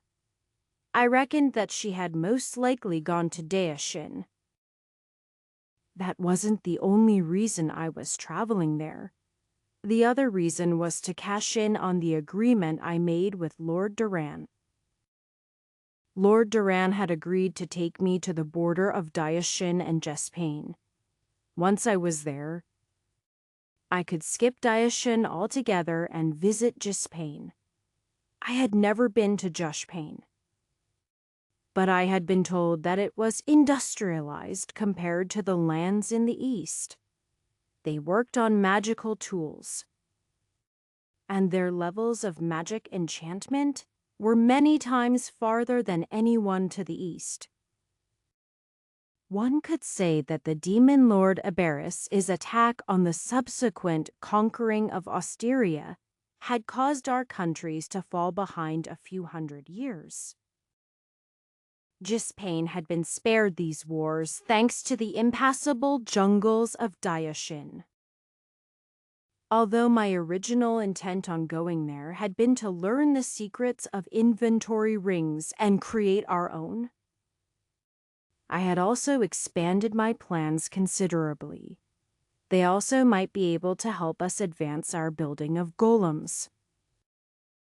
Although if there was any true reason I wanted to go to Jespain, it was because I had heard the rumor that had ships that could fly. That was right. Jespain was the land of airships. Chapter 13. The girls finally calmed down and I gave them each a kiss. It really wasn't like I was going far, or intended to risk my life. What was the worst that could... Yeah. Maybe I needed to stop putting up such a flag. With a farewell, I opened a portal and stepped into an alleyway located in the Wolfkin city. I immediately felt the expected increase in humidity and heat. Walking out into the town, I used my transformation skill to give myself the appearance of a wolfkin. Unfortunately, I couldn't replicate the smell of a wolfkin yet, but I did my best to wrap myself in the air and keep my smells from leaking out. It was a trick I had learned from Celeste, and I wasn't very good at it. The last time I had been in the Wolfkin tribe capital, the place had been very empty and depressed. Death hung in the air, and people were fearful for their lives. Only a week or so later, and the atmosphere had changed from muted to rather boisterous. People were excitedly selling their wares and talking excitedly. As I passed by, I heard various conversations of interest. Yeah. The king defeated Lady Death with his mighty blade.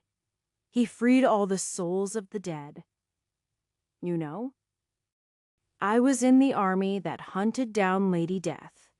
Of course, we didn't run into her, but if we did, I would have shown her who's the alpha wolf. My dad's soul was lost, but he came back. Glory to King Roth. It seemed like the story going around was that it was the king of Dioshin that had slain Lady Death and freed everyone. I didn't know how I felt about him taking credit for my work. I was a bit worried that Lord Duran believed these words too. If that was the case, would he even be willing to fulfill his part of the bargain if he did reject me? Then I was going to head there on my own. I'd just make sure to use transformation and move quickly. Such a journey would take months, though, unless I made use of my double jumping. Such a rapid movement skill would be noticed, though, and may get me into all kinds of trouble. The one nice thing was that I wouldn't have to do it all at once. I could travel all day, then portal home, and then portal where I left off in the morning, and do it again, just like when I worked my way down a dungeon. I was thinking about such things, so I didn't notice when an older wolf woman stepped in front of me and pointed a finger in my face. You don't belong here." Had I been sniffed out, I managed to hide the shock on my face pretty well. "What do you mean?" I asked. "Naturally, you are a blasphemer. You must give yourself over to God." I looked around and took a breath of relief. I had been walking by the local chapter of the church. This woman was calling me out. My eyes immediately caught onto her large chest and went flat. "You are not." "The church or big breasts?" "Are you?" I asked. Her face turned red, and she turned her chest away from me. "How dare you? You would speak of such sacrilege at the church of the Father. The Father." "No chests," she frowned. "What is your obsession with chests? Clearly, you need religion." "No. I am sorry. I don't care about chests." "Good." The woman nodded. "Our church doesn't care about such trivial things. All women are welcome here." "I see." I felt a little teary-eyed finally encountering a real church. It wasn't some ridiculous church. "As long as they have junk in the trunk? Behold, the church of the big butts." She turned around and flashed her nice round posterior. It's a lie. As it was written, big butts cannot lie. Look upon your brothers, for they cannot deny. I gave up. Religion in this world was doomed. Chapter 13:11. From what I was able to glean, the Church of the Father was actually an offshoot of the Church of the Mother and Daughter. Unlike that church which broke into two, this church was instead a modification created by missionaries who wanted to spread the joy of their religion to the unsuspecting Animalkin. Since the country was ruled by a lion, and they maintained a somewhat patriarchal system that wouldn't tolerate a female goddess, the mother turned into the father. As for the obsession with butts, this seemed to come about because of their tails. Special interest was already given to posteriors, so to convert more people, the butt became the center of interest. When the demon lord Aberes came, the church broke, and Daishin shut their doors, becoming the xenophobic culture of today. The church of his father only continued to delineate into a path that catered specifically to the Animalcan culture. That said, by the embarrassed looks people gave as they passed by, and the wide berth they gave the entrance to the church, I had a feeling that this church didn't have nearly as much support as the churches in the Ost Republic and Aberis. They didn't have priests and priestesses, but shamans. Most things that involved life and death were strictly banned. Resurrection existed here, but it had its own culture around it and wasn't handled so loosely as the life insurance policies of Aberes. As the Great Father said, "You may sniff upon my butt, and I will sniff upon yours. Please, everyone, stand up and bend over. Let us embrace our unique sense and identities." Where did our recruit go? It was at that point I had enough and fled the church. Say anything about the church in Oberes. But they didn't have people sniff each other. I knew these were Animalcan, and the majority here were wolves. But wasn't that a bit far? Either way, I wasn't sticking around. I slipped away in the crowds, making a line straight for the Wolfkin's castle. I came up to the guards in the front of the building and gave them a respectful nod. "I am here to see Lord Duran." The Wolfkin man scowled. "Not just anyone can see our lord." I had prepared for this. I knew there might be trouble getting in touch with him. I was supposed to be returning with the wolf pack that I left with, but I had abandoned them and ended up going to Chom. I'd just have to convince him to let Lord Duran know I was here. If it became too troublesome, I'd merely portal directly into the castle. This was only a courtesy. I didn't want them to know just how dangerous I actually could be. After all, he was a potential ally. Well, you see, sorry. "Lads, he's with me." A voice came from behind. I turned around to see a familiar face. "Pate. You are back from your expedition?" It wasn't a question. "Good. When the wolf pack returned 2 days ago and reported you had flown into a rage and disappeared, Lord Duran had grown quite worried. The situation was taken care of, and I didn't go anywhere in Daishin I wasn't supposed to." He nodded before grabbing my arm. "Come, let's got in." The guards stepped aside for Pate. It seemed like he had helped me once again. Chapter 13:12. The rumors state that Lady Death engaged in a battle against King Roth just outside the Rabbitkin tribe's capital.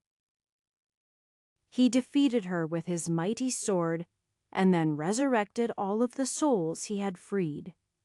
I know it's crap. Pate grumbled as he led me through the hallways. "That old man can barely lift a sword from what I hear. Plus, there is the only person I know with that kind of resurrection magic." Can you enlighten me on what happened? It was a bit surreal talking to Pate. Was this what it was like for normal people who couldn't just casually open portals wherever they wanted to go? They were only just getting the news for what I would have considered long past. I had to remind myself that for a normal person, the last 2 weeks I had spent recuperating, recovering Shao. and then lazing around the mansion would have been the same time it took for me to have returned here on foot normally. Pate likely suspected my mobility was better than I let on, but I was curious how much Lord Duran knew. Here is not much to tell, I shrugged. The king of Dioshan set up illegal experimentation to try to extend his life by experimenting on many-tailed foxconn. He became interested in Miki, my nine-tailed fox, and using deception lured her into the country. She ended up absorbing a dungeon and then being taken over and influenced by a mad scientist as Lady Death, who proceeded to try to wipe out the country and become an immortal god king. Oh, I see. Wait, that's quite a lot to tell. Pate shot me a look of disbelief. Aren't you being a bit casual about it? What happened to Lady Death? The dungeon was destroyed and Miki was returned to me. I shrugged. Besides, I resurrected everyone who died, so there is no point in getting so worked up about it. I should have known after you enslaved a demon lord that you wouldn't hesitate to enslave a figure like Lady Death. You like to live life dangerously? He wiped his head while shaking it back and forth. Technically. She was my slave before she was Lady Death, I responded. Besides, she wasn't in control of herself.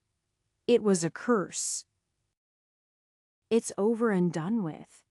Given the king's claims, do you think Lord Duran will follow through with his agreement?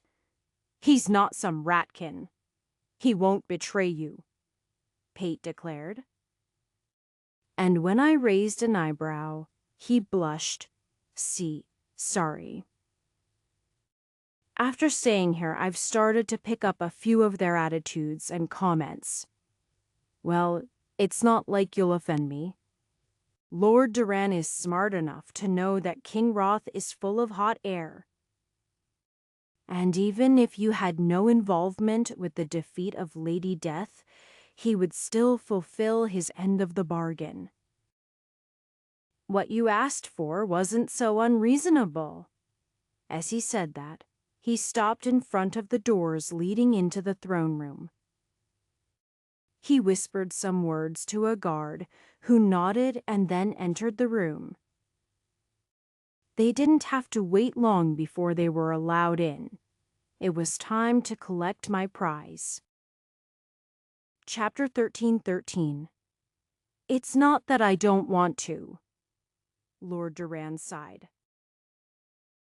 But King Roth has demanded an emergency summit in the capital. If you had come any later, I might have left already.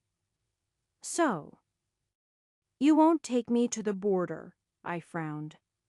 I'd happily do so at a later date. You are welcome to stay as my guest until I return, and then I will escort you to the border. It would take months to travel by foot, but I have a means that could get us there in only a week or two. How long until you get back? A week or two? Maybe a month at max? A month? My mouth opened and closed. I wanted to complain, but in a world like this, a month was no time at all. Pate had spent nearly 2 years in the capital, and he planned to spend another few weeks here before he headed back to Esmore.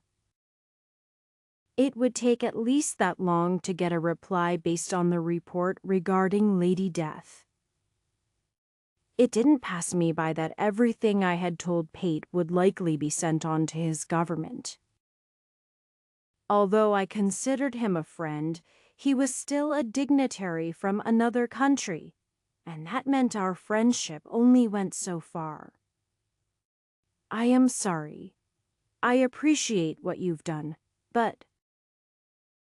I glanced back up at Lord Duran, but was surprised to see he was looking at me with a hesitant expression. What is it? He let out a small sigh, his ears drooping slightly. I wasn't sure if I was going to pass this on to you. I only received it a day or two ago. As for its relevance, I am not sure about that either. However, it appears to be for you. For me, it was found sitting outside of Graham's passage. He made a gesture and a guard brought him something wrapped up in fine linen on a platter. He carefully unwrapped it and pulled a small stone from the platter and after a moment of hesitation, held it out. I reached out and took it. It was a small, smooth stone, and there was a string wrapped around it holding a piece of aged paper. On the paper was a single word, Deke. I instinctively could guess this must have come from that lizard Graham. Why would he give me something like this? What is it? It's a memory. Ah. They call them imagers. They come from Gispain. You can record something and then play it back. They're typically locked to the people that recorded on it, and whomever they give permission to view it. I never had an imager before, I responded, looking down at the item uncertainly. It sort of gave me a feeling like a dungeon core copy that Graham had given me, although it felt much weaker. I had a feeling that I'd be able to play it, just like I had played memories in dungeons in the past. And yet, your name is on it. Lord Duran shrugged. Why were you thinking of not giving it to me? It could have anything on it. It could be secret intel. It could be recordings of our land, or weaknesses, or even the truth of Lady Death. That it was found on the passage to Esmore makes its likelihood of being espionage even more likely. I should have destroyed it on the spot. We're not involved with this, Pate cried out. Relax. I am just explaining my concerns. I gave it to you in the end, didn't I? I am giving you a lot of trust, Deke. I understand. Then, let's see what it says. Chapter 13-14. I wasn't some spy. And I wanted to instill some confidence with Lord Duran, so I decided to just activate it in front of him. Plus, I wasn't confident I could do it and thought he might be able to help if I failed. Hopefully, it didn't reveal any secret. Although I couldn't think of very many I kept, it wasn't in my nature to act deceptively. The few times I held back things from the girls, it was usually because of fear and cowardice over the answers I'd receive. I understood that now. Although it was familiar, I didn't think I'd need to use the dungeon to activate it, though. This was made in Gispain, and while I didn't know how common it was, how many people had a soul dungeon to enter to explore one, it took a few moments of playing with my mana control before I figured out the means of activation. A form appeared in the room. Lord Duran tensed for a moment, but he quickly realized that the form wasn't there. There was something indistinct about the illusion which made it clear this was a recording, not reality. The person standing there was familiar to me. It was Graham, although he was hidden within his cloaks, giving him the appearance of the cloaked stranger. Deke Deekson? After our previous encounter. I am familiar enough for your mana signature that when I detected this near my dungeon, I feared you were mounting some kind of attack. I found this arrived through one of my underground geysers. It had come from under my dungeon. My dungeon runs deep, so for you to get under me seemed unlikely. This is not the original memory recording. That was severely damaged, and I digested it to determine the contents inside. After seeing what was inside, I realized that the contents are related to you after all. I considered just destroying this information, but given our turbulent relationship, I've decided to offer it to you as a peace offering. In the future, remember this favor. Who is this guy? Lord Duran's nose twitched as he looked with narrow eyes. Ah, just an acquaintance I met. I wasn't sure if other nobles knew that dungeon masters could be sentient and independent by their dungeons. Well, I knew I said I wouldn't hold back, but this wasn't the time to have such a conversation, and I didn't owe him any kind of explanation anyway. At least I didn't lie. Besides, I was focused on what Graham was saying. This was an item I had never seen that had my mana signature and had come from deep in the earth. The material on it addressed me. Just what was it? Wait. Deep Eye will begin the recovered memories now. The image flickered, and two girls appeared in his place. What is that? Tara asked. Oh, I got it while I was in the Twilight Dungeon. They call it an imager. I guess it takes an imprint of the area around it. Did you turn it on Garnet spun around? This is amazing. Hey, I know what. We can record our journey and show Master our journey. My eyes widened. This was a recording of Garnet and Tara's journey to the deep. Didn't it come back damaged? What was happening? Chapter 13-15. It was rather remarkable that such a piece of evidence made its way to me. I supposed, given Tara's love of magical instruments and Garnet's long and mysterious history, recording such an event seemed extremely likely if such a device had been available. That said, the device had made it back up into Graham's passage. Two people who weren't enemies, but also weren't friends, had to have chosen to take the risk to get it to me. I understood now why it had my magical signature on it. It had come from two of my slaves. I was pretty certain that the restrictions that allowed someone to view something recorded by someone else was being their master through a slave bond. Of course, even that didn't stop a dungeon from being able to digest the memories by absorbing the mana.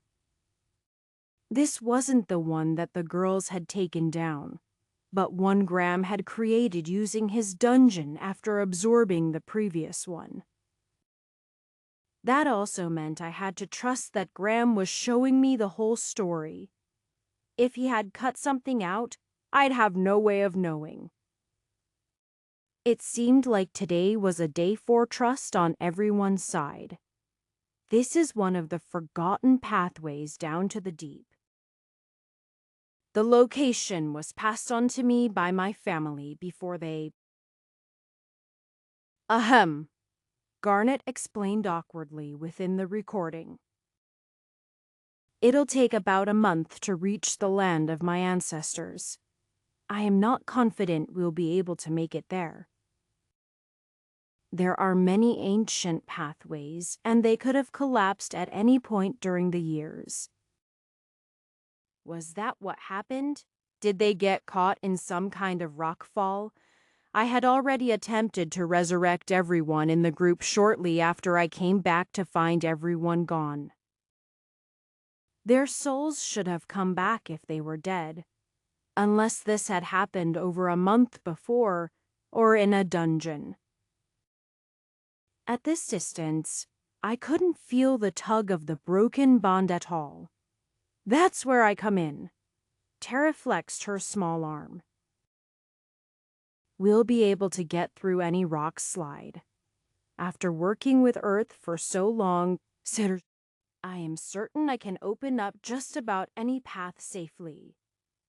I also can't guarantee there will be any treasure, Garnet warned. This is all tales and half-remembered stories. Furthermore, even if they do exist, my people might have trapped them. If a golem with Earth manipulation could steal national treasures of my people so easily, then wouldn't that be looking down on my people? Tara's strutting deflated a bit. We should be able to find something at least. The deep dwarves were the only ones that far down there. When they left, there would have been no one else to use such material. I've not heard of any expeditions that have gone to the deep to ever return. Exactly. That's because they all died. Garnet laughed.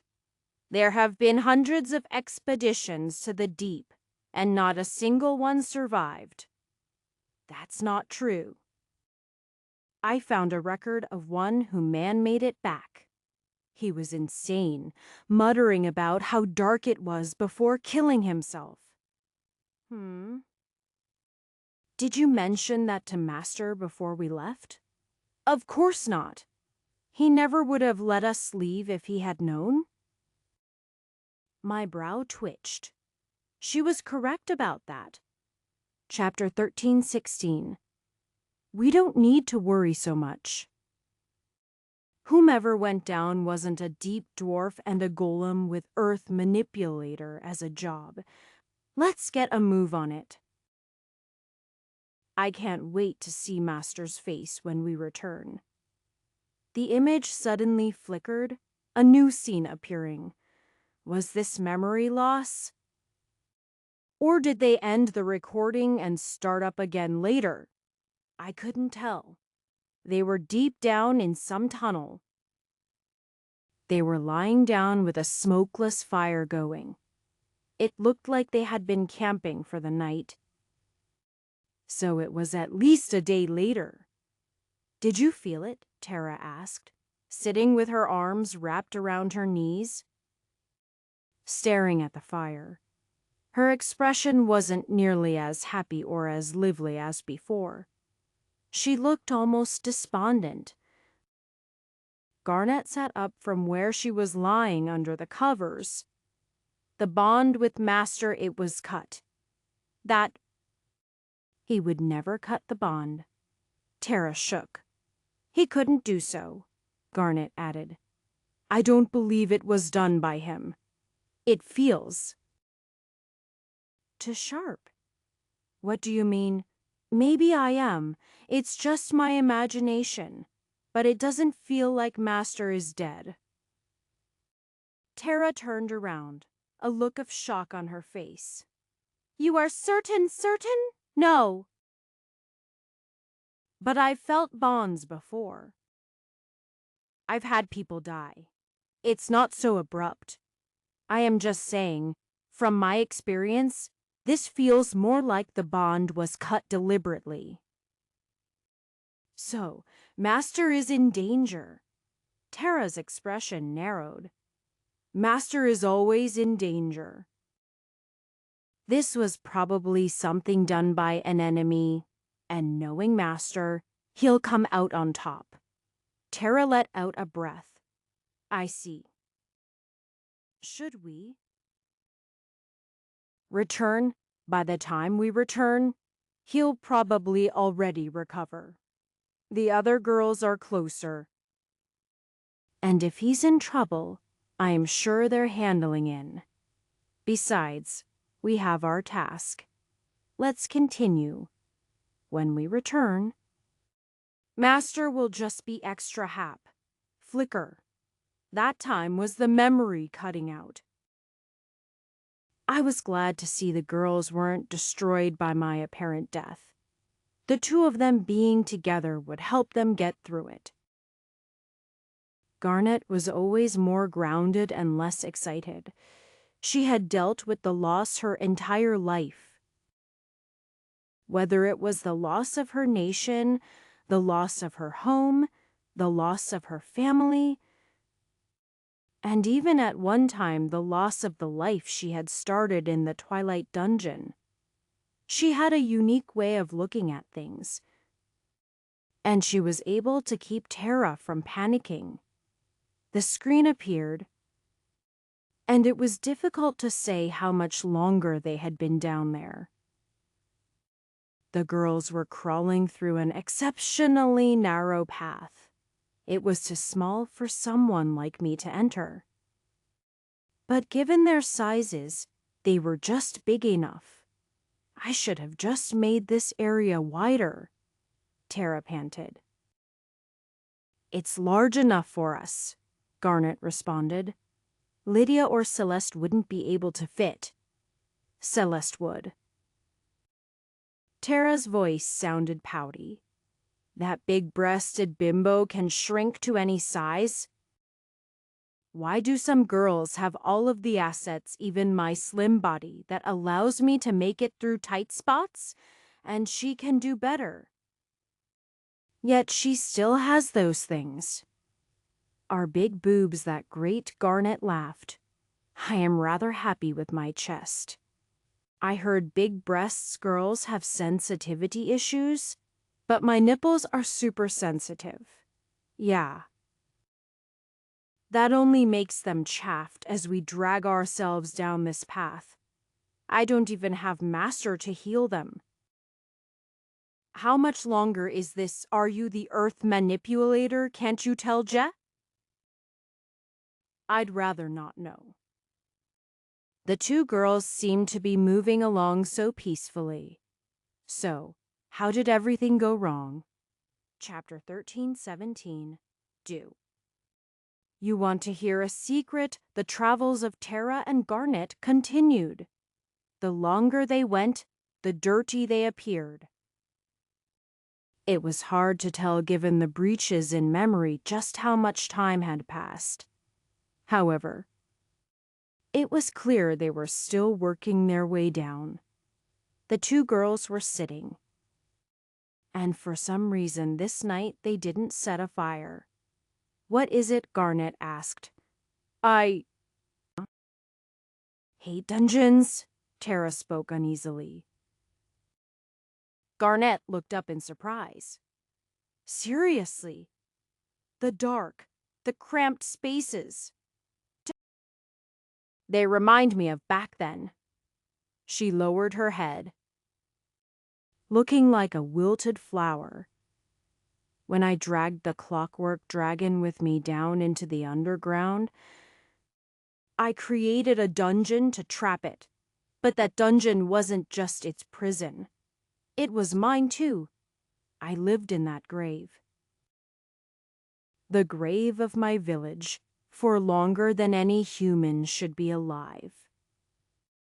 The only reason I didn't go insane was that Father had designed the golem to have such a fail-safe. So, I held on. Year after year, isolated, alone, in the dark.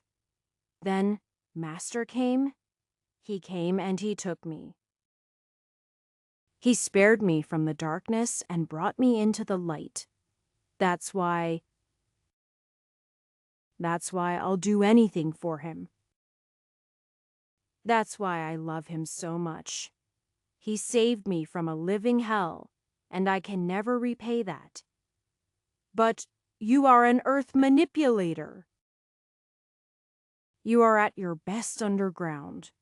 You go into dungeons with Master all of the time. A small smile formed on her face. Her eyes filled with tears. I am just putting on a front, acting brave.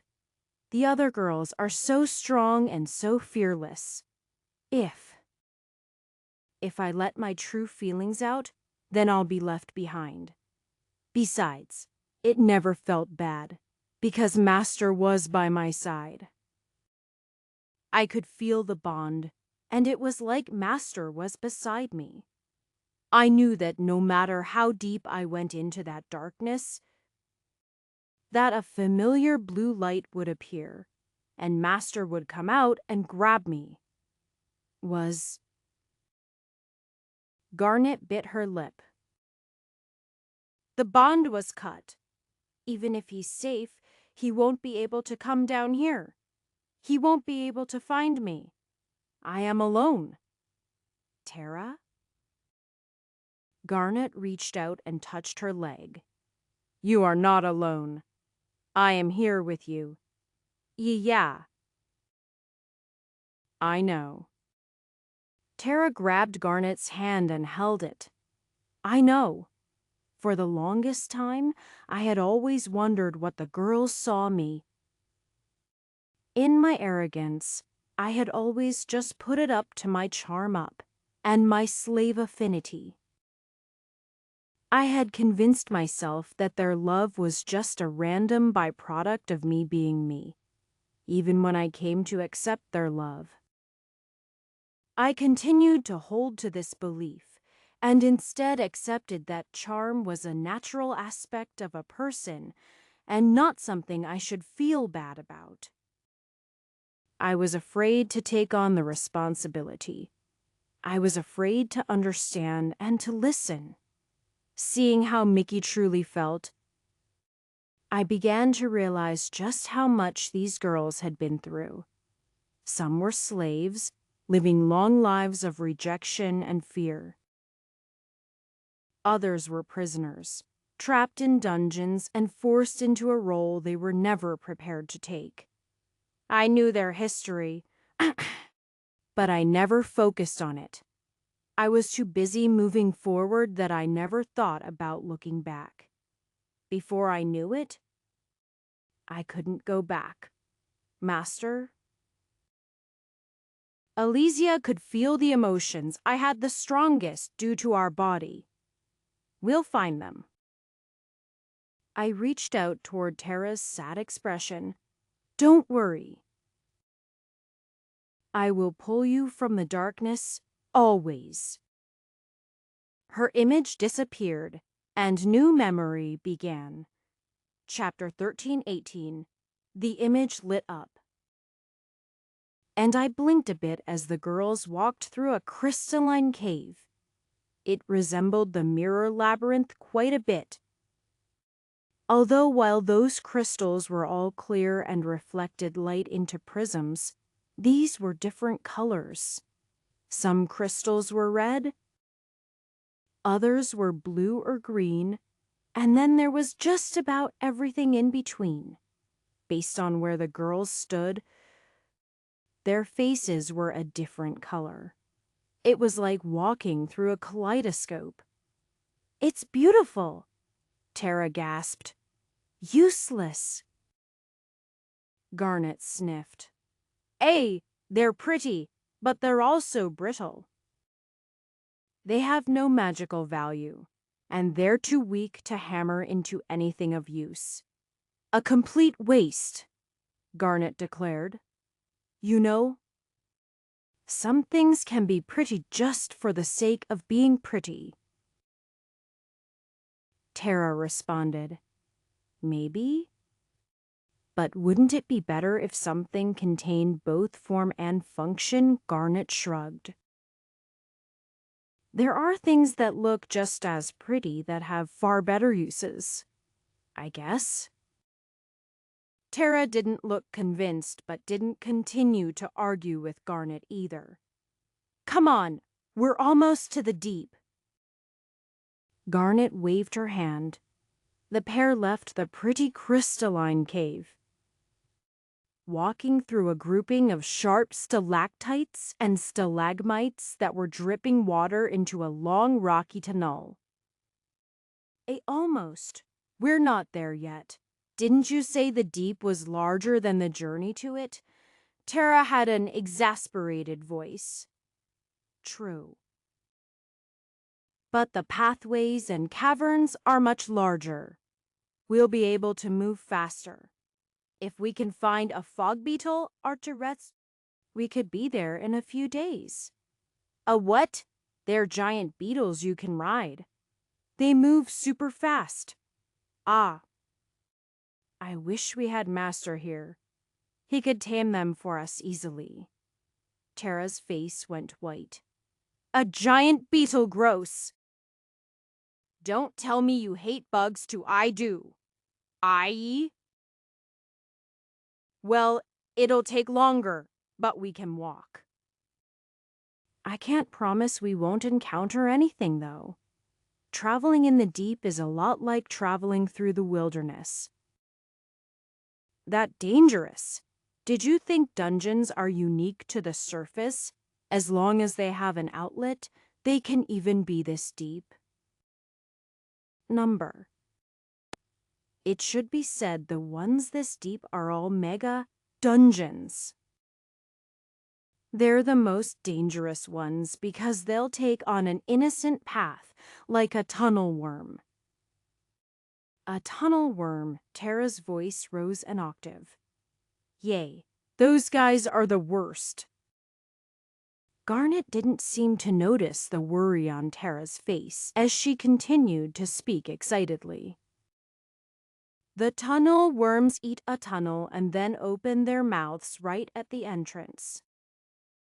Their insides look just like an extension of the tunnel, so unknowing prey just walk right into their stomachs.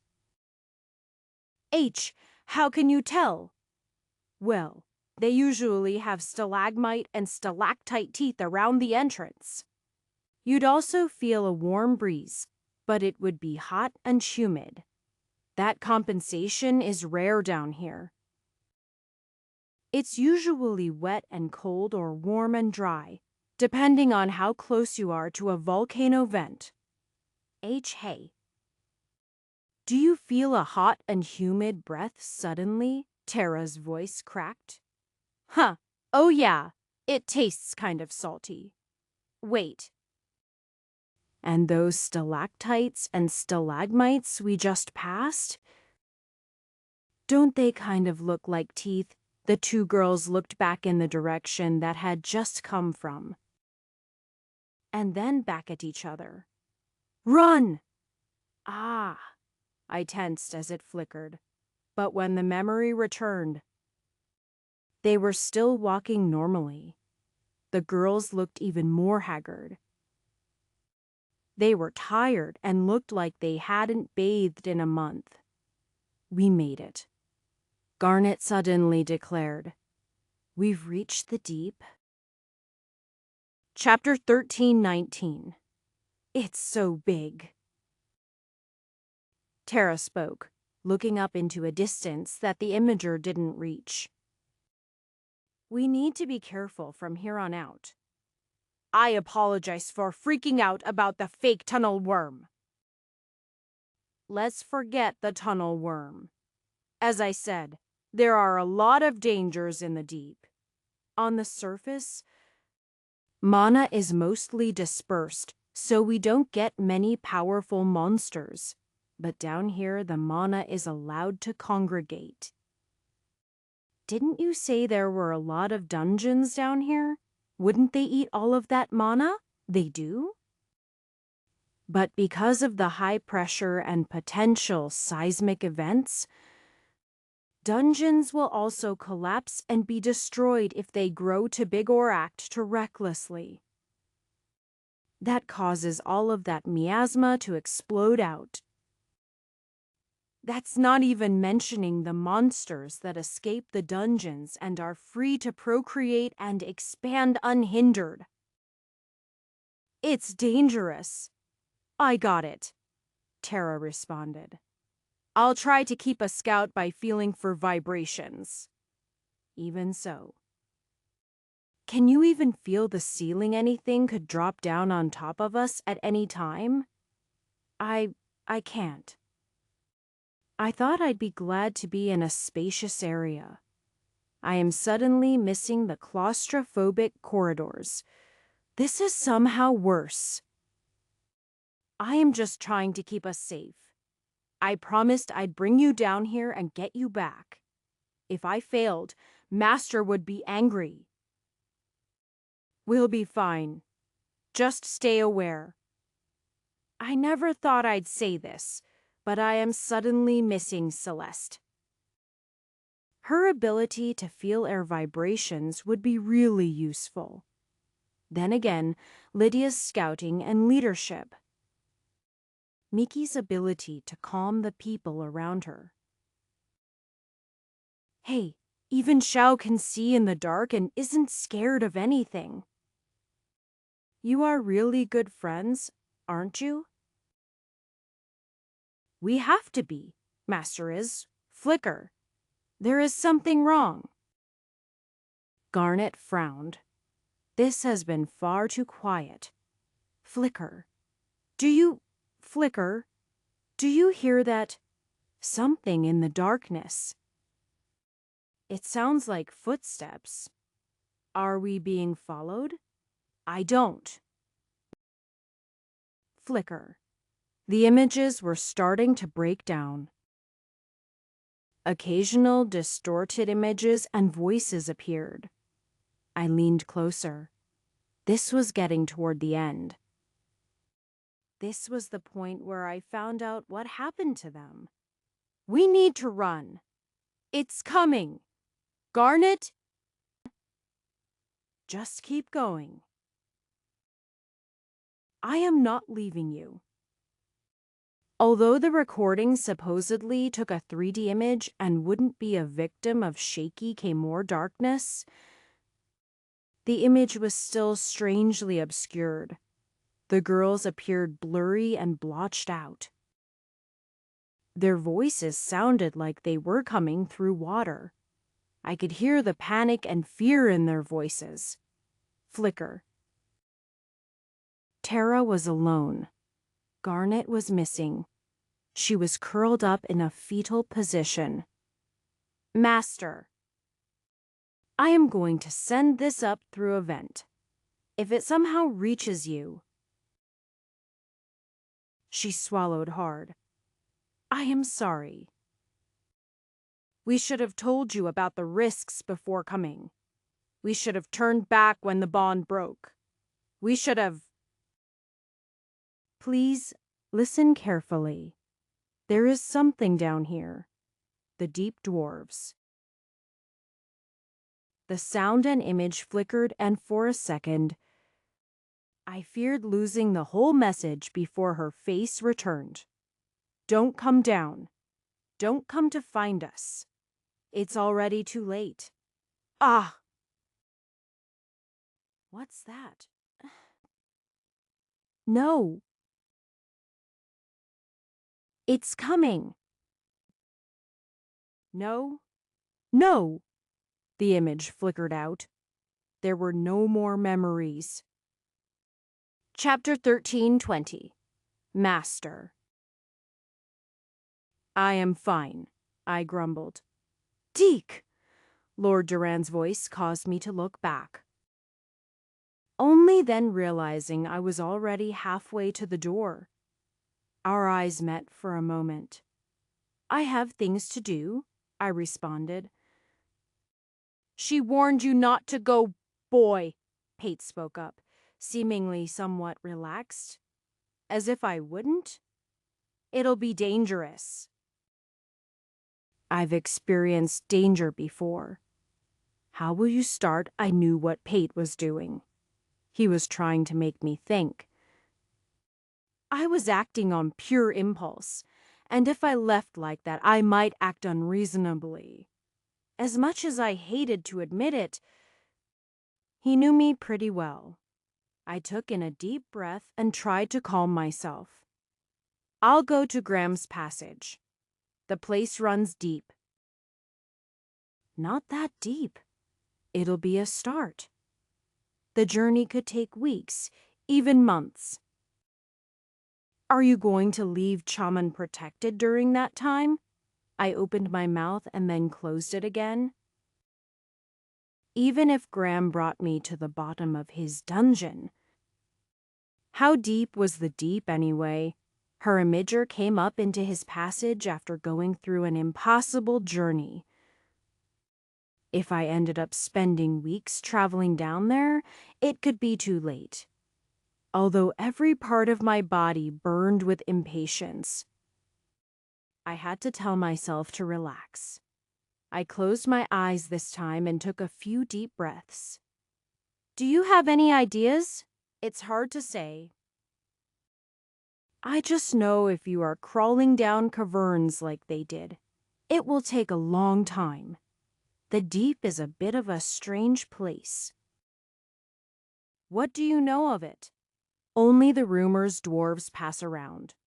It's a place so deep that there is no light. It's a little known fact, but when someone goes underground, the temperature is cooler for a while. But it starts to warm up again. It's supposed to become so hot as to be unbearable.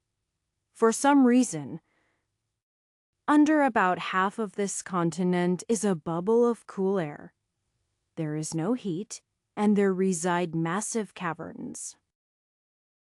There is also a type of function that glows for 12 hours a day, creating a night-day cycle. Some parts of the deep are even known to have weather patterns: rain, snow, wind. It's truly a strange place. How can this be a dungeon? That's the general belief.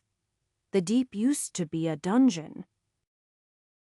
The dungeon had once grown nearly to the size of a continent, but it died and was buried with time. Its husk still protects the deep and allows the remnant monster populations of the dungeon to thrive. Tara mentioned sending it up through a thermal vent, right? If the imager can travel up. Then can't we travel down? The temperatures would be molten, Pate declared. Those vents are attached to volcanoes. You might as well jump into a volcano and swim down. Oh, is there a volcano nearby that could do this? The closest volcano here is Inesmore. You might have seen it entering Graham's passage. Lord Durand spoke up as Pate seemed to sputter in indignation. I raised my head thoughtfully, although I was also bringing up my map. I nodded after a second. Very well. Then I will be off. Off. You need someone knowledgeable even to attempt an expedition. What do you think you are going to do? You are right. Lord Durand, do you mind if I borrow him? Be my guest. Borrow me. What are you? I reached out and stashed him in my soul world. Ah, where am I? Welcome. Who are ye? Aren't you Princess Elysia ye, yeah? Master took me as well. This is preposterous. Just calm down. I sighed. I am just keeping you around for assistance. I'll return you once this is all over. What? Where are you, Deke? I don't even have any of my things. Thank you for all of your assistance. I bowed to Lord Durand. Are you ignoring me? He's ignoring me? I apologize. Elysia tried to smooth things over. It's fine. I'll be leaving myself. Lord Durand, I promise I'll still take you to the border when we both return. Yes, I hope you luck with your, meat. And good luck in the deep? We shook hands. It was pleasant when everyone wasn't your enemy. Oh, one more thing. There is a maid of Pates. She should pack up his things and meet me. A short time later, Dav appeared in the soul world. Where did I go? Pate didn't answer. He was too busy pouting in a corner. Chapter 13:21. I opened up a portal and stepped through. Immediately, my face was assaulted with heat.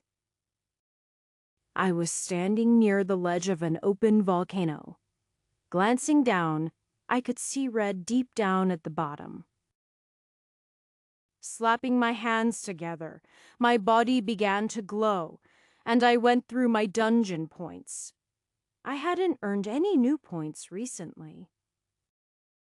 The excess energy from the last 2 dungeons I took care of didn't turn into a blessing. One was used to create a mass reincarnation spell, and the other was used to rebuild my dungeon. I opened up my store and selected a skill I hadn't used too often, fire immunity.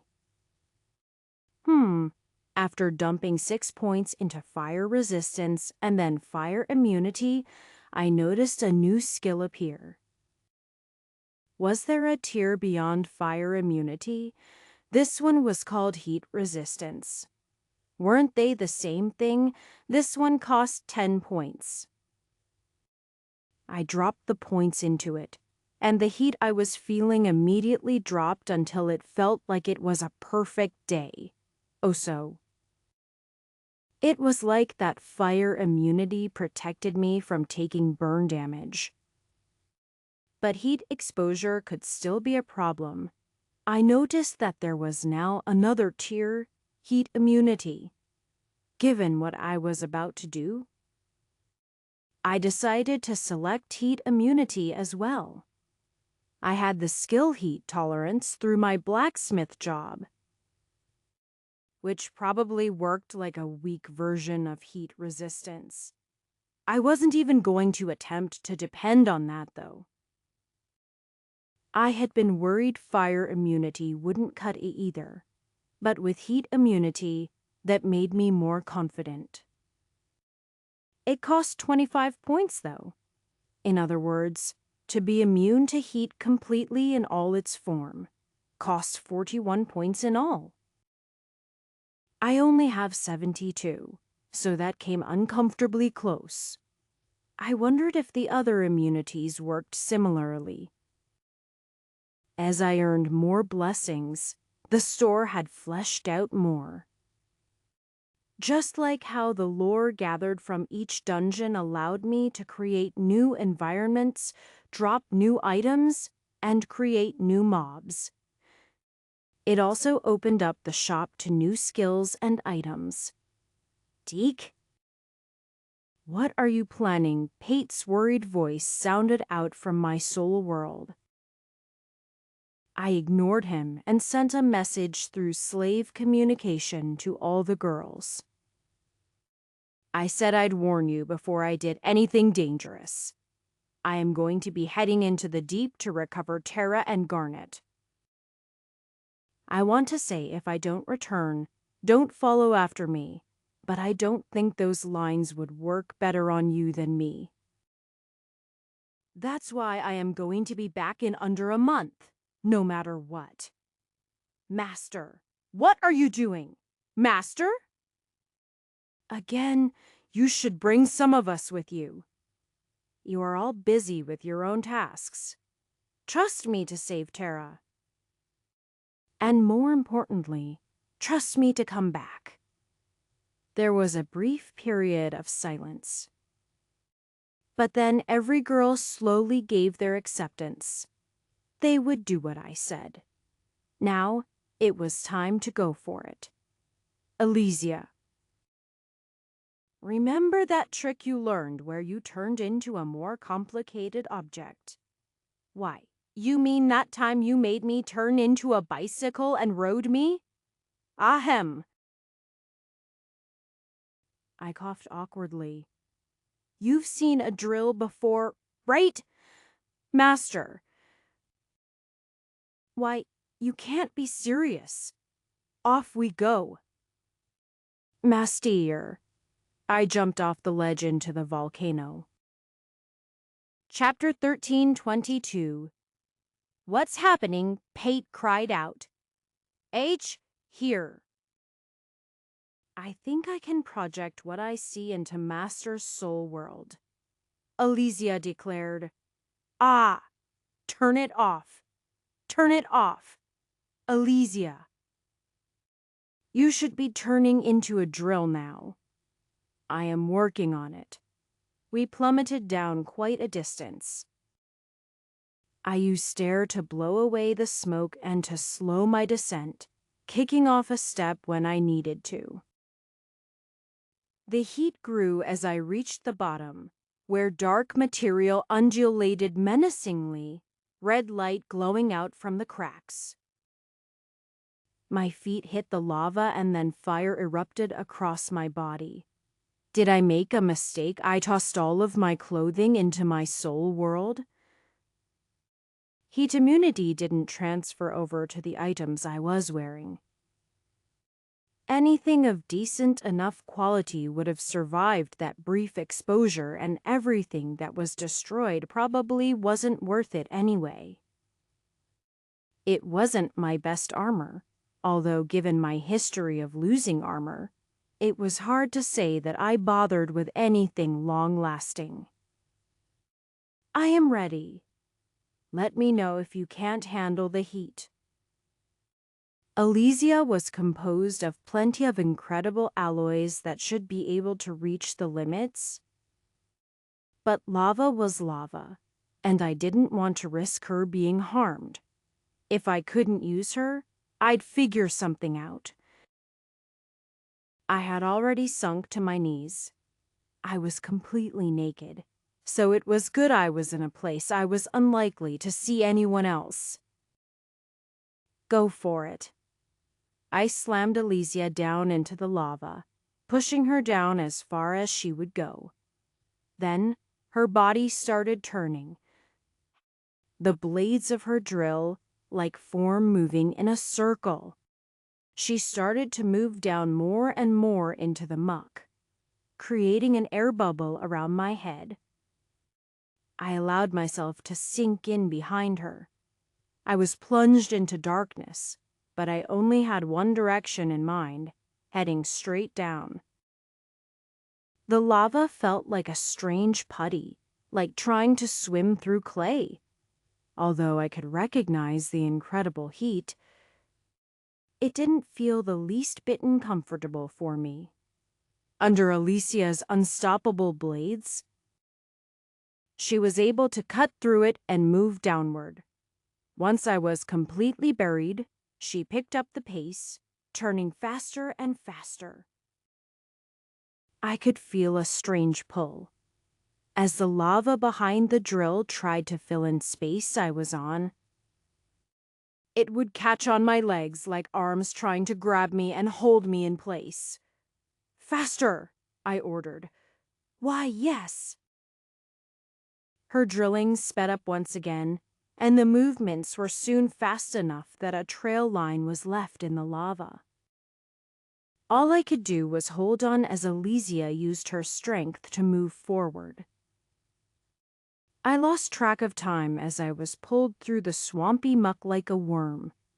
It was a rhythmic process, too strenuous to allow me to lose my attention, but too smooth to keep me focused. That was before we suddenly hit something and stopped. Elysia, we've made it through the lava. We're at the end of the volcanic chute. It's rock from here on. So, we reached the rocky part of our journey. Chapter 1323. Master. Is this too much? I am exhausted. I have been drilling you hard. And dizzy. I am sorry. I just got a bit excited and just shoved it right in. It was so hard. I thought I might break. I am glad you could take it this far. Oh, dear. Will you to stop having such suggestive conversations? You are making my maid blush? Pate snapped. I am fine. Thursday. Their master-servant relationship is kind of sweet. Isn't it? What are you saying? It's completely inappropriate, Pate declared. Pate should watch his words. The look on Daz's face appeared slightly hurt. I had already thought the pair were already in a relationship. After all, they often acted like an old married couple. It turned out this wasn't true. Pate had a very rigid view on how a dignitary should act with servants, and so he had never crossed the line with Daz. From the look on her face, it appeared like she wanted him to, though. We were in my soul world living somewhat comfortably. As for my body, it was somewhere covered in several metric tons of rock. I had found there little reason to put clothing back on, as the amount of stone that struck me ended up tearing off anything I put on, so I was still basically naked. I also had to heal myself quite a bit before I ended up completely shredded. We were long past the lava, and were now in a space of dark black rock, working our way down into the darkness below. Elysia had worked as long as she could, but she had needed a break. Thankfully, I had a pleasant location of the soul world to retreat to. The map's ability to handle 3D got a little wonky when you introduced underground passages. It could do floors easy enough, but a pathway straight down, I wasn't confident if I left it, I'd be able to come back. As for whether we were on course or not, I had no clue. We'd keep going on for a week, then I might have to start rethinking my strategy. I felt like a week was more than enough time, though. It was hard to tell just how fast we were moving, but we had to have traveled at least a few kilometers. Pate, I was thinking, if the deep is a dungeon, does it have levels like a dungeon? Is there a progression from easy to difficult? The reason I had grabbed Pate was exactly to ask these kinds of questions. He was a smart guy, and other than Garnet, he was the closest I had to the dwarves. And from the sound of Garnet's imager, it might not have even known the deep was a giant dungeon, although I only saw a handful of her exchanges with Terra. Even though the Esmore didn't like to travel down into the mountains, they had to hear things from the dwarves, especially a dignitary like Pate, who was the most well-traveled individual I knew. He frowned thoughtfully as he nibbled on a kebab that I had made. The only way I had managed to calm him down after borrowing him was to make food. I was the best cook he knew. And within my soul world was current a garden of all of the best foods from Earth. I had naturally brought tons of revisions before leaving Chom, so I was good to feed myself for likely years if I had to. Just by growing crops. That's hard to say. I only said it's a theory that the deep was once a dungeon. In truth, so much time has passed that the breakdown between levels would be great. I think you should be cautious anywhere in the deep either way. I nodded thoughtfully. If it was a dungeon, I was wondering if there might still be safe rooms and a clear progression. It seemed like such a thing no longer existed. Chapter 13:24. realizing my soul world was essentially my home away from home. I did my best to make it nice looking. I had constructed a small home there. With more resources, I could construct a bigger place. My room, in particular, was filled with things from Earth, including stuff I had owned. As for how Xiao had acquired such items, I wasn't sure that I wanted to know. I didn't have power working in it yet. But I had acquired the parts that, in theory, I could one day have a powered house. I just needed to read up on such electrical work. Perhaps Tara and Garnet would have more interest in that kind of stuff than I. I had acquired as many educational books as I could, and had a massive library. Beyond that we a large log, cabin-like room with a fireplace and comfy furniture. It's the kind of house I would have liked to live in if I had been rich on Earth. Outside, I could control the weather.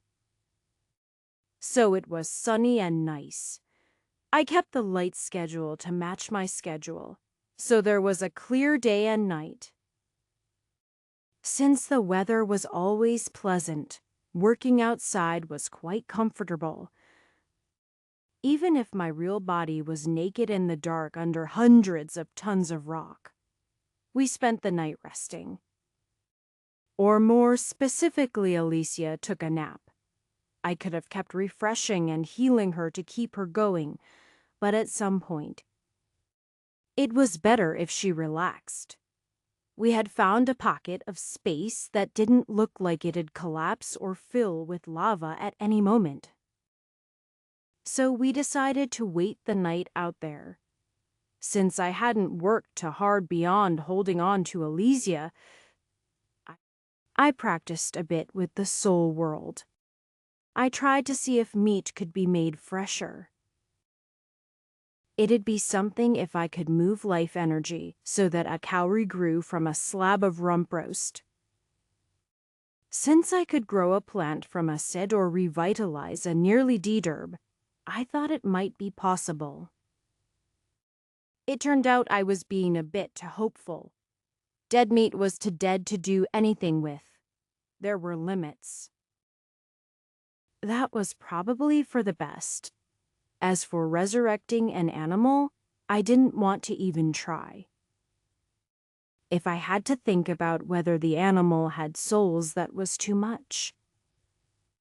No matter how effective eating an animal and then resurrecting it with a new body might be toward feeding the world, something about it felt wrong on every level, even if it did work. After tinkering around a bit, I returned to my bed and took a nap. I wasn't sure if sleeping in my soul world was the same thing as sleeping for real. But since my body was immobile in the same way, I figured it didn't matter. Come morning, I felt refreshed. And that was what mattered. After waking Alicia up, we returned to the dark tunnel and began digging once again. Chapter 13:25. More time passed as we slowly tunneled through the earth. 2 day-night cycles had passed by in my soul world as we worked our way down. Dev passed the time keeping the house clean and tidy, while Pate had taken an interest in my extensive library. He had stopped complaining and now spent his days reading. I probably couldn't say how deep we were. It was at a level that if we were on Earth, the molten core would have started to heat things and make the environment impossible to continue. However, thanks to the deep, it was a rather cool place. Well, even if the environment was molten, I would have been fine as long as I kept my heat immunity equipped. I did feel the concentration of mana increasing, and also, I felt the presence of more Gaia, All mana had the signature of the place it came from. Ferrith's mana was unique to Ferrith. Mana that signature had corrupted or changed became miasma, and was sort of like cancer or a poison that threatened to attack and convert surrounding miasma. Spirit fire was mana that had a bit of lore connected to it, giving it a caustic element that could damage or consume souls. Fairy dust, on the other hand, was concentrated mana gathered and condensed by fairies. As for Gaia, the mana of the earth, if I had to describe it, it'd be like liquid manna. It was manna that had been crushed under high pressure beneath the earth. It had a much more pronounced signature, the signature of this world, and seemingly aided to solidify this world. One could call Gaia the world's memory, a compound condensed and maintained for sometimes eons. When our bodies died and broke down, we became oil. When our souls died and broke down, they became Gaia. At least, that's how I had come to understand the fairies' mana reagents and how they existed. As to why I could utilize them to trigger unique skills, I didn't know. Perhaps it was because each type of mana had adopted a piece of lore, and that lore could be combined with a skill to unlock a new skill. It'd be a way of using the mana's memory to pull off something your soul lore wasn't ready to accomplish. The point is that the farther we go, the more I could feel Gaia. At the moment, the Gaia was in a vaporized state. Not much different than evaporated water, but I had a distinct feeling that if I went far enough, rivers of Gaia might be detectable. Such a thing could only be found this deep down, or possibly in the lower floors of a mega dungeon. I wondered if any of the mega dungeon's lower floors connected with the deep. If so, maybe we could punch our way into one of the great dungeons like what had happened with the Widow's Dungeon. Then, we could return to the surface from there. There were only 2 great dungeons that I could do that with, though. I would have had to log in with the once floor of the safe room for the idea to work. Well, it was just an idea. I had nothing but time to think through this endless slog into the deep. Crack! Master! I put Alicia away and grabbed the edge. I found myself hanging from a hole in a roof, leading down into a massive cavern. However, I could see the size of the cavern, as all along the walls was a translucent green light that glowed. This is... Alicia gasped. We made it! The deep! Chapter 1326. I let go of the ledge, creating several steps until I landed on the ground. I was in a massive cavern about 30 meters high and perhaps 200 meters long. There was a natural running river through it, not made of miasma. Although it felt rich enough in mana, that it felt like the beginning of a waters of life. This was truly a rich place full of potentially valuable things, if the first thing I ran into was the primordial fairy spring. Well, without fairies, such a spring would never form, but it was interesting. Beautiful, Alicia breathed. With the algae giving off light, the entire room did have a gentle glow that reflected off the water. Other than the mirror labyrinth, This was probably the second most interesting place I had seen when it came to lighting. I'd consider noting this place for some kind of date night, but it seemed like it might be a bit dangerous. Either way, I pulled up my map, which was now centered deep in the earth. After making sure I could find it again, I pulled out and brought Chom back into my vision. I then lifted my hand and summoned a portal. After a few moments, nothing happened. I thought this might be the case. The girls had been left with the ability to cast portal. I wouldn't have put it past them that something happened that kept them from using it. Maybe they had used up their portal earlier to escape a smaller threat, or maybe they had used it to get past an area. Maybe they had even wandered into a dungeon and couldn't escape as I did. However, it seemed like the truth wasn't so simple. If I couldn't use the portal here, then the girls definitely couldn't have escaped with a portal. Minapshit. There was simply too much earth between here and the surface, and it blocked whatever allowed me to cut through space. It could also be the thickness of the mana that caused the problem. The only other time I had experienced an inability to teleport was when I was on the other side of the planet.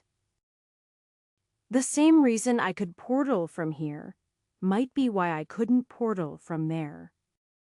The only way I could do it was to build a massive transmitter and dump a bunch of mana into it. That was easier said than done. Either way, it was a problem I'd worry about later. I had come down with the expectation that returning wouldn't be so easy. So really nothing had changed. Pate, you have any ideas? I asked. How could I? If you wanted a dwarf to guide you through the deep, you should have kidnapped a dwarf. I may have seen a map or two of the deep once or twice in my life, but that doesn't mean I can tell you anything about where we are or where we might go. Ah. Master, do you feel Terra or Garnet's bond remnants at all? Not yet. However, it's not like before. Before it was like it was too far away to tell. Now, it's more like a compass that is spinning around wildly. Something is blocking my ability, I explained. There was a moment of silence, and then Pate spoke up. Travel down river. What would flow down, right? So, if you travel down river, you'd be heading more into the deep. I see. Thank you. Eh? Just find your girl, Pate responded grumpily, but once we're back on the surface, you are going to owe me more than just a few good meals. Deal. Chapter 13:27. I was able to find several tunnels, so I selected the one the water was flowing toward. Whether this was the right direction or not, I couldn't say. The luminescence in algae didn't exist uniformly across the deep. So there were areas with light and areas without. As long as I had my light spell, it was rather either to navigate through and didn't feel much different from traveling in a dungeon. The landscape was unique though. There were mushrooms the size of trees. And there were various other plants of exotic and strange colorization. In short, it sounded like life. The deep was its ecosystem, and unlike the dungeons, which were relatively silent except for my party and the occasional mobs, this place was lively. I could hear the sounds of slithering, crunching, clicking, and even bird calls. Although it was hard to say if there were any birds down here or if it was something else. The biggest problem being in this unfamiliar environment was that I didn't know what was a threat. In a dungeon, it was fairly easy. If it was alive, it was likely to attack you. Down here, there was a lot of life, and some of it was hostile and some of it was not. I had to leave my map and sense life up, looking for Red.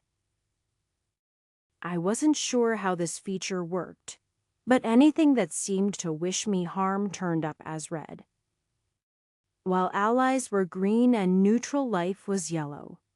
Without this, I assuredly would have been having more trouble. That's because a few things that had seemed harmless turned out to be hostile.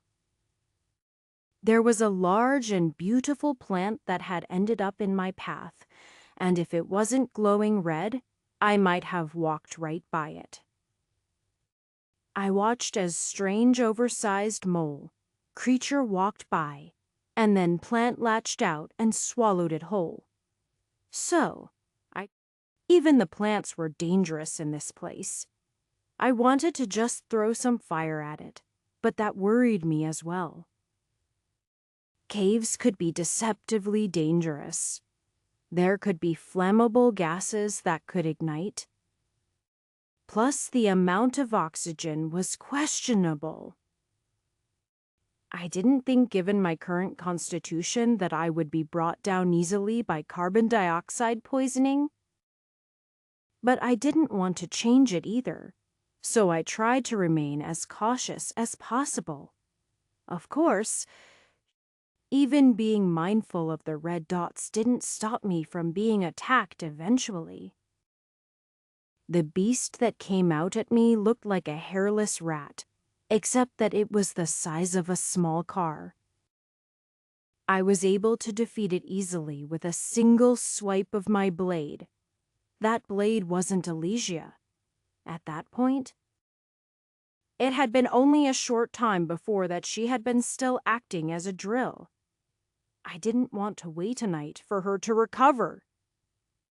So I had continued cautiously while she slept, using a spare blade. As I cleaned it, I noticed a bit of a rumbling sound. I glanced around, frowning. Something big was moving, and it was heading in my direction. I squinted into the darkness.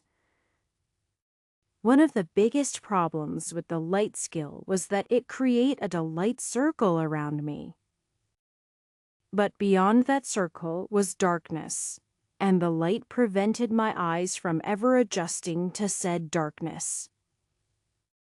An orb could spread light to an entire cave, although the lighting might be dim. Light was bright, but it only spread so far. Of course, the reason I remained on light is that it went only one way. If I used an orb in this dark world, then I would stick out like a sore thumb to everything down here. That said, I started to see various red lights appearing at the very edge of my light. I started to realize they were eyes.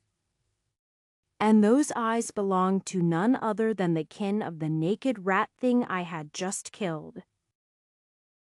There was a stampede of hundreds of them coming right at me. Chapter 13:28. I had been thinking that the naked rat creature had been a bit easy. But like the insect levels in certain dungeons, their difficulty came in their numbers. They probably weren't that easy. It was just that I was really strong.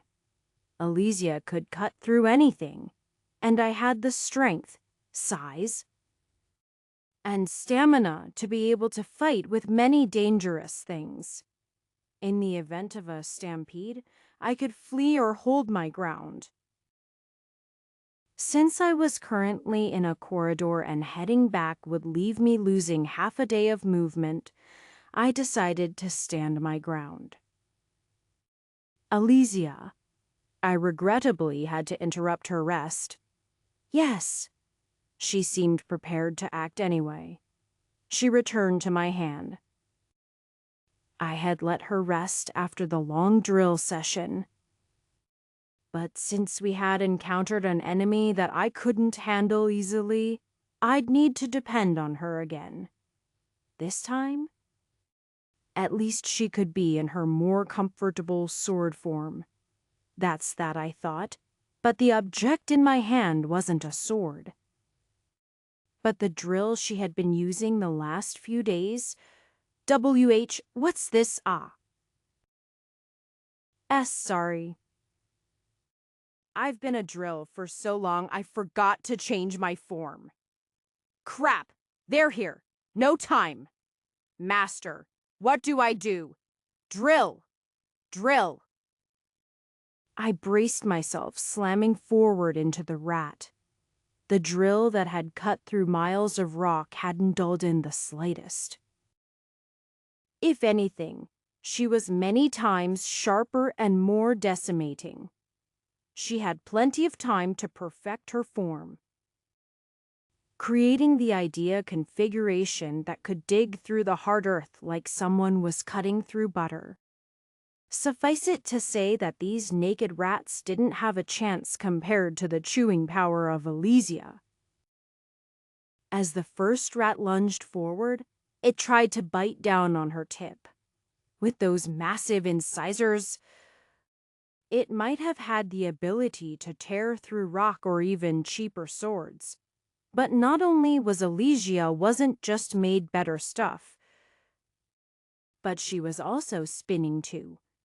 In a moment, its teeth were destroyed and the drill continued onward. The head eventually exploded, and the insides were ground to dust. We didn't have a moment of rest before the next rats were on us. I realized that I didn't have a choice. I had to go all out. I lunged forward, thrusting with the drill. Her blade chopped through rat after rat, turning them into splashes of flesh and blood. The lucky ones on the edges only had half their skin torn away by the passing drill. The rest were pulverized down the middle, becoming nothing but mush. I ended up accessing my store, dropping the heat immunity that no longer was needed, and picking up strength enhancements. I found myself shoving through a wave of flesh. Blood and guts flew everywhere, and the hallways had become mulch. When we finally pushed through the last rat, none of the surviving rats even dared to turn back to attack us. They fled the gory hallways as quickly as they came. And for a rare moment, it was like the deep was silent, in shock of the slaughter that had just occurred. Master? Am I unclean? Alesia broke into tears. I had once shoved her a patrol's buttocks and had to spend some time comforting her. It looks like I had put her through another traumatizing event. That was the setback of sentient blades, I guess. Chapter 1329. Master Swordsman has increased to level 23. Magic Swordsman has increased to level 25. True Hero has increased to level 60. White Mage has increased to level 61. Was it strange that my swordsman levels went up, despite the fact I was using a drill? Probably. It had been some time since I was able to put on some levels naturally. If leveling using a series of experience, multipliers could be called natural. Lately, most of my leveling had come from using my skills passively. Although I didn't always notice when something leveled, especially when I was busy with something else. Technically, every job gained experience every time you did something related to the job. That usually coincided with battle. But it allowed for things like leveling just by practicing a sword, even if you didn't kill mobs. Certain jobs like merchant could level just by buying a lot of things. That's why my merchant was now level 23 despite me rarely equipping it. Linguist was another one that continued to go up and up as I read and communicated. It was now 18. Then there were jobs like slave master, harem master, and pervert that seemed to just go up without any real reason. I mean, it certainly wasn't anything I did that got pervert up to 32. Wasn't that leveling a bit too exaggerated? It didn't reflect on my character whatsoever, for that matter. Slave master being at 72 and harem master being at 63 were also mistakes. This game was broken. My highest level job at least made sense. It was true dungeon diver. Was there any doubt my understanding of transversing dungeons was top-notch? I re-equipped it after the battle was over. Dopping White Mage after I made sure we were healed up. True Dungeon Diver was now at level 84. That was 84 skills, stat boosts, and spells aimed at helping someone conquer a dungeon. I wondered what would happen when it reached level 100. Even though leveling seemed to slow down the high level I was. If I completed any more dungeons, level 100 might not be too far away. Although, I had to recognize that if anyone else considered completing a dungeon as a proper way of gaining levels, the entire world would be broken. Yeah, ultimately, leveling up with mobs was still the best way to go about things. I continued, focusing on increasing my sword skill as I went. I had a feeling that I would need every level I could get. Although the girls had grown more powerful, and so I was beginning to realize it was a large world out there. The deep was probably larger than Aberries, and Aberries wasn't even the largest country on our continent. I was at a stage where I had grown just powerful enough to realize how much I lacked power. When I had first arrived in this world, I had considered a level 60 knight to be the peak of this world. Now, it seemed like even the generals I envied were only mediocre when it came to the world stage. Some had the power of blessings, those that had the power of heroes, and those that had the power of a dungeon core.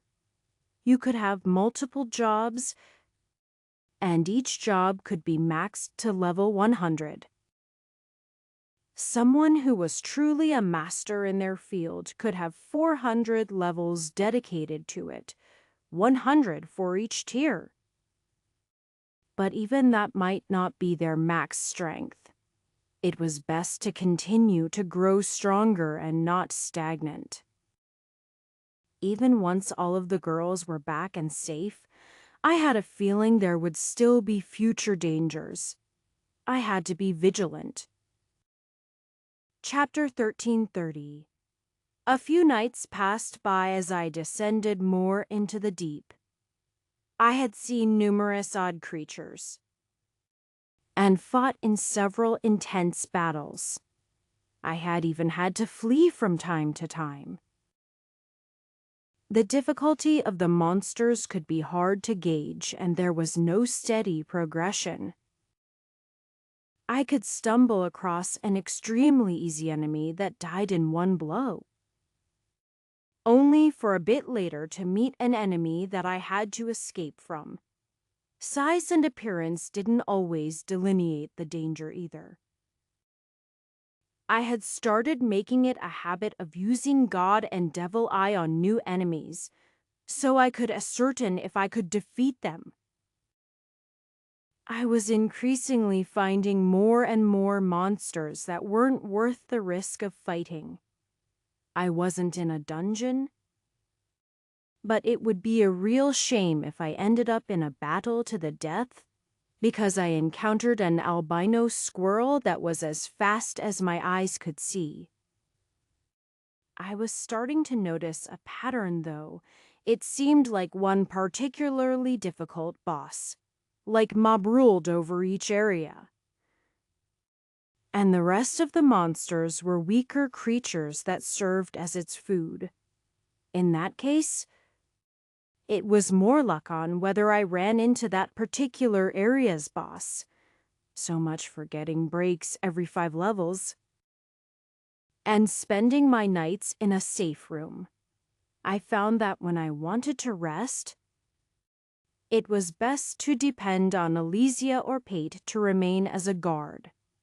In that respect, I was glad that I had brought him. "We're going to need to go about this differently," I muttered to myself quietly. What was that? Master on the second night in the deep? I was eating something while sitting in a small out-of-the-way area where I felt I was safe. At the very least, there was nothing red currently on my map. The deep is massive. Right, 2 days and I don't feel any closer to finding Terra or Garnet.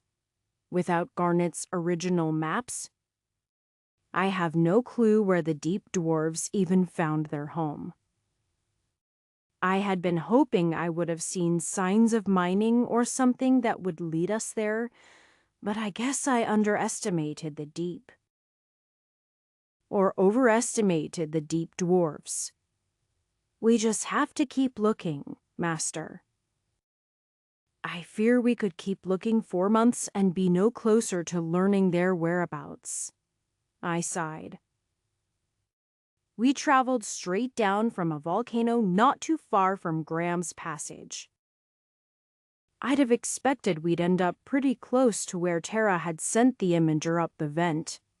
Yet, I don't know if we need to go down, to the side, or even up. I was a mouse in a cage, and the trick of using the bond to track her still wasn't working. I had allocated a month, but it could even be years. I could search down here and find no trace of them.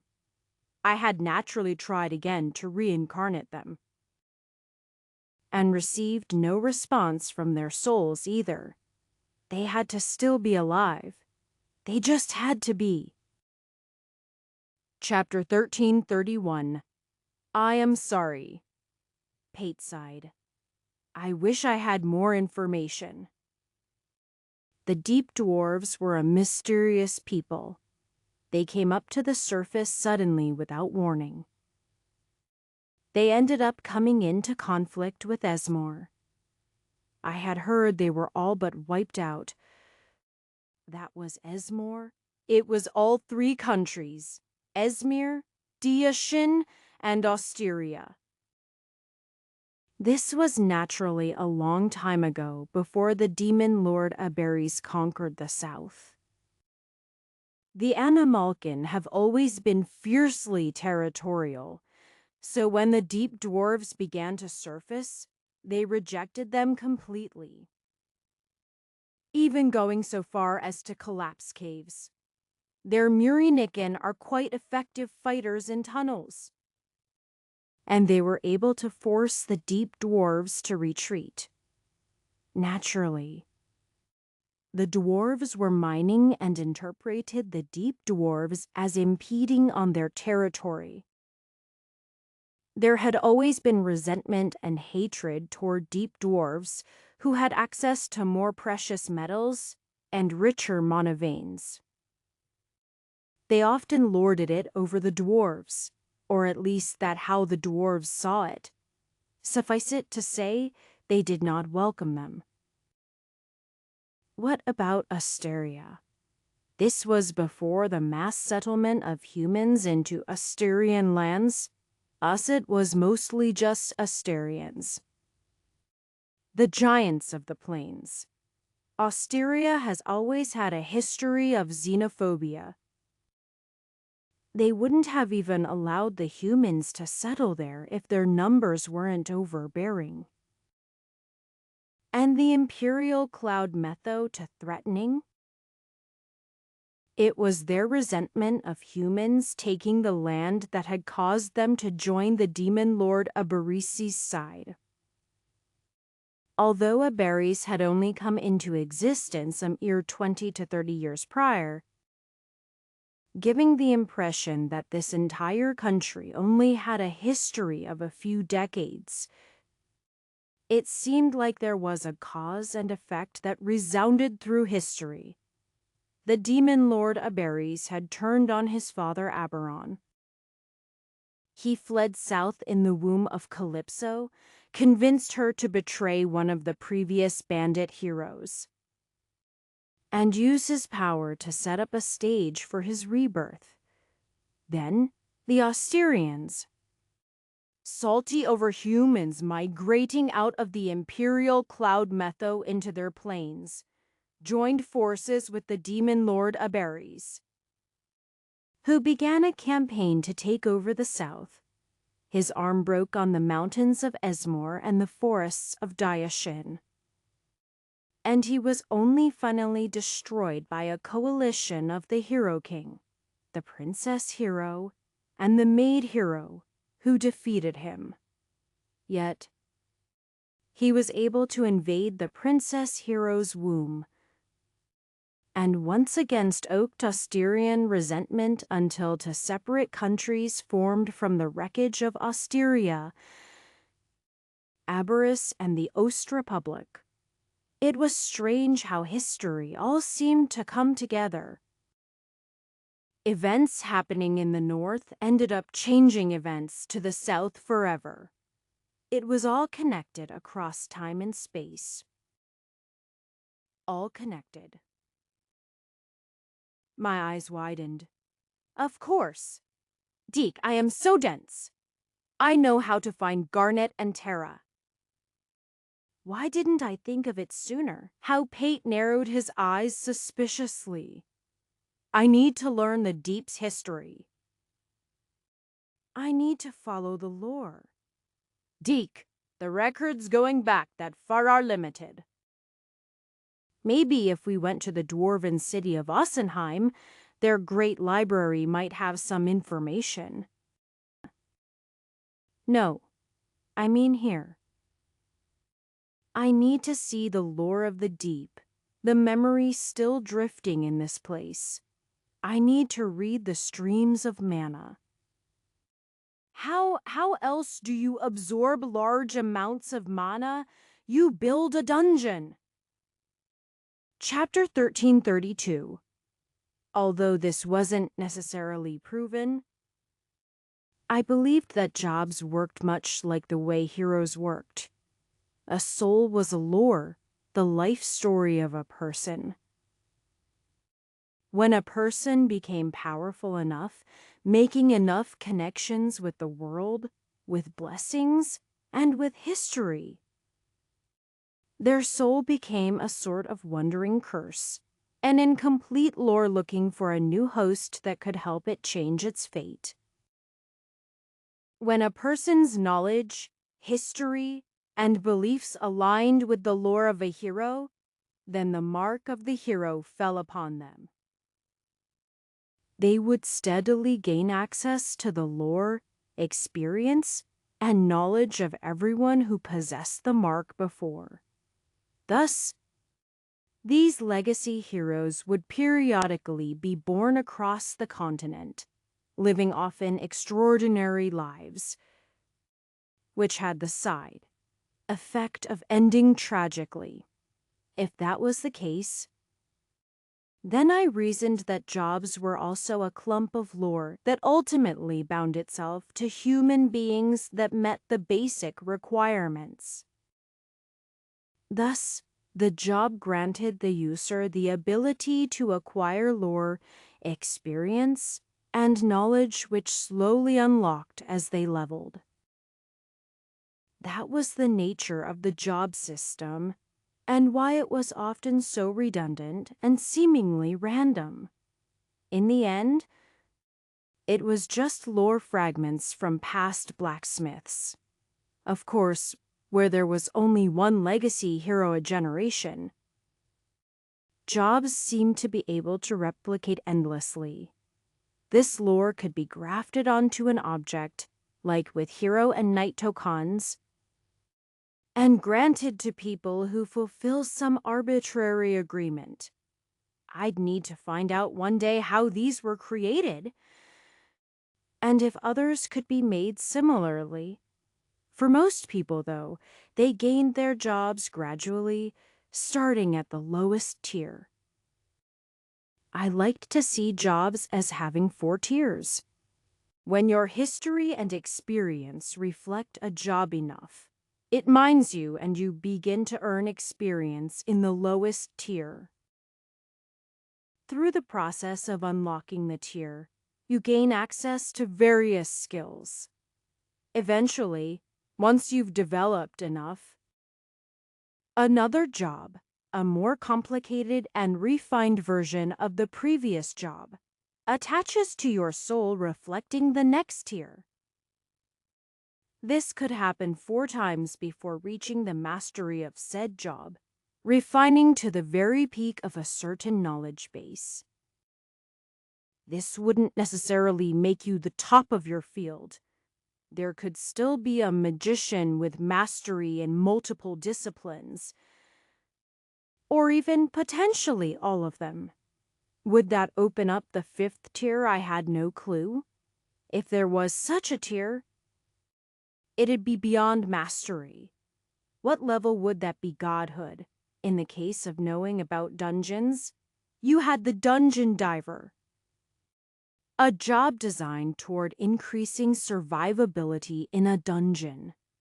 Once you learn enough about the art of dungeon diving, or more specifically, once you've been bound with a blessing, you meet the criteria for true dungeon diver.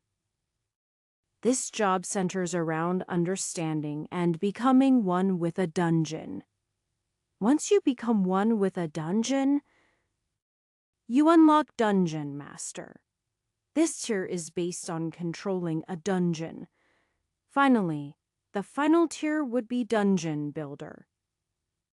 The ability to create a dungeon. I didn't learn them in this order. I learned True Dungeon Diver before I unlocked Dungeon Diver, and Dungeon Builder before I unlocked Dungeon Master. I was able to get Dungeon Builder early in the same way I was able to skip a lot of steps by depending on the dungeon store.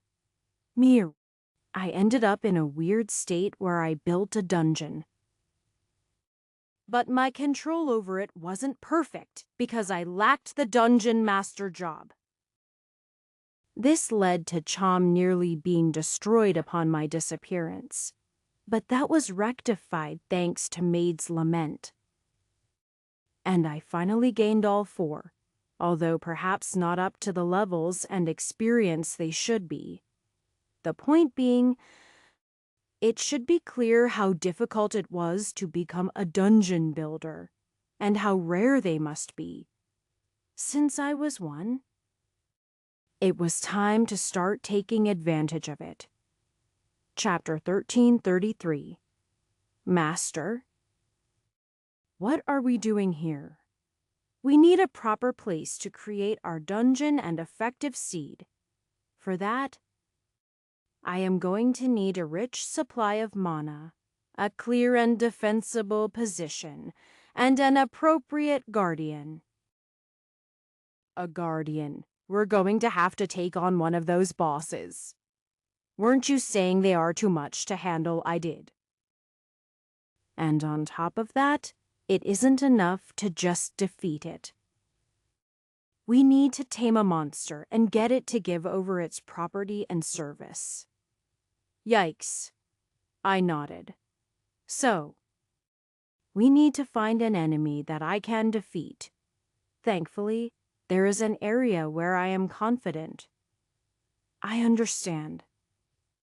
So we need to find a woman boss. What? Master can definitely seduce a female boss. I was talking about the undead. I am a white mage. I am effective against undead.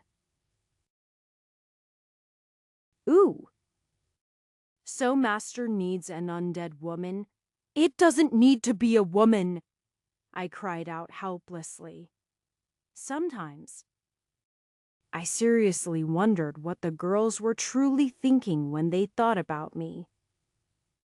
My white mage spells made me exceptionally powerful against the undead.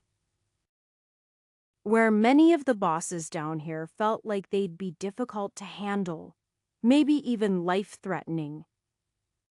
All I needed to do was find an area of undead, and the undead boss would likely be something I could take out.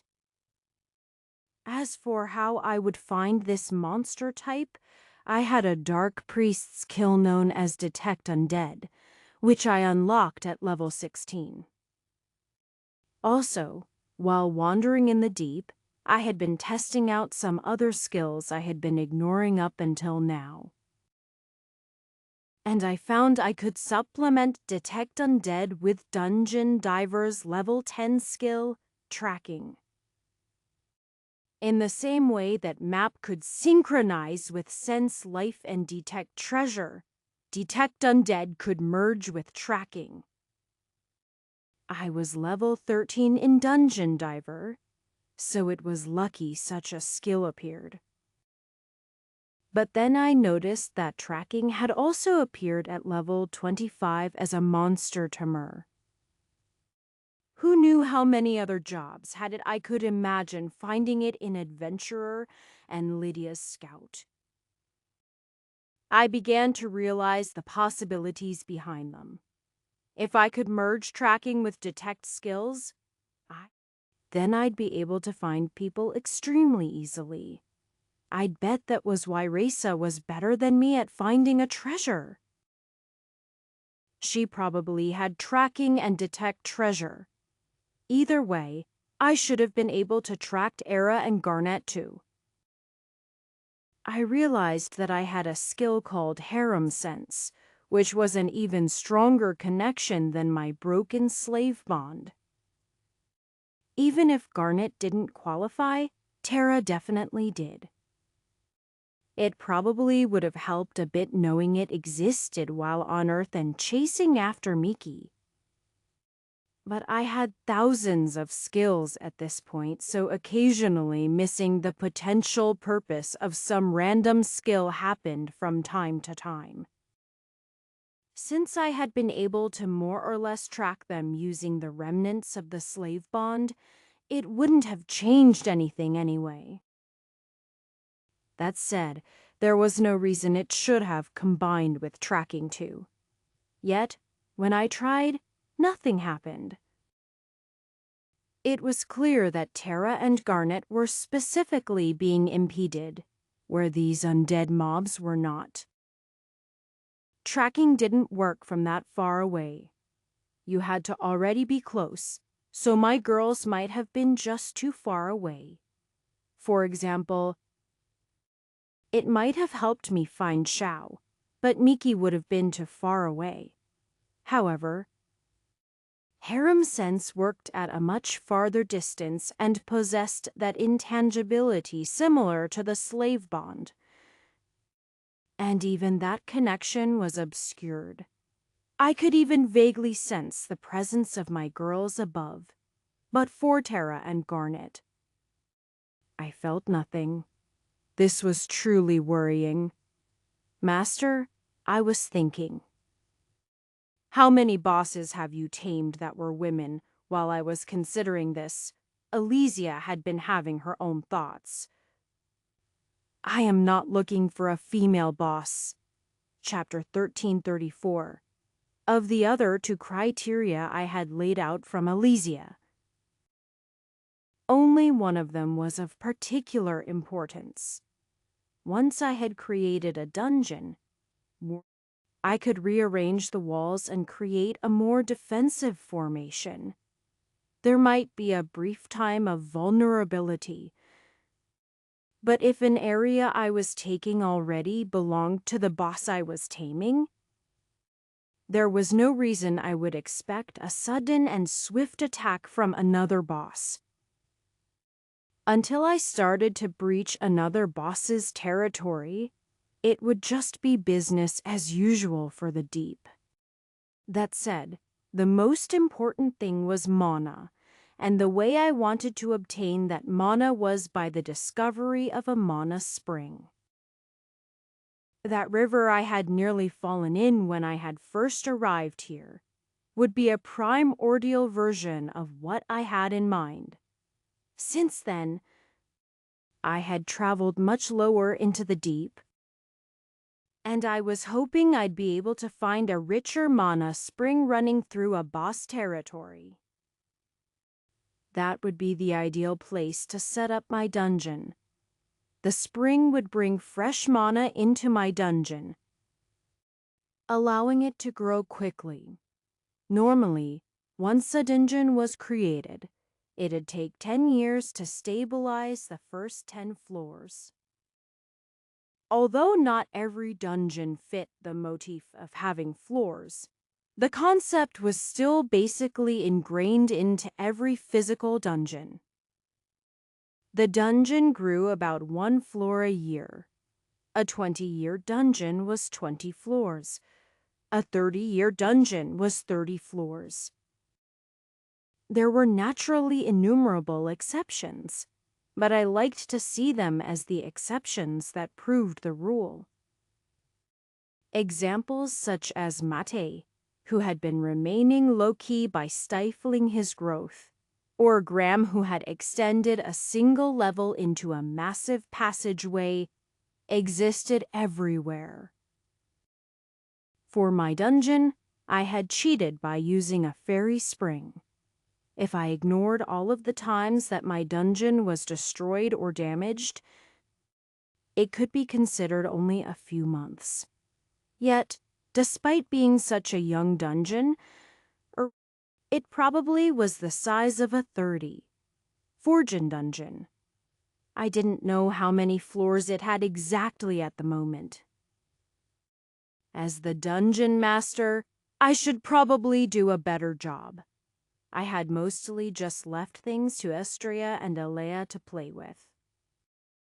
As to former dungeon masters, they seemed to know best. I did know it was growing very quickly, though, thanks to the God Spring and Alea's tinkering, which had increased its efficiency. A dungeon was typically a double-edged sword. The dungeon could give someone enormous power, but the miasma inside it would eventually corrupt and damage the person, causing them to lose their minds.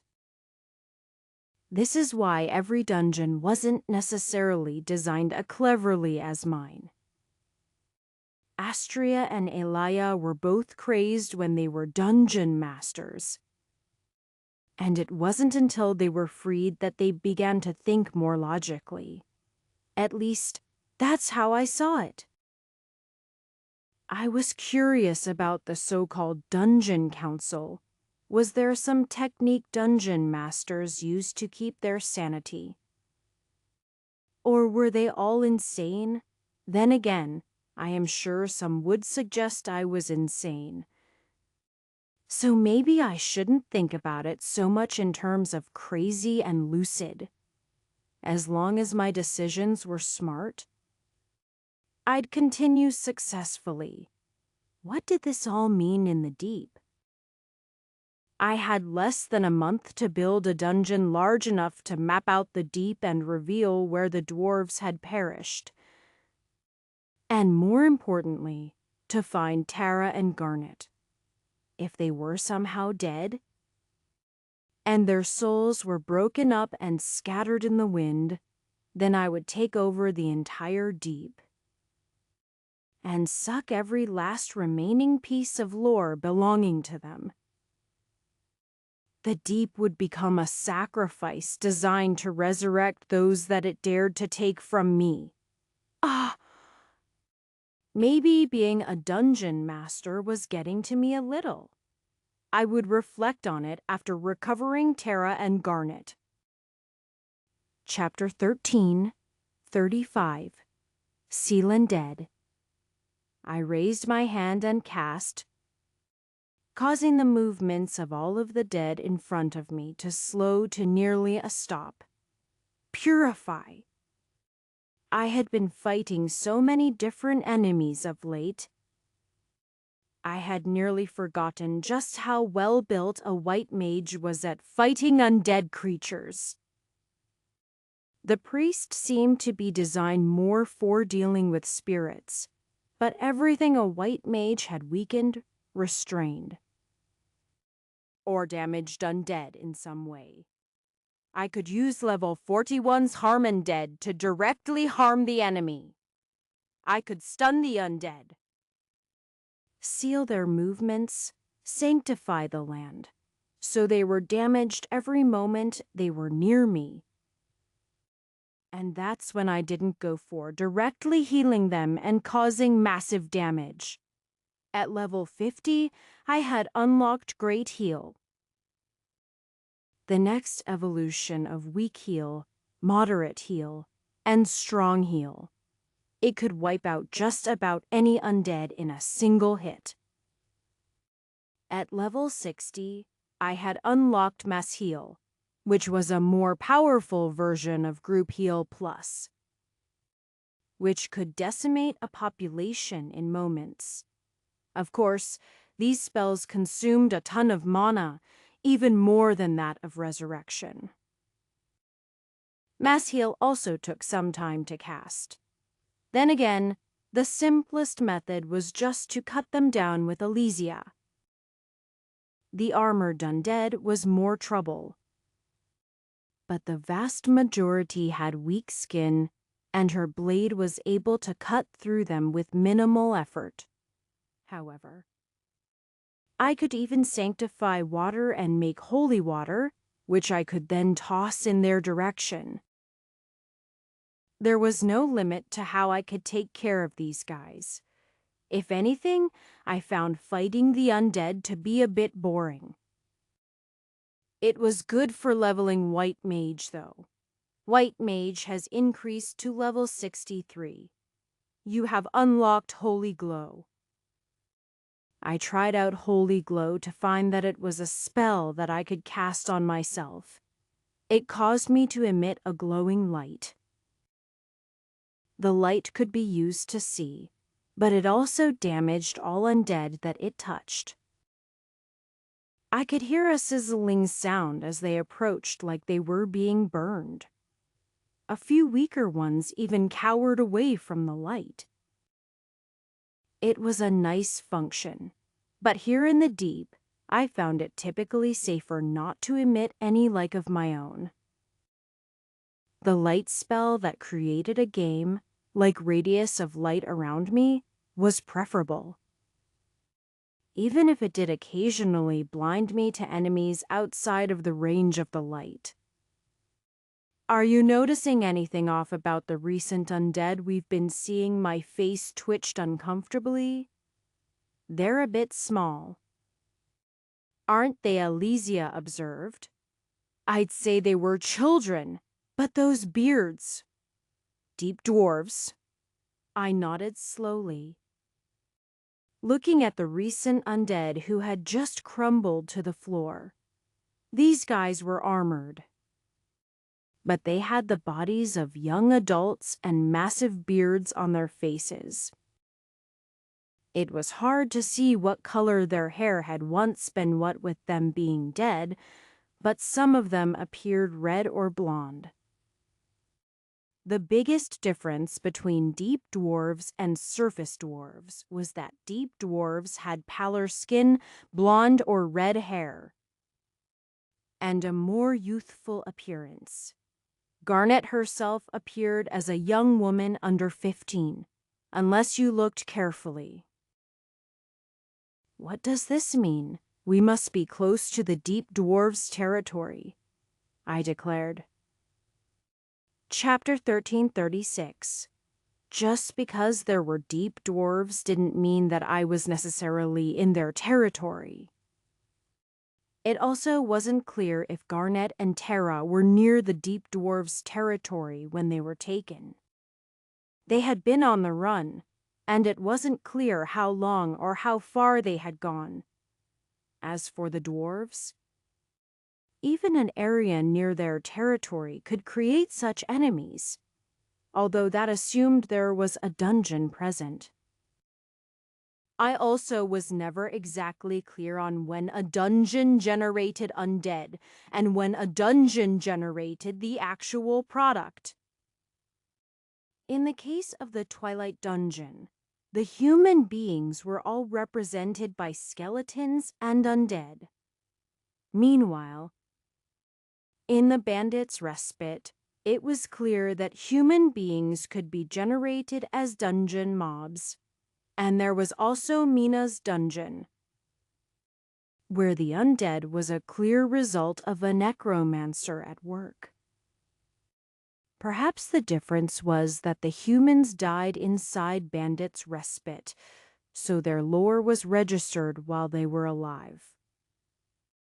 And in the case of Twilight Dungeon, it was only their dead bodies that were absorbed. As for the demons, didn't they spawn from the Demon Lord's castle? It was possible Berries used pieces of the Demon Lord's castle to spawn Twilight. So it only made sense that the demons were their actual appearance, while the bodies of the battlefield were already dead before being consumed by the dungeon. In that case, did this prove that there was a dungeon involved? Was that dungeon the reason that the deep dwarves came to the surface?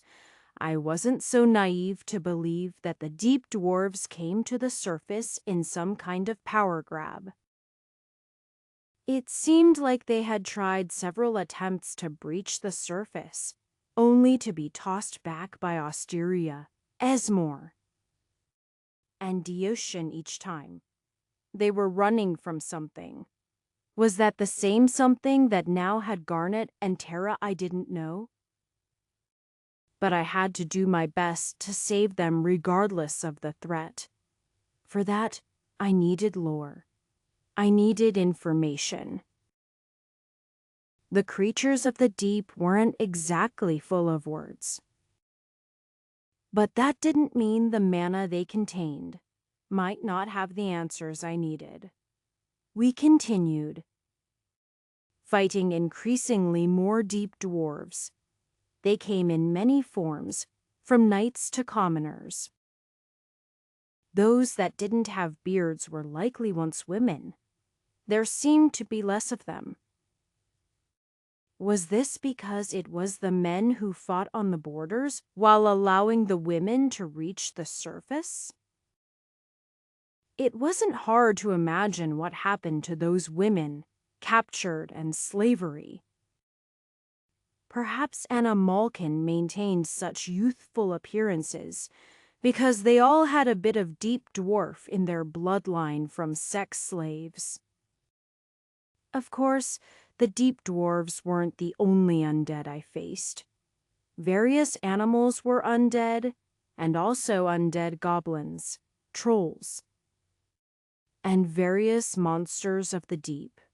It didn't matter much what form they came in because they all had the same weakness. My white mage spells. We should be getting close, I predicted after finishing off another group of undead. The boss will be close to here. How do you know? Elysia asked. The mana is getting richer. It seems like wherever you are. Mana makes the world turn around. Bosses will pick the place with the greatest mana to make their home. Chapter 1337. It wasn't just the mana became thicker, but the farther we went the enemies began to decrease. Normally, most mana creatures would be attracted to the place with the highest concentrations of mana. This is part of the reason mana springs were considered too dangerous. They had many advantages, but they also drew the eyes of those that might cause danger. I had been lucky that we had a dungeon built right on top of the mana spring, eating off of it and preventing it from showing up clearly. That changed recently. And I had heard that the wildlife had started getting bolder. However, this was happening concurrently with the Austerians reclaiming the forest and slaughtering anything that stood in their way. It was hard to say if that wasn't causing the wildlife to act up too. In time, I would need to take care of the remaining dungeons and finally reclaim the wilderness for Aberrus. But there were always more important things to do.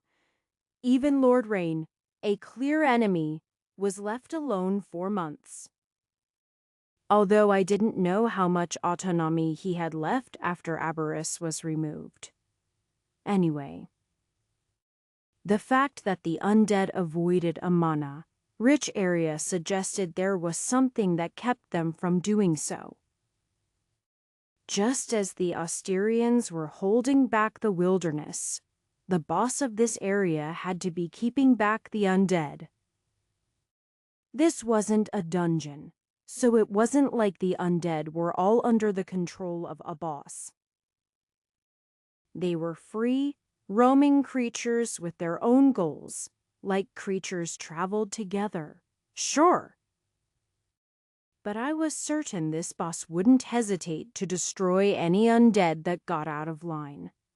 Ultimately, that was the only command structure down here. After walking for some time, we came to a mysterious set of large double doors. The walls were still that of tunnels and dirt, not some brick hallway, which made such a room especially suspicious. The boss must be behind this door, I concluded. It likely knows we're coming. I am ready, Alesia declared. I am not.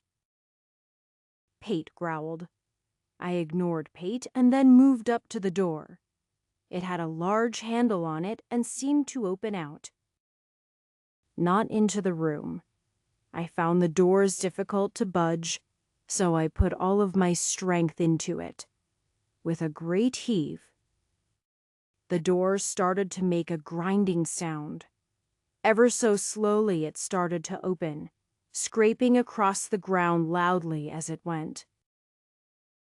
Even if the boss didn't have some way of detecting me coming, he'd know I was here after listening to such a loud scraping noise. Once the door had opened a large enough crack, I stepped through into the room beyond, only to find thousands of eyes staring back at me. I was standing in a room filled from head to toe with zombies. Before this, I had encounter packs of 3 to 5. The largest was 10. Yet, crowded in this small space the size of a boss room was a literal horde of undead, and they were all staring right at me. The problem wasn't being able to kill all of the zombies. The problem was that I was here to tame the dungeon boss. I was certain they were in this room, but when I used Detect Undead, it detected only one massive signature. That was right. All of the undead were considered the same creature, a zombie horde moving with one mind. So much for the other zombies remaining distant from the boss. This fight was going to be tricky. Chapter 13, 38. Zombie Queen's Horde. An undead necromancer can become capable of controlling a horde of undead. They use them as an extension of their own body. Strengths: high soul attack resistance, high regeneration, weakness is fire. Holy magic. To get a quick bearing on what I was dealing with, I depended on God and Devil Eye. There wasn't a lot of information. Probably because I was ultimately looking at the horde and not the actual creature. It'd be like identifying a kraken's tentacle and not the kraken itself. However, it did tell me that I was correct. There was a zombie queen that was controlling the horde of zombies. They were a necromancer. Not unlike the main boss of Mina's dungeon, but they were undead. This seemed to give them the ability to use other undead. Rather than like brain stooges, but as extensions of their own body. In other words, the queen just had to hide while it sent waves of enemies after me. I could wipe out the enemy rather easily. But if I let a fire spread, the main body might be destroyed. The same thing could happen if I got too aggressive with white mage magic. Unfortunately, the horde was contained too many and was too hostile for me to play it safe either. After cutting a few down, they were always swarming to the point where I was in trouble. My back was to the doorway, which had closed just as I entered. Just like a boss room would. This was a trap built by the zombie queen to quickly consume any enemies passing by. "We're trapped!" Elysia cried out. "What's going on out there?" Pate demanded. "I'll show you." Turn it off. Why do you keep asking if you are not prepared to see? Why do you keep ending up in such scary circumstances? Elysia and Pate arguing in my head wasn't helping. But having traveled with 5 women in a party and used slave communication, I had grown extremely used to fighting monsters while listening to a lot of bickering. I studied the room quickly, trying to get a grasp of where we were. Beyond the undead, I could see columns, a hardwood floor, and various scones that were lit. Above me was a fancy chandelier, which immediately gave me the realization that this was some kind of ballroom or banquet hall. I had run out of time. A grouping of monsters reeling back to attack. My eyes focused on the chandelier. I jumped into the air just as 5 monsters jumped for me, narrowly dodging them. I jumped a second time, pressing off a step I created, and then leaped for the chandelier. When I hit the chandelier, it immediately swung back and forth, but it didn't fall. Had it fallen, it would have been unfortunate. But the crash would have taken down some zombies and given me a bit of room either way. Up in the air, the zombies couldn't catch me. With one arm, I looked down into the crowd below, looking for the so-called queen. Even if I couldn't find her, I could take out the zombies one at a time until the crowds thinned out a bit. That's what I was thinking, but the zombies immediately started getting on each other's shoulders, creating a human tower to reach me. I had forgotten they weren't normal undead, but they worked under a hive mind. Chapter 1339. Master, we're going to have to do something soon, Elysia warned. The zombie tower was forming faster than humans could come up with such a thing. They really were moving like one item. And their target was me. I ignored the quickly rising tower, though. As long as they were in the tower, then there was less undead below. That meant that the queen might be more visible. I zoomed my map closer to just this room, trying to find the spot where the zombie queen was standing. In most cases, the creature with the highest life force would be the boss. Even if the boss has spread out its life force into its fellow zombies, given the appearance of a single entity, there would be a point where the force is strongest. And that point should be the zombie queen. That's what I was counting on, but I failed to find it. Master! I know! I jumped off the chandelier just as the first zombie jumped onto it.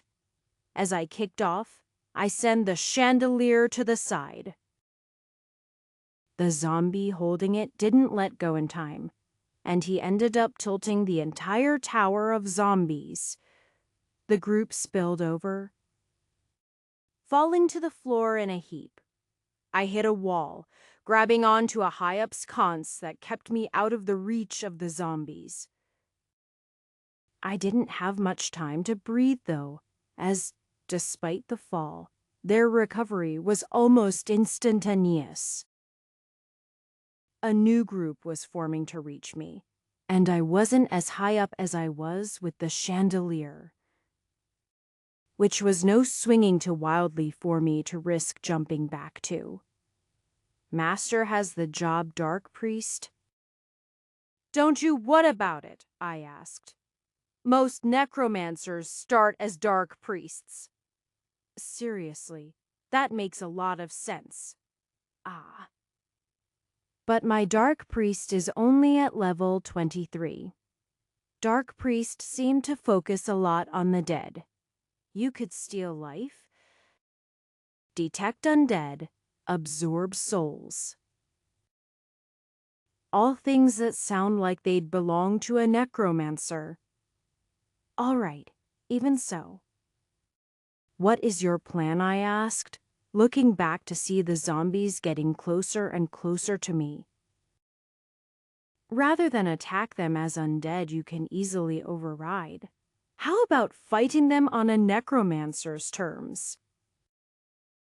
Try to take over the horde. Strip them of their power. I am a bit disadvantaged there, I admitted. If I fought that way, I'd be fighting in their home territory, so to speak. I am not a necromancer, so even if I have some ability, they'd have more. True. But you also have dozens of jobs, and the dungeon store, a high level of mana, not to mention your god's soul. You were able to create my body's form even as an apprentice blacksmith. With the help of a master? I corrected. There is a master here. Remember when we fought on those cliffs? Even though I was your enemy. You bought your time and learned from me, even though I was stronger than you. You were able to defeat me using my strength against me. Lately, you may have been stronger than everything you fought. But you didn't reach this point without continuously fighting at a disadvantage. This will be no different than what you used to do. I immediately realized that she was right. I had started to get a bit too comfortable with my strength. I was starting to get a bit cocky. I recalled a time I used to have to be extremely cautious and was continually fighting with my life on the line. I had grown so used to things coming easily that I had nearly forgotten that. Elysia. I am glad you are by my side. Master. Elysia? The zombies! Pate's voice cried out as On grabbed my foot. Right. Then absorb. Chapter 1340. How strong was an enemy for most people? You took the highest level they were at. And that was a good estimate of how powerful they were. As levels increased, so did the power. And that power tended to rise exponentially. The difference between a level 59 and a 60 was nearly as great as the distance between a level 1 and a level 5. However, the highest level wasn't the only indicator of a person's ability. Someone could have multiple jobs and higher tier jobs, both of which could make them even stronger. Thus, as someone grew stronger, it was hard to tell who would win in a fight. It depended on the skills they had access to, and the skills they were proficient in. For example, I had a large degree of skills, but some skills I could barely use, while others I could use as naturally as possible. Jinking, to fit with my theory that jobs were a fragment of mimetic lore, an equipped job was lore directly touching your soul. For reasons I didn't understand, the knowledge that job offered could only be accessed one at a time unless you could equip extra jobs. The more I touched upon a job while earning experience, the job would educate me, and I'd understand that job. I'd use my access to the job to gain a better understanding of it, gaining access to new pieces of lore, while the job would slowly be remembered by me, incorporating the spells and skills until they were a natural part of my existence. Thus, your soul was refined by the presence of a job, and the job likely earned the ability to self-replicate, spreading its knowledge to more people of a similar temperament. In that way, it was a symbiotic relationship. Thus, it stood to reason as a person grew. Your ability to succeed wasn't based just on what jobs you had or how many, but how you were able to absorb the information and how it refined your soul. When it came to my soul, I was as powerful as they came. Although the Horde might have had a strong resistance to soul attacks, that was only a relative thing. I used to absorb on that first enemy that grabbed me, and since I was connected to the Horde and the Zombie Queen, my absorption pulled on all of their life force. It let out a scream and let go of me as desperately as it could. However, I had already slid a piece of karma into it. Thanks to Mimic. Using darkness control, I used my power to take control of the zombie. The queen had pulled back on her connection to keep from having her soul force sucked out. And as a result, the zombie easily succumbed. I didn't know why. But the eyes that were originally black started to glow blue as the zombie came under my control. The zombie also became a point in which I could spread my karmic infection. All of the zombies that were still holding up my zombie were at risk. I began to quickly spread my infection, using my darkness control to spread around a plague of dominance. One after another, the zombies began to turn blue. Those that still belonged to the queen immediately retreated, avoiding contact with the contaminated zombies. In only a few moments, the zombies had turned into two groups. Well, isn't that interesting? I lifted a finger and pointed at the enemy horde. Invade. Chapter 1341. My horde moved forward. And the Queen's horde had no choice but to fight back or risk being invaded. As soon as a zombie grabbed another, I tried to send out my karmic infection, but I was surprised to feel some kind of resistance. It looked like there was a limit to my takeover. As I took over more zombies, my soul power was spread out into controlling them, making my overall strength weaker. Meanwhile, every zombie she lost allowed her to condense her soul power, increasing her strength. We reached a standstill where I couldn't force my karmic infection forward anymore without risking losing some zombies to her attacks.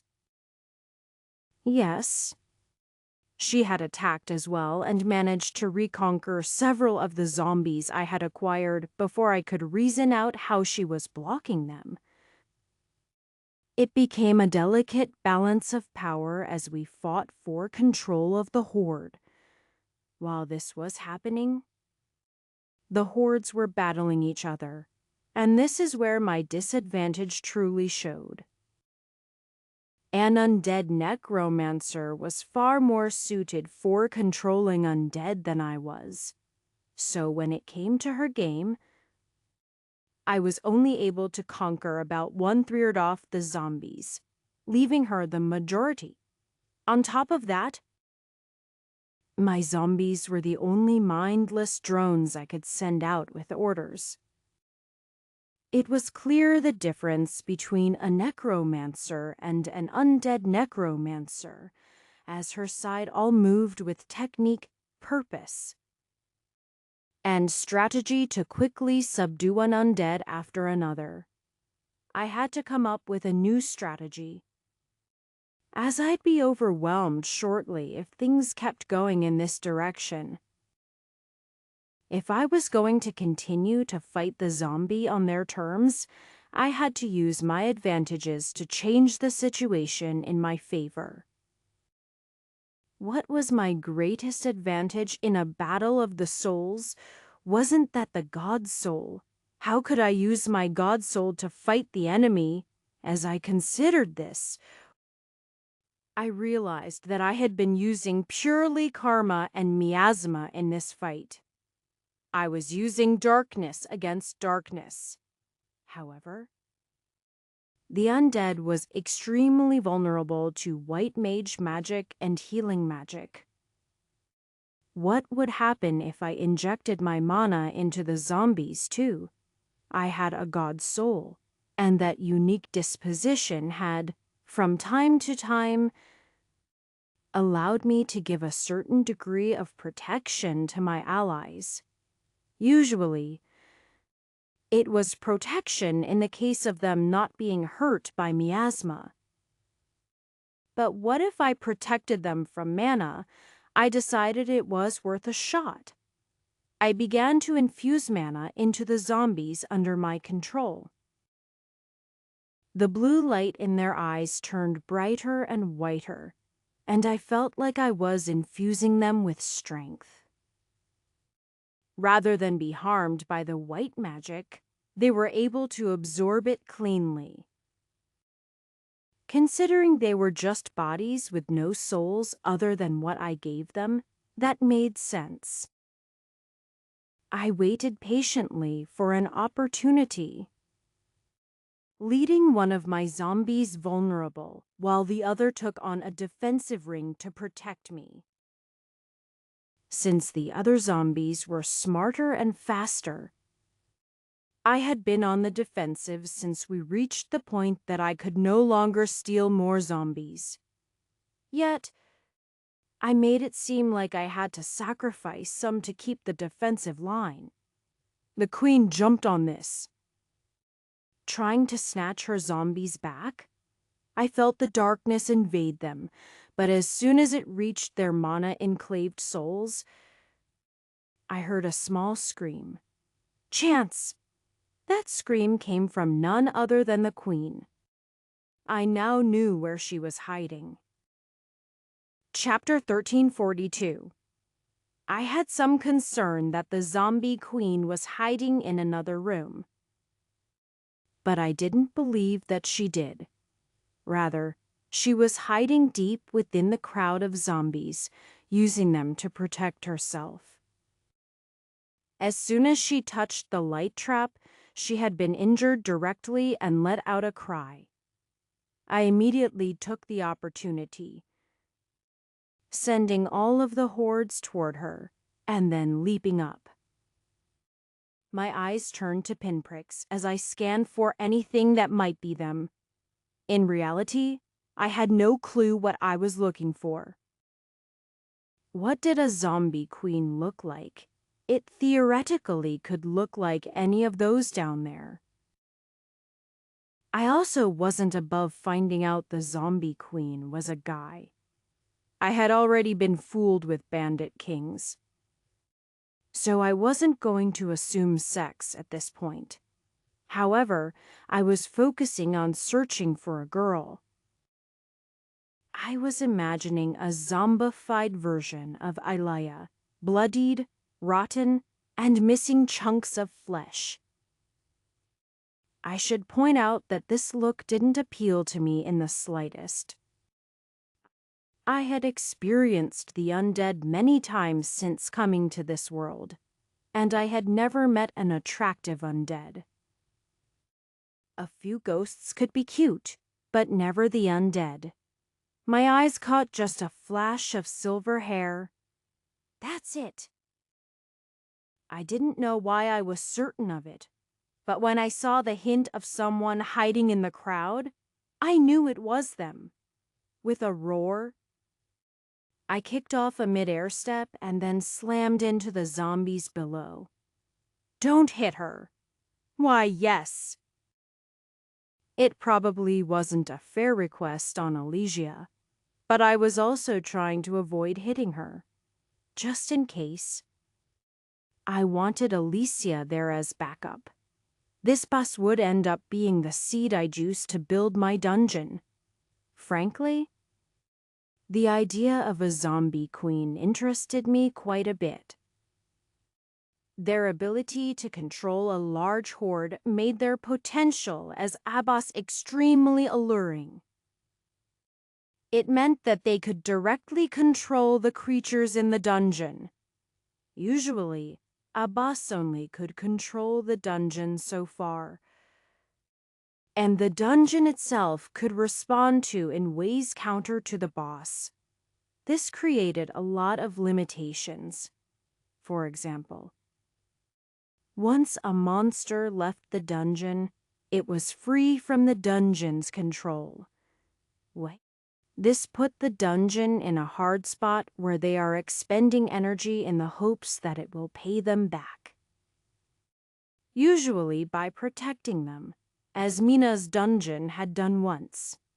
However, if the zombie horde could be controlled directly by the boss, it might be possible to send them out to capture and bring back other creatures for harvest. In short, I could create a means of dungeon production using a zombie horde. With that thought in my mind, I realized I had to catch this boss alive and tame it immediately.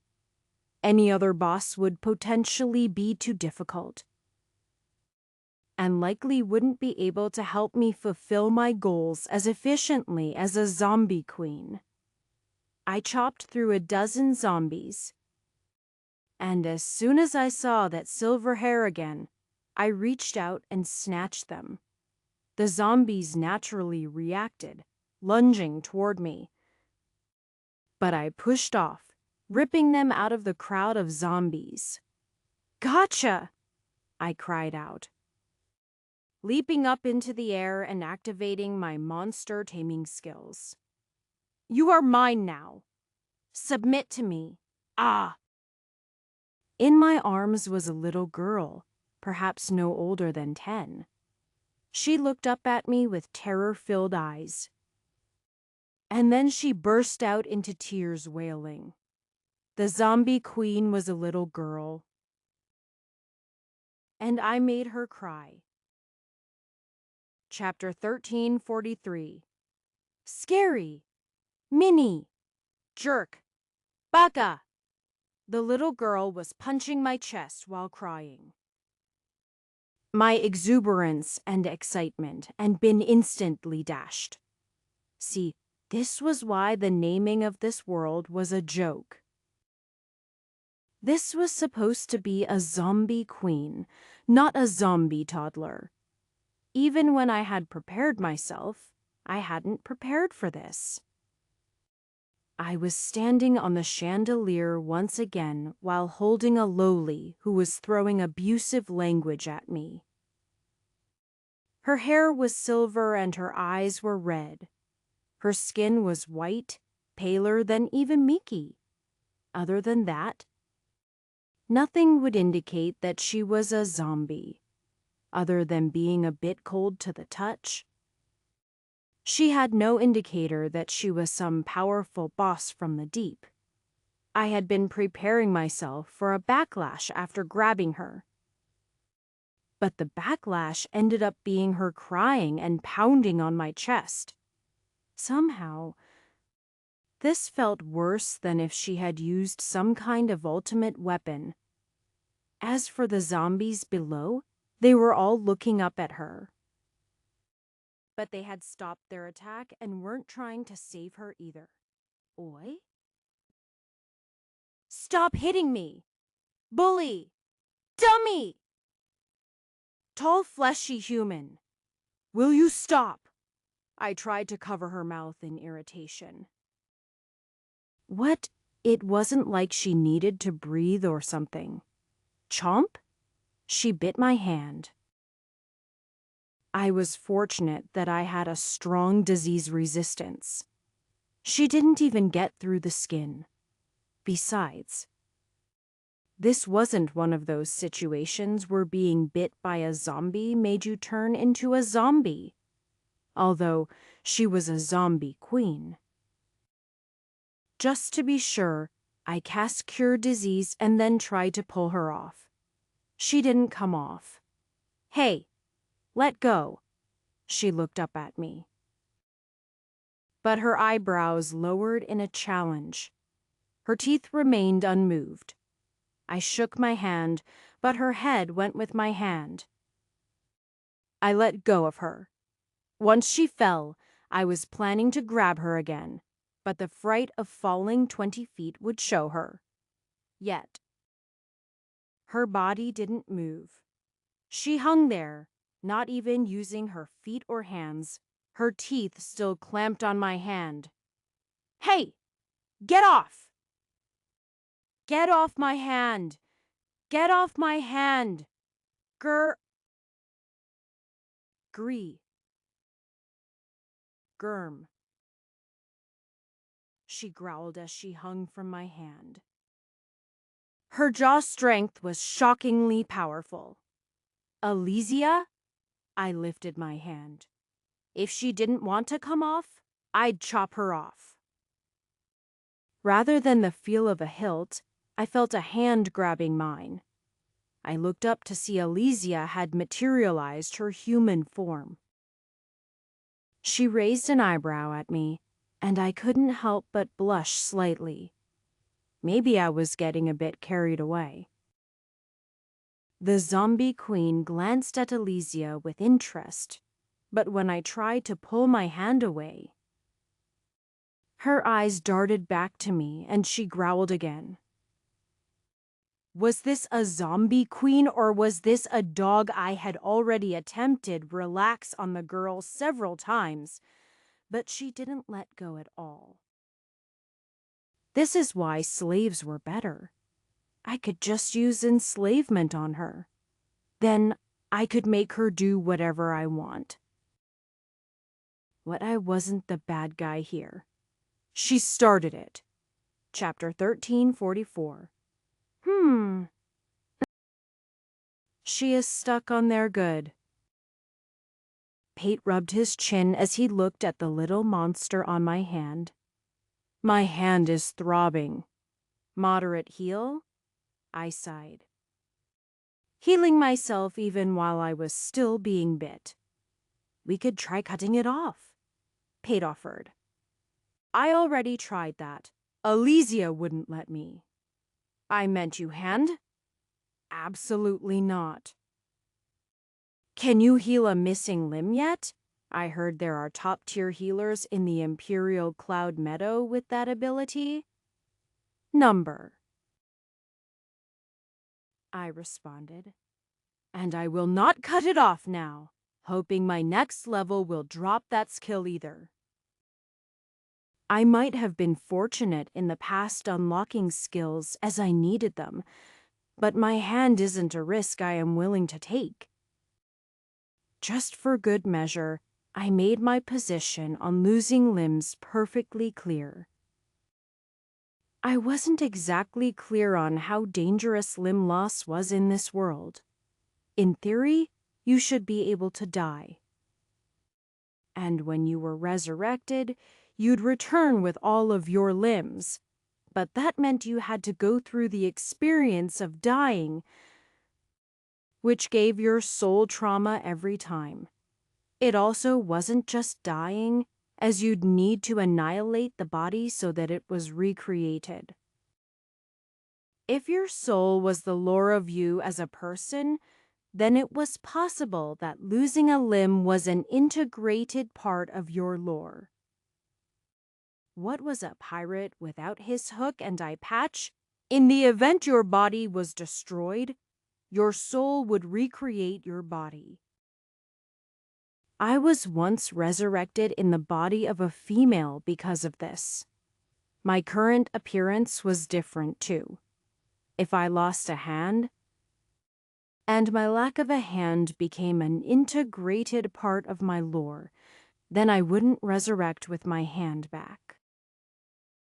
That was my impression of how it all worked. While it was true that if someone became extremely ill or suffered an ongoing sickness that heals didn't fix, death and resurrection could be an answer.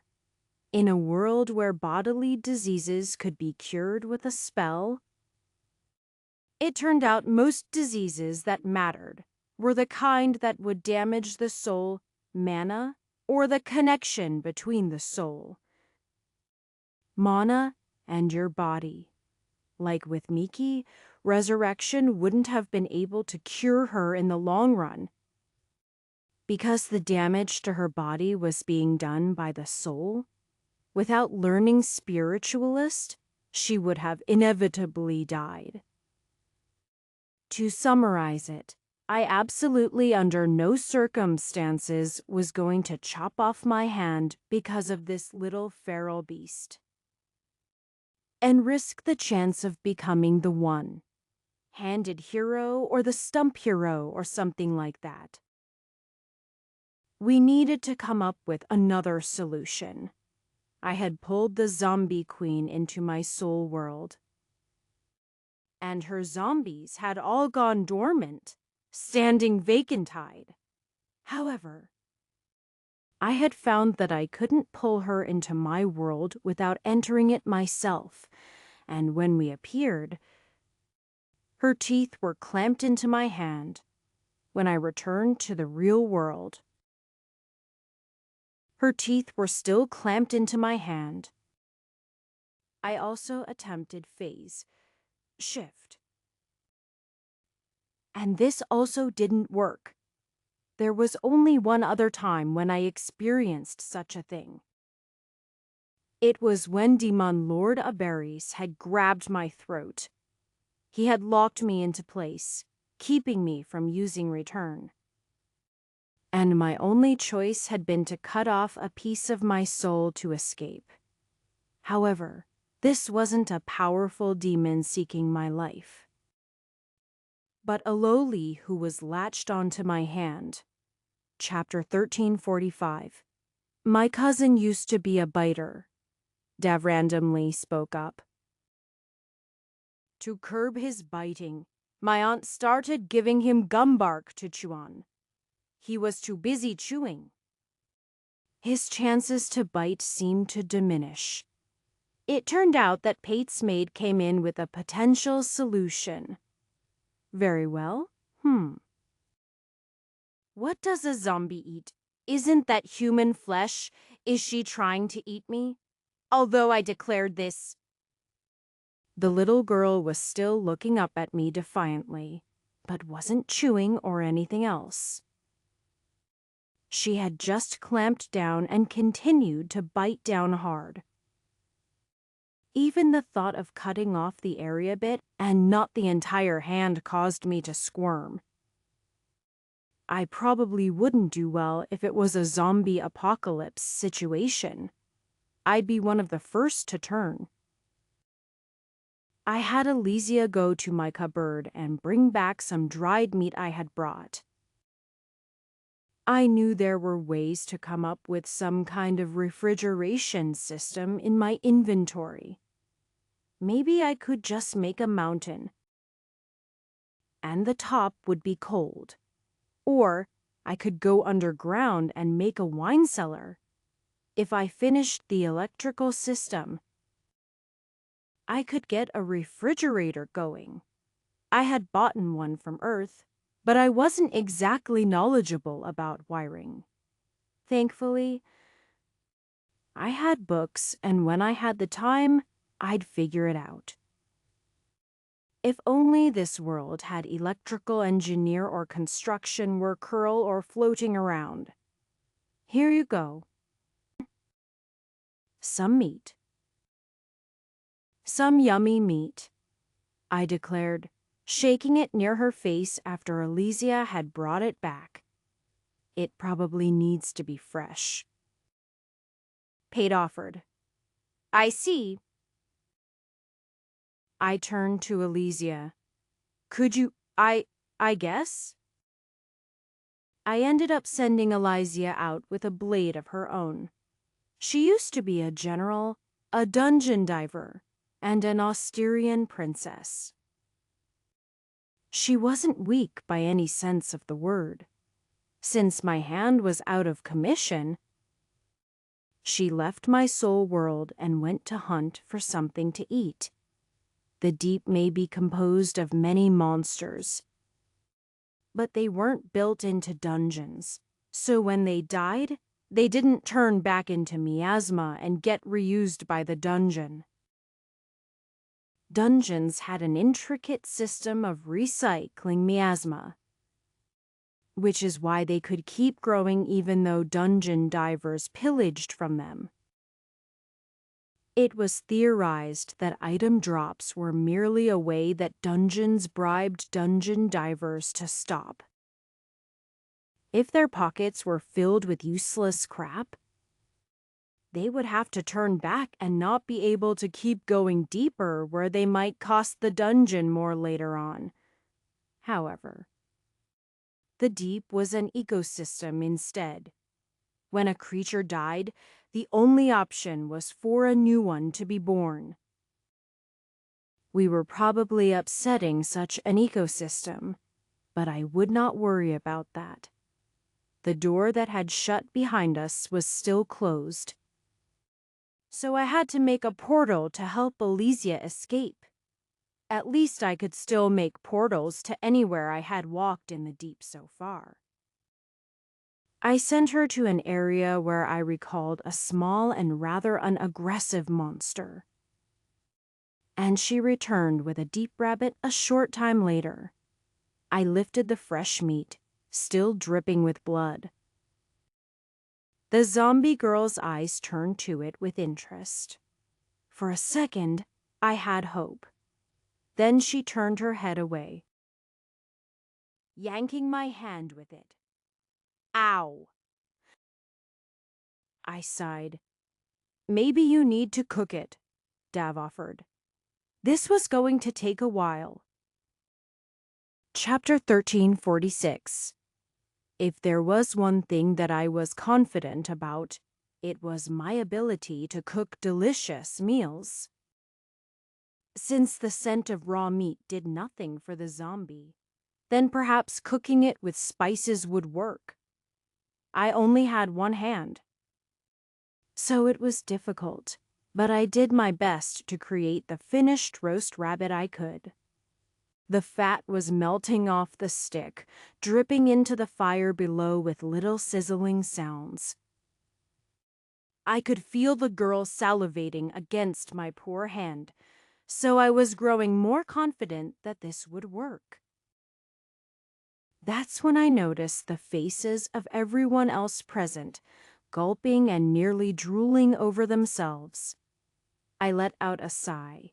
Somehow, I had volunteered to cook for everyone. Cook has increased to level 25. Your cooking has reached another level. You've unlocked the job, chef. You have unlocked the skill, improved taste. Although I had put no particular time into cook, I still had my experience multiplier that times things by 10. Every time I cooked was like a normal person cooking the same thing 10 times.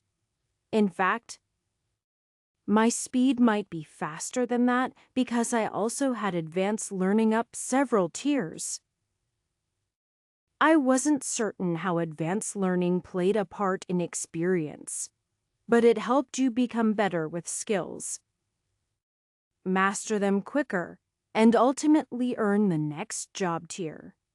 As luck would have it, I seem to have just reached the 2N tier of cooking, chef. Ah! Faina would not be pleased about that.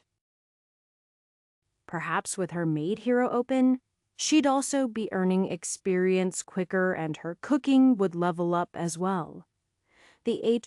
What was improved taste?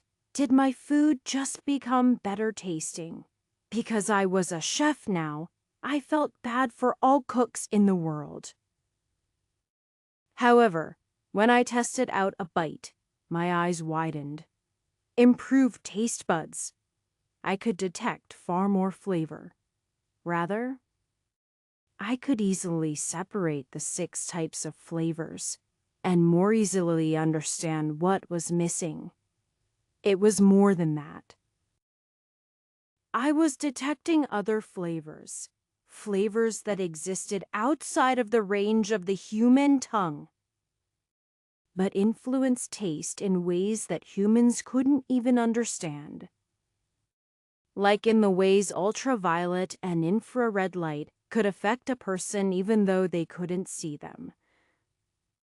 That was seriously a skill I didn't even know I wanted until I got it.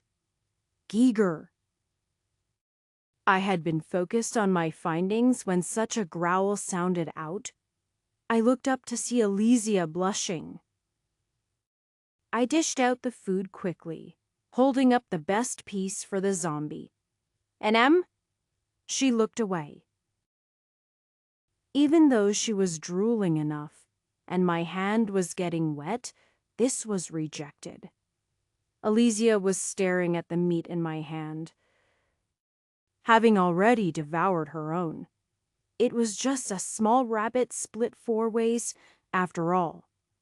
I handed her the rabbit, suddenly losing my appetite. Feeling a bit frustrated, I reached into a cabinet and pulled out my stress food, a candy bar.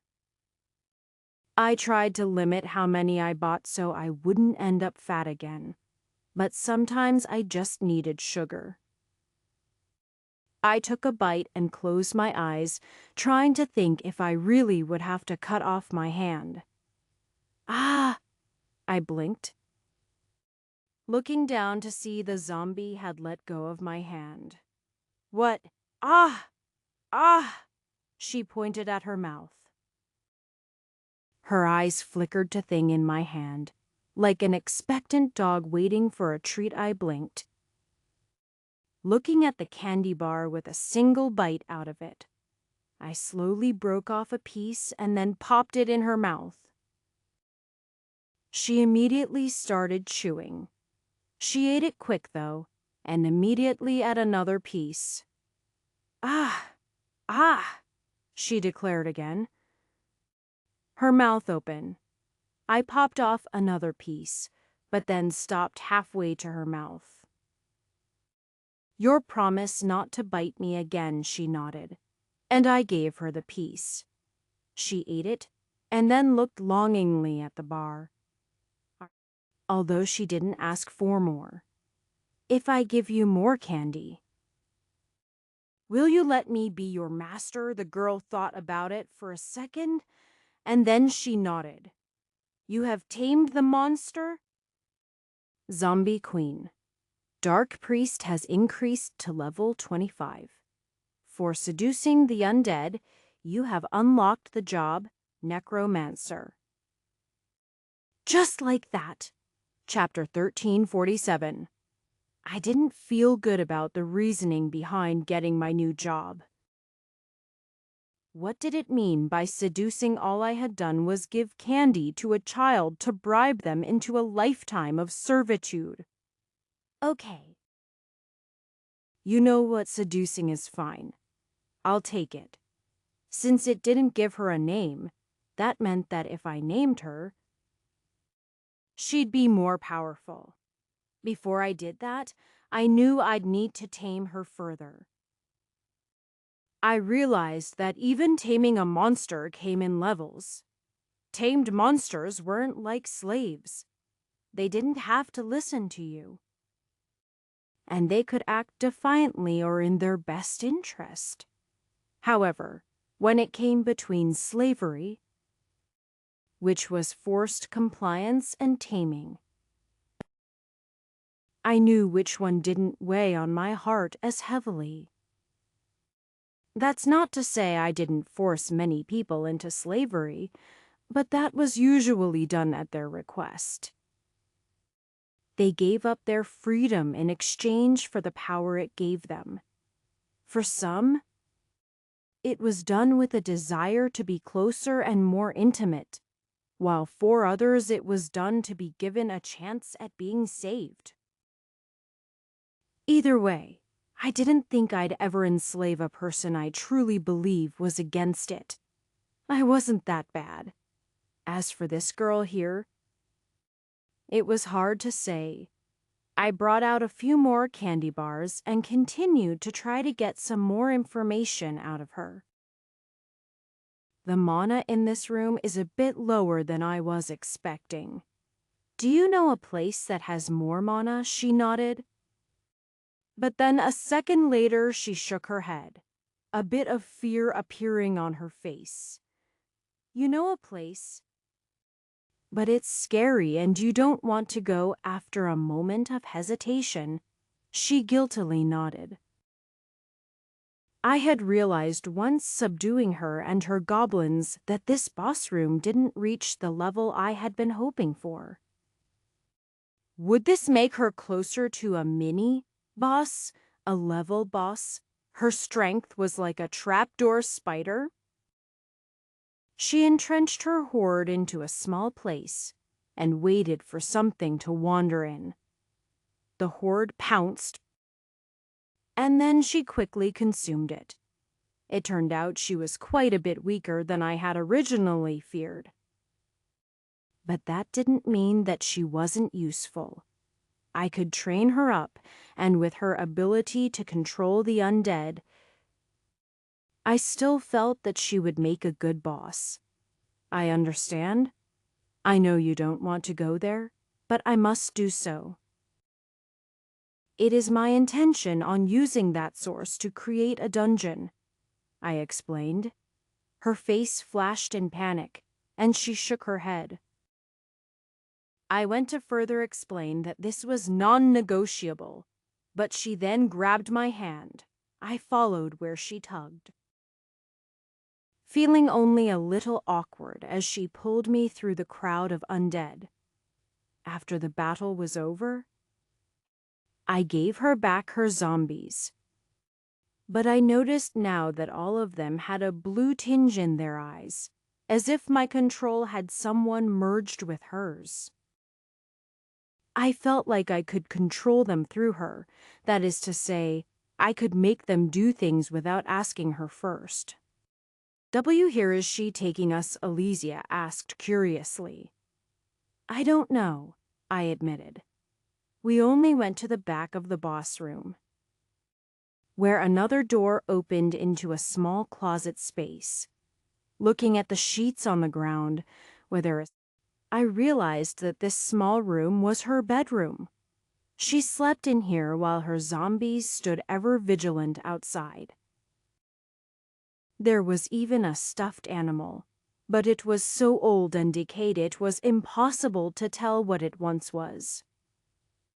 As I was surveying the filthy room, she pointed up. I raised my eyes and was surprised by what I saw. "It's a mural," Elysia declared. Chapter 1348. Most safe rooms were large enough for 10 to 20 people, but this room was much smaller. However, I noticed an area that might have once been a transportation array too. This was one of a dungeon's safe rooms. That means the room behind me had indeed been a boss room. That would mean that this entire place was one sudungeon. This wasn't the dungeon known as the Deep.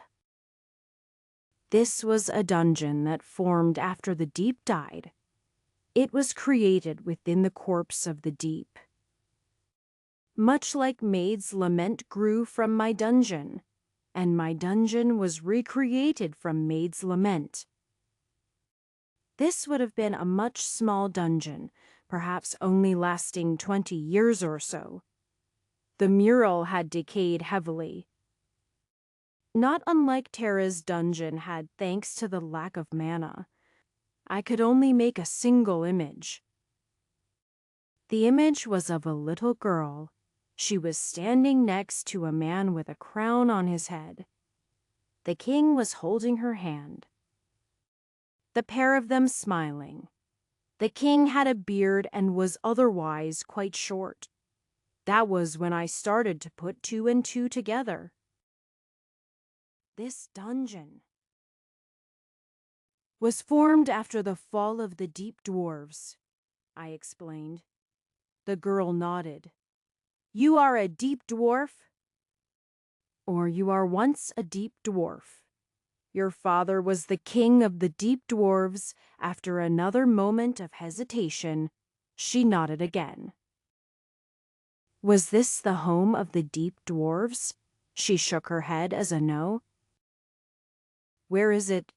She looked like she was trying hard to remember, and after a moment she pointed down. "Deeper." I sighed. "So." "What?" This was the place of a great battle. She opened her mouth, closed it, and then wiggled her hand. It told me kind of, they were running. And something caught them, and this is where they fell trying to escape. She winced, but then she nodded. "Your father. Was he the dungeon master for this place?" She nodded again. I ended up learning quite a bit just with this.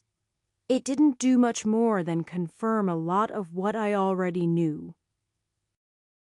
The Deep Dwarves encountered something and fled. It looked like a large batch of them was caught here where they died. The rest made it to the surface, where they didn't have a good time of it either.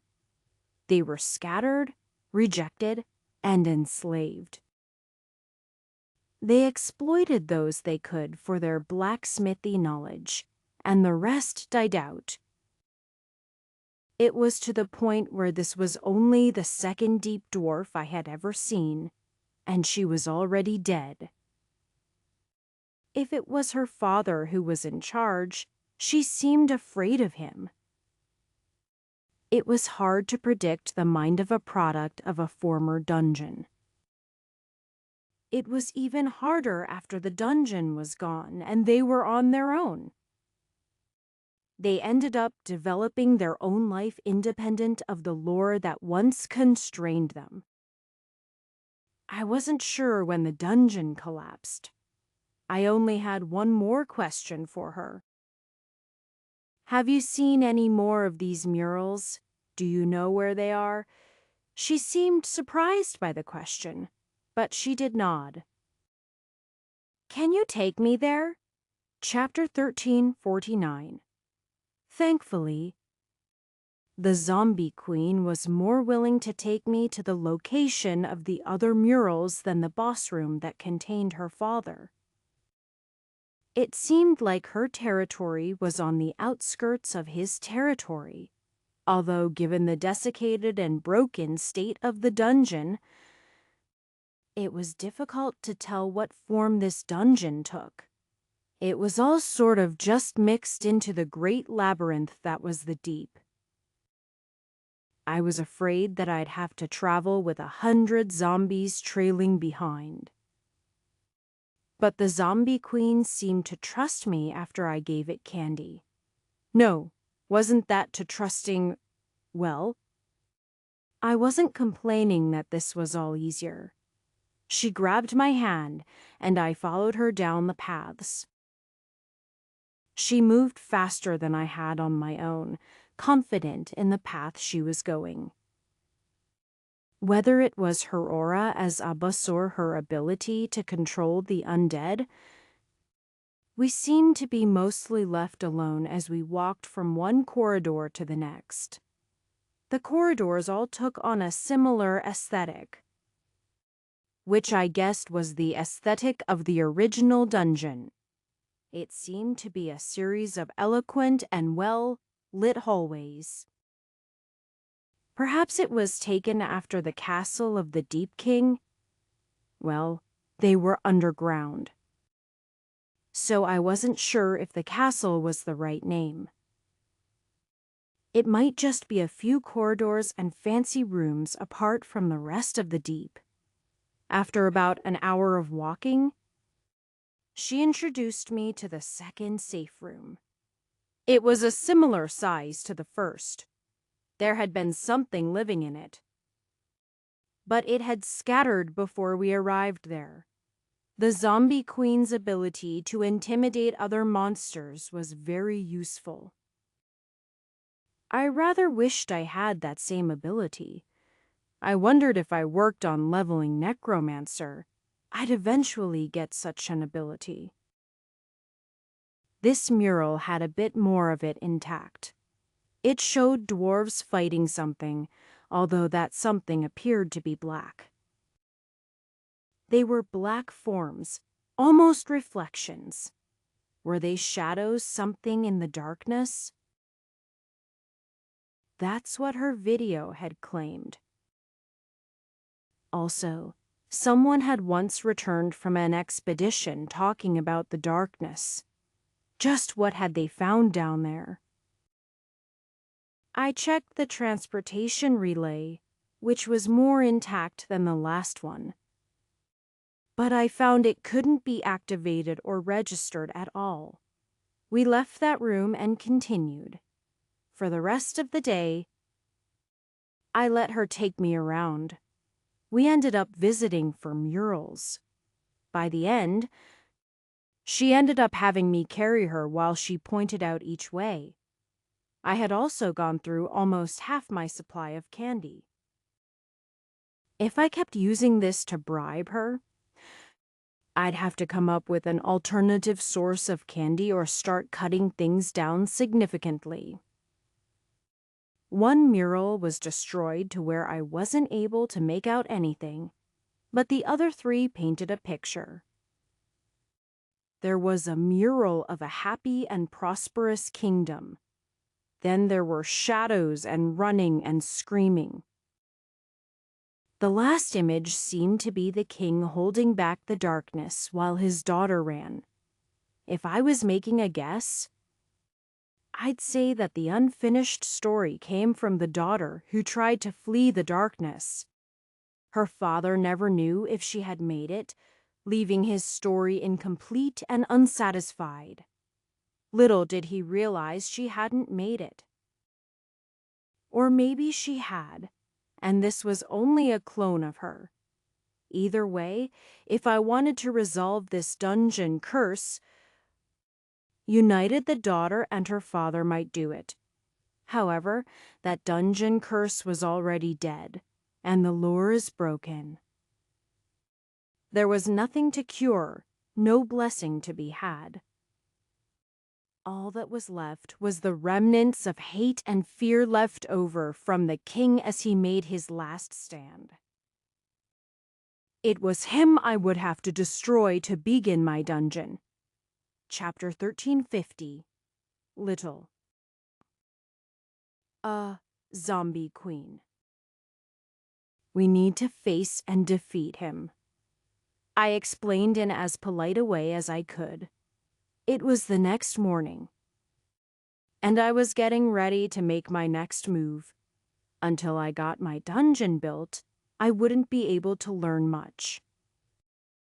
Those pieces of lore had been interesting, but they were severely lacking. And a little kid definitely wouldn't be able to help me find my girls. At my words, terror filled her face, and she shook her head aggressively. Until he's defeated, we're not going to be able to expand at all. She looked up at me tearfully. As much as I hated to admit it, it was difficult to command her to do anything. She had such a helpless expression on her face that you just wanted to protect her. We're all monsters. This difficult Selena often acted the same way. But her manipulative tendencies seemed to sway me a lot less than this girl, even if they were a lot alike in different ways. I am sorry, but I can't afford to go after another boss. I have an advantage against. Well, let's just say I am confident when facing your father. Even if I could find another boss, I would not be able to defeat them. That was the bitter truth of it. The Deep hosted some rather powerful mobs. Even playing to my strengths could be a challenge. However, based on my ability to take on the zombie queen, I believed I'd be able to take on her father. I wouldn't be trying to tame him and use him. Rather, it was the mana he was sitting on top of that I wanted. If I included the zombie queen in that battle, then the fight might not even be necessary. I had hoped that the king might still have some awareness and surrender because of his daughter. I wasn't intending to tame him. But if it happened, I wouldn't reject it. Unfortunately, the zombie queen harbored some trauma and seemed afraid to approach him. It made this whole thing difficult. My words seemed to not convince her, as she still turned her head away in defiance. I will be going with or without you, I finally declared. You can come with me or stay behind. I ended the conversation with that, getting up and walking away. Her hand reached out as I walked away. But she didn't say anything, and eventually curled up in a ball. I walked over to the Pate and Dav, who were outside of my soul world for a bit since we were currently in a safe place, protected by a literal horde of undead. We're going, Pate asked. You want to come? I raised an eyebrow in surprise. I figured you might want to stay behind where it is safe. He looked around, covering himself and shivering. I told you before. In the best of times, I don't like the underground. Being surrounded by the undead is not what I consider a good time. Besides, if you die, our chances of making it back to the surface are almost none. I might as well stay in that fancy place of yours. If I am being honest, I had rather needed a vacation. and getting to relax in a warm cottage and read has been quite nice. Dav nodded. I've been also quite happy getting to spend time alone with... in a cottage. I had a feeling she was going to say spending time with Pate. He didn't seem aware of it at all. Why was Pate so oblivious to her true feelings? Should I push them along a bit as I put them back in my soul world? I felt a tug on my shirt and glanced to the side to see the little girl there. What is it? She gave a single nod, not looking at me while holding my arm. You are willing to go? She gave another nod, her cheeks turning red. I gave a breath of relief. It seems like she had changed her mind, although it was anyone's guess why.